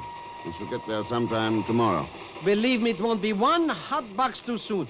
Boy, what a trip. What did you find out about Lal Turbat or Jack Martin? All Martin does is talk about tractor engines, and Turbat don't say nothing. Just keeps on making eyes at that Barry cookie. What gives, Mr. Thurston? What's going on with this trip anyways? Somebody's trying to commit murder. Murder? But who's trying to bump off who? India is the target, Pagan. India? Now, what kind of a talk is that? How can anybody murder a continent? Hang on to your hat. I think we're going to find out.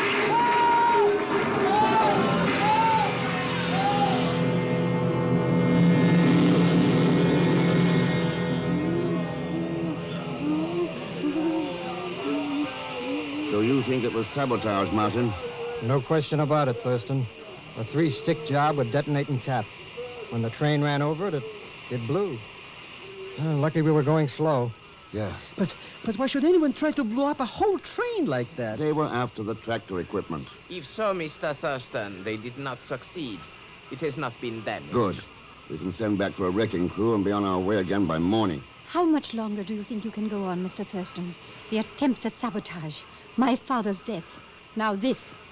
Must we all be killed before you will listen to reason? Barry is right, Mr. Thurston. We cannot proceed in the face of the united resistance of the Indian people. Your friend, Dr. Stanley, doesn't feel that way about it. Doesn't he?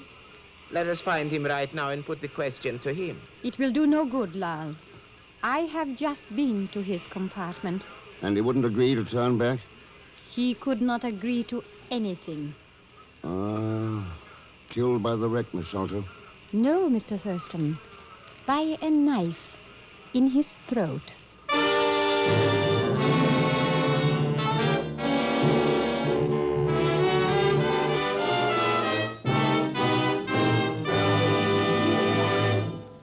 We will continue with The Man Called X in just a moment.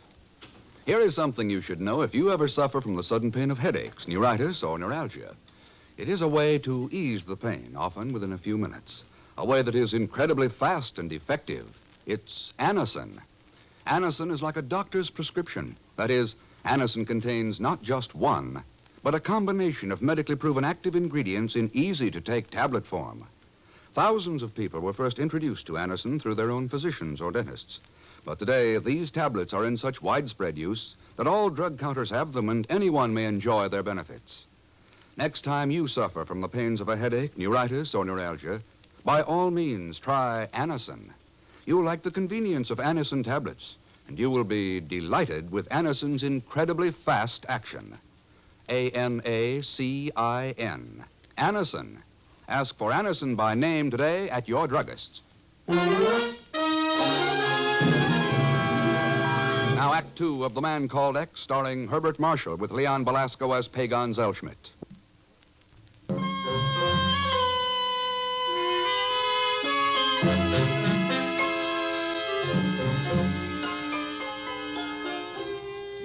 With over 10 million acres of once fertile grain land overrun by the almost indestructible Cannes grass, the dark shadow of famine looms ominously over the great land of India.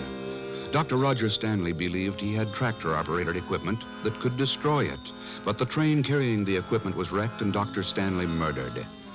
Now, 2 days later, Ken Thurston has arrived with the reclamation party and the rerouted equipment at the home of Barry Sholto in Kandiva province.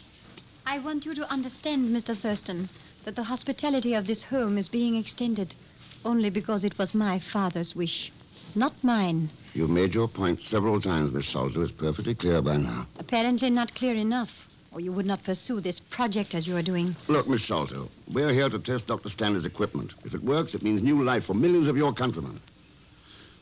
The wishes of starving people are more important than yours or mine. It is the wish of my people to be sufficient unto themselves. They want no interference from foreigners. There's only your word for that. And the dead bodies of my father and Dr. Stanley. What makes you think they were killed as a protest? What other explanation is there? The fact that starving people will listen to promises from anywhere. Somebody could be trying to sell them on the idea of Asia for the Asiatics. Have you anything better to offer? Yeah, tools, so they can help themselves. Mr. Thurston, do something. They're going to kill us. Murderers, even. What? There's a mob outside, Thurston. They saw us put the equipment away in the barns, and they don't like any part of it. Ah, that's obvious. Starting with the rocks, are they? Put down that gun, Martin. If they want to play rough, they came to the right place. Put it down. Are you nuts, Thurston? There's only one way to handle a mob like that. If there is, it's not with bullets. What else do you think could work? Maybe someone ought to talk to him. Talk? That's crazy. Lal Turbot doesn't think so. Lal, what do you mean? He's out there talking to them now. Hey, that's right, Mr. Thurston. And look what's happening with those lynchers. The mob's breaking up. They're leaving. Hey, what goes on here anyway? What could Turbot have told them that would quiet them down like that? We'll find out in a minute. He's coming in here now.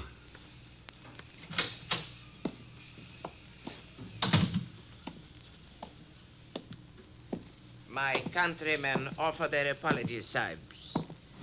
I think they will hold themselves in check for a while. What did you tell them, Turbot? I merely asked them to wait until after the test tomorrow before expressing their anger in violence. You mean that's all you said? That was enough? Why not? Fundamentally, they are reasonable people. They will listen to sensible talk. Sort of makes them the exception to the rule, doesn't it? I am not certain I understand, Mr. Thurston. Angry mobs usually don't listen to anything. Unless it's an order from their leader.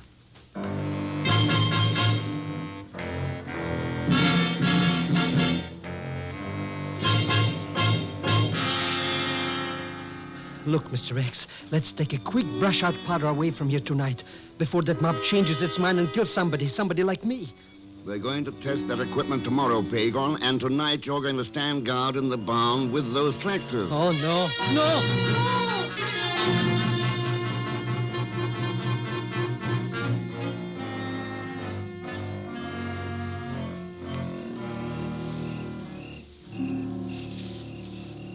Do you mind if I share this hilltop with you, Ken?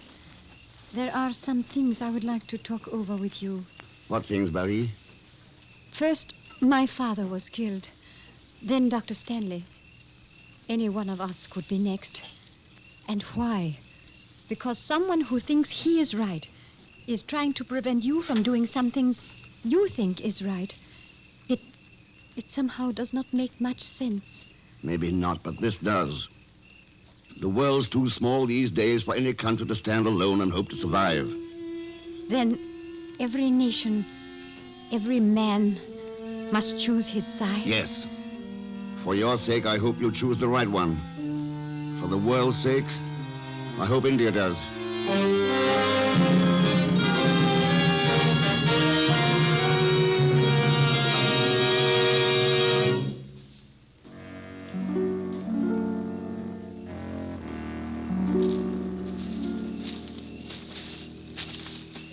I figure we can start right about here in the morning, Thurston. With a break, I should be able to clear 12 to 16 acres by night. That ought to give the natives something to think about. Yeah. Phew. This stuff's mighty dry and brittle. You'd think that all you had to do was just burn the fields over. It's been tried. I know. Nothing but touch it until Dr. Stanley built that equipment out there in the barn. Well, we'll find out in the morning if it'll do the job. Thurston! Yeah? That's from the barn. What's going on there? Let's go find out.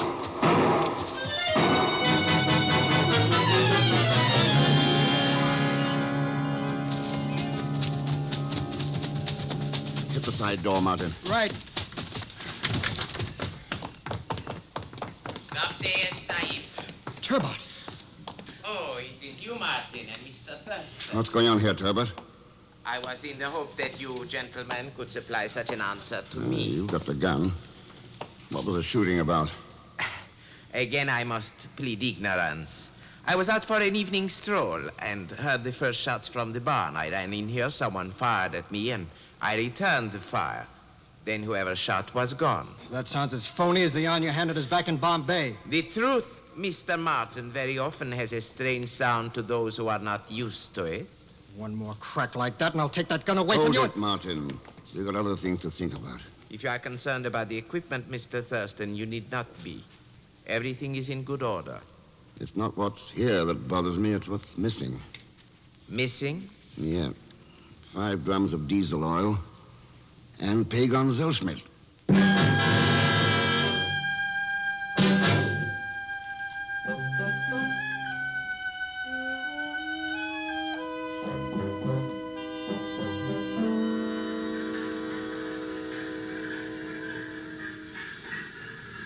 So you are going ahead with the test of the equipment anyway, Ken. Why not, Marie? I should think the affair of last night might have some effect on your plans. Your friend, Pagon, is still missing. Does that not mean anything to you? If they wanted to kill him, they'd have done it last night.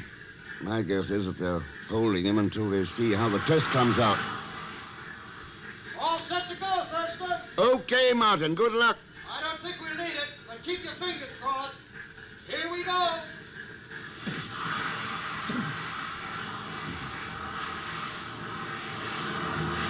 He is onto the Kansgrass, Thurston. And look, it is working. Look at the swath he is cutting across the grass. It is unbelievable. So, you can supply India with the tools she needs to help herself. Inside of a year, Barry, you'll see this picture repeated all over India. If my people can be convinced of that fact, Mr. Thurston, there still remains the problem. You, Mr. Thurston! Why, Ken! It is Elsmith. Mr. Thurston, we gotta get out of here. Fast, we gotta get out of here. What's up, Pagan? Oh, those crooks last night's the one who shot me and kidnapped me. I just got away from them. And we gotta get out of this grass quick or we'll be cooked like a couple of goose. What are you talking about? The fuel oil, that's what. They got it spread all over the grass over there. But why should they spread oil in the grass? There's your answer now, Barry. Look over there. The Khan's grass is on fire. That wind is carrying it this way. Come on, Mr. Rex, let's get out of here before we're toasted. Okay, Pagan, climb aboard this machine. I'm right ahead of you. Do not be a fool, Thurston. You cannot hope to save the equipment. Those tractors cannot outrun the flames. You and Barry run for the house. Mountain's out of the path by now. I'll handle this end of it. But that is insane. You do not stand a chance. All right, Pagan, hang on.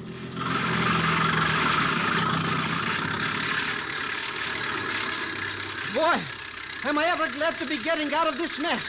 I don't ever want to see another blade of grass as long as I... Hey, look what you're doing, Mr. Rex. You're heading right into that fire. Not quite. I'm running parallel with it. But Mr. Rex... There's an extra oil drum on the back. Take a look and see what's happening to it. Yes, but... Do as I say, you idiot. Okay.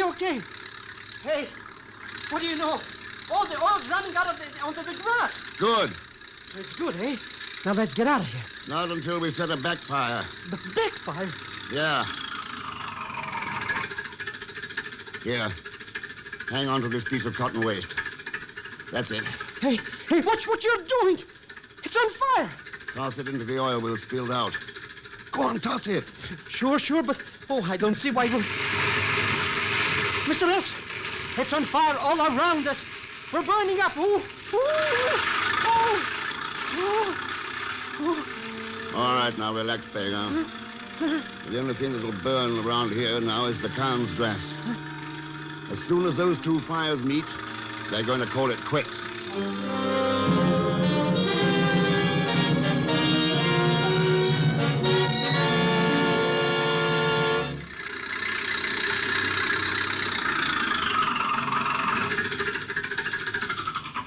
Congratulations, Thurston. That was the fastest bit of brain work I've seen in many a day. Oh, it was nothing.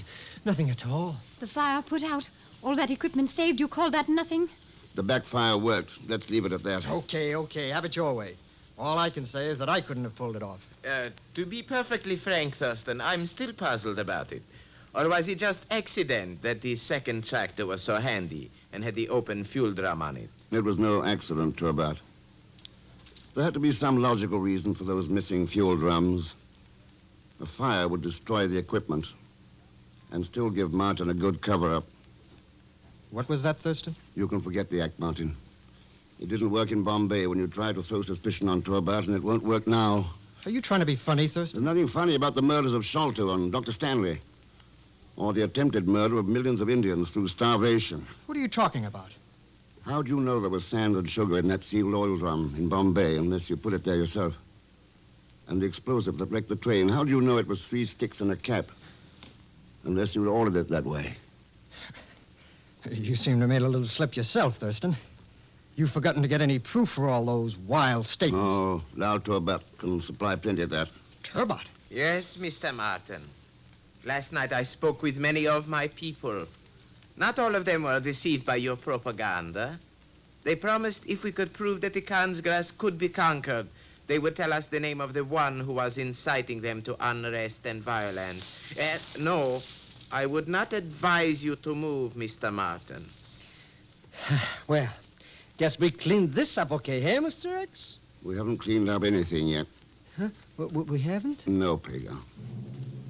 Not as long as Martin and those like him are still around, trying to sow the seeds of war, feeding starving people on false ideas instead of bread. No, we haven't cleaned up anything yet.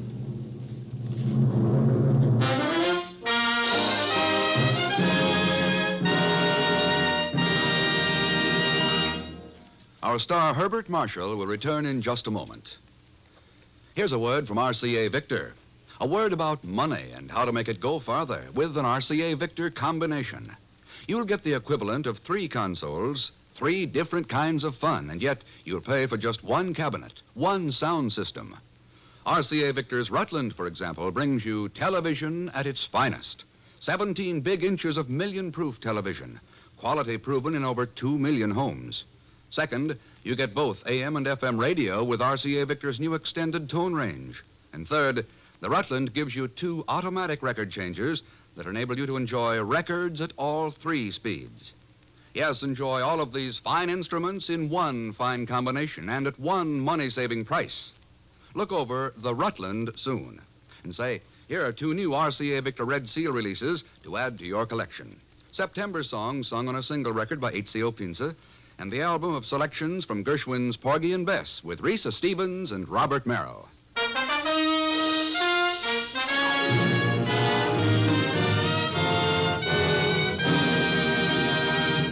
Now, here is our star, Mr. Herbert Marshall.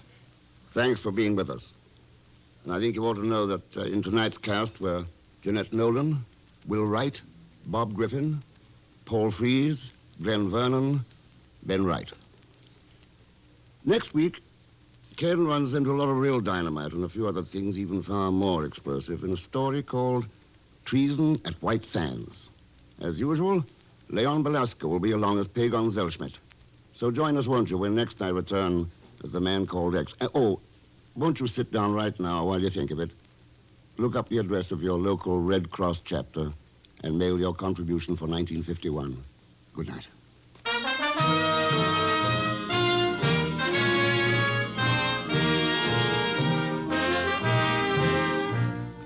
The Man Called X is a Saturday night feature on NBC's 5-show festival of comedy, music, mystery, and drama brought to you by the makers of Anacin for fast relief from pain of headache, neuritis, neuralgia, and by RCA Victor, world leader in radio, first in recorded music, first in television. The Man Called X, starring Herbert Marshall, is a J. Richard Kennedy production with music composed and conducted by Felix Mills. Tonight's story was written by Sidney Marshall. All characters and incidents on this program are fictitious, and any resemblance to actual characters or incidents is purely coincidental. Be sure to listen tomorrow evening for The Big Show with Tallulah Bankhead and a great parade of stars, the Sunday night feature of NBC's All-Star Festival. And until next week, same time and station, this is Jack Latham saying good night for The Man Called X. Tomorrow here, Tallulah's Big Show. Now it's your hit parade on NBC.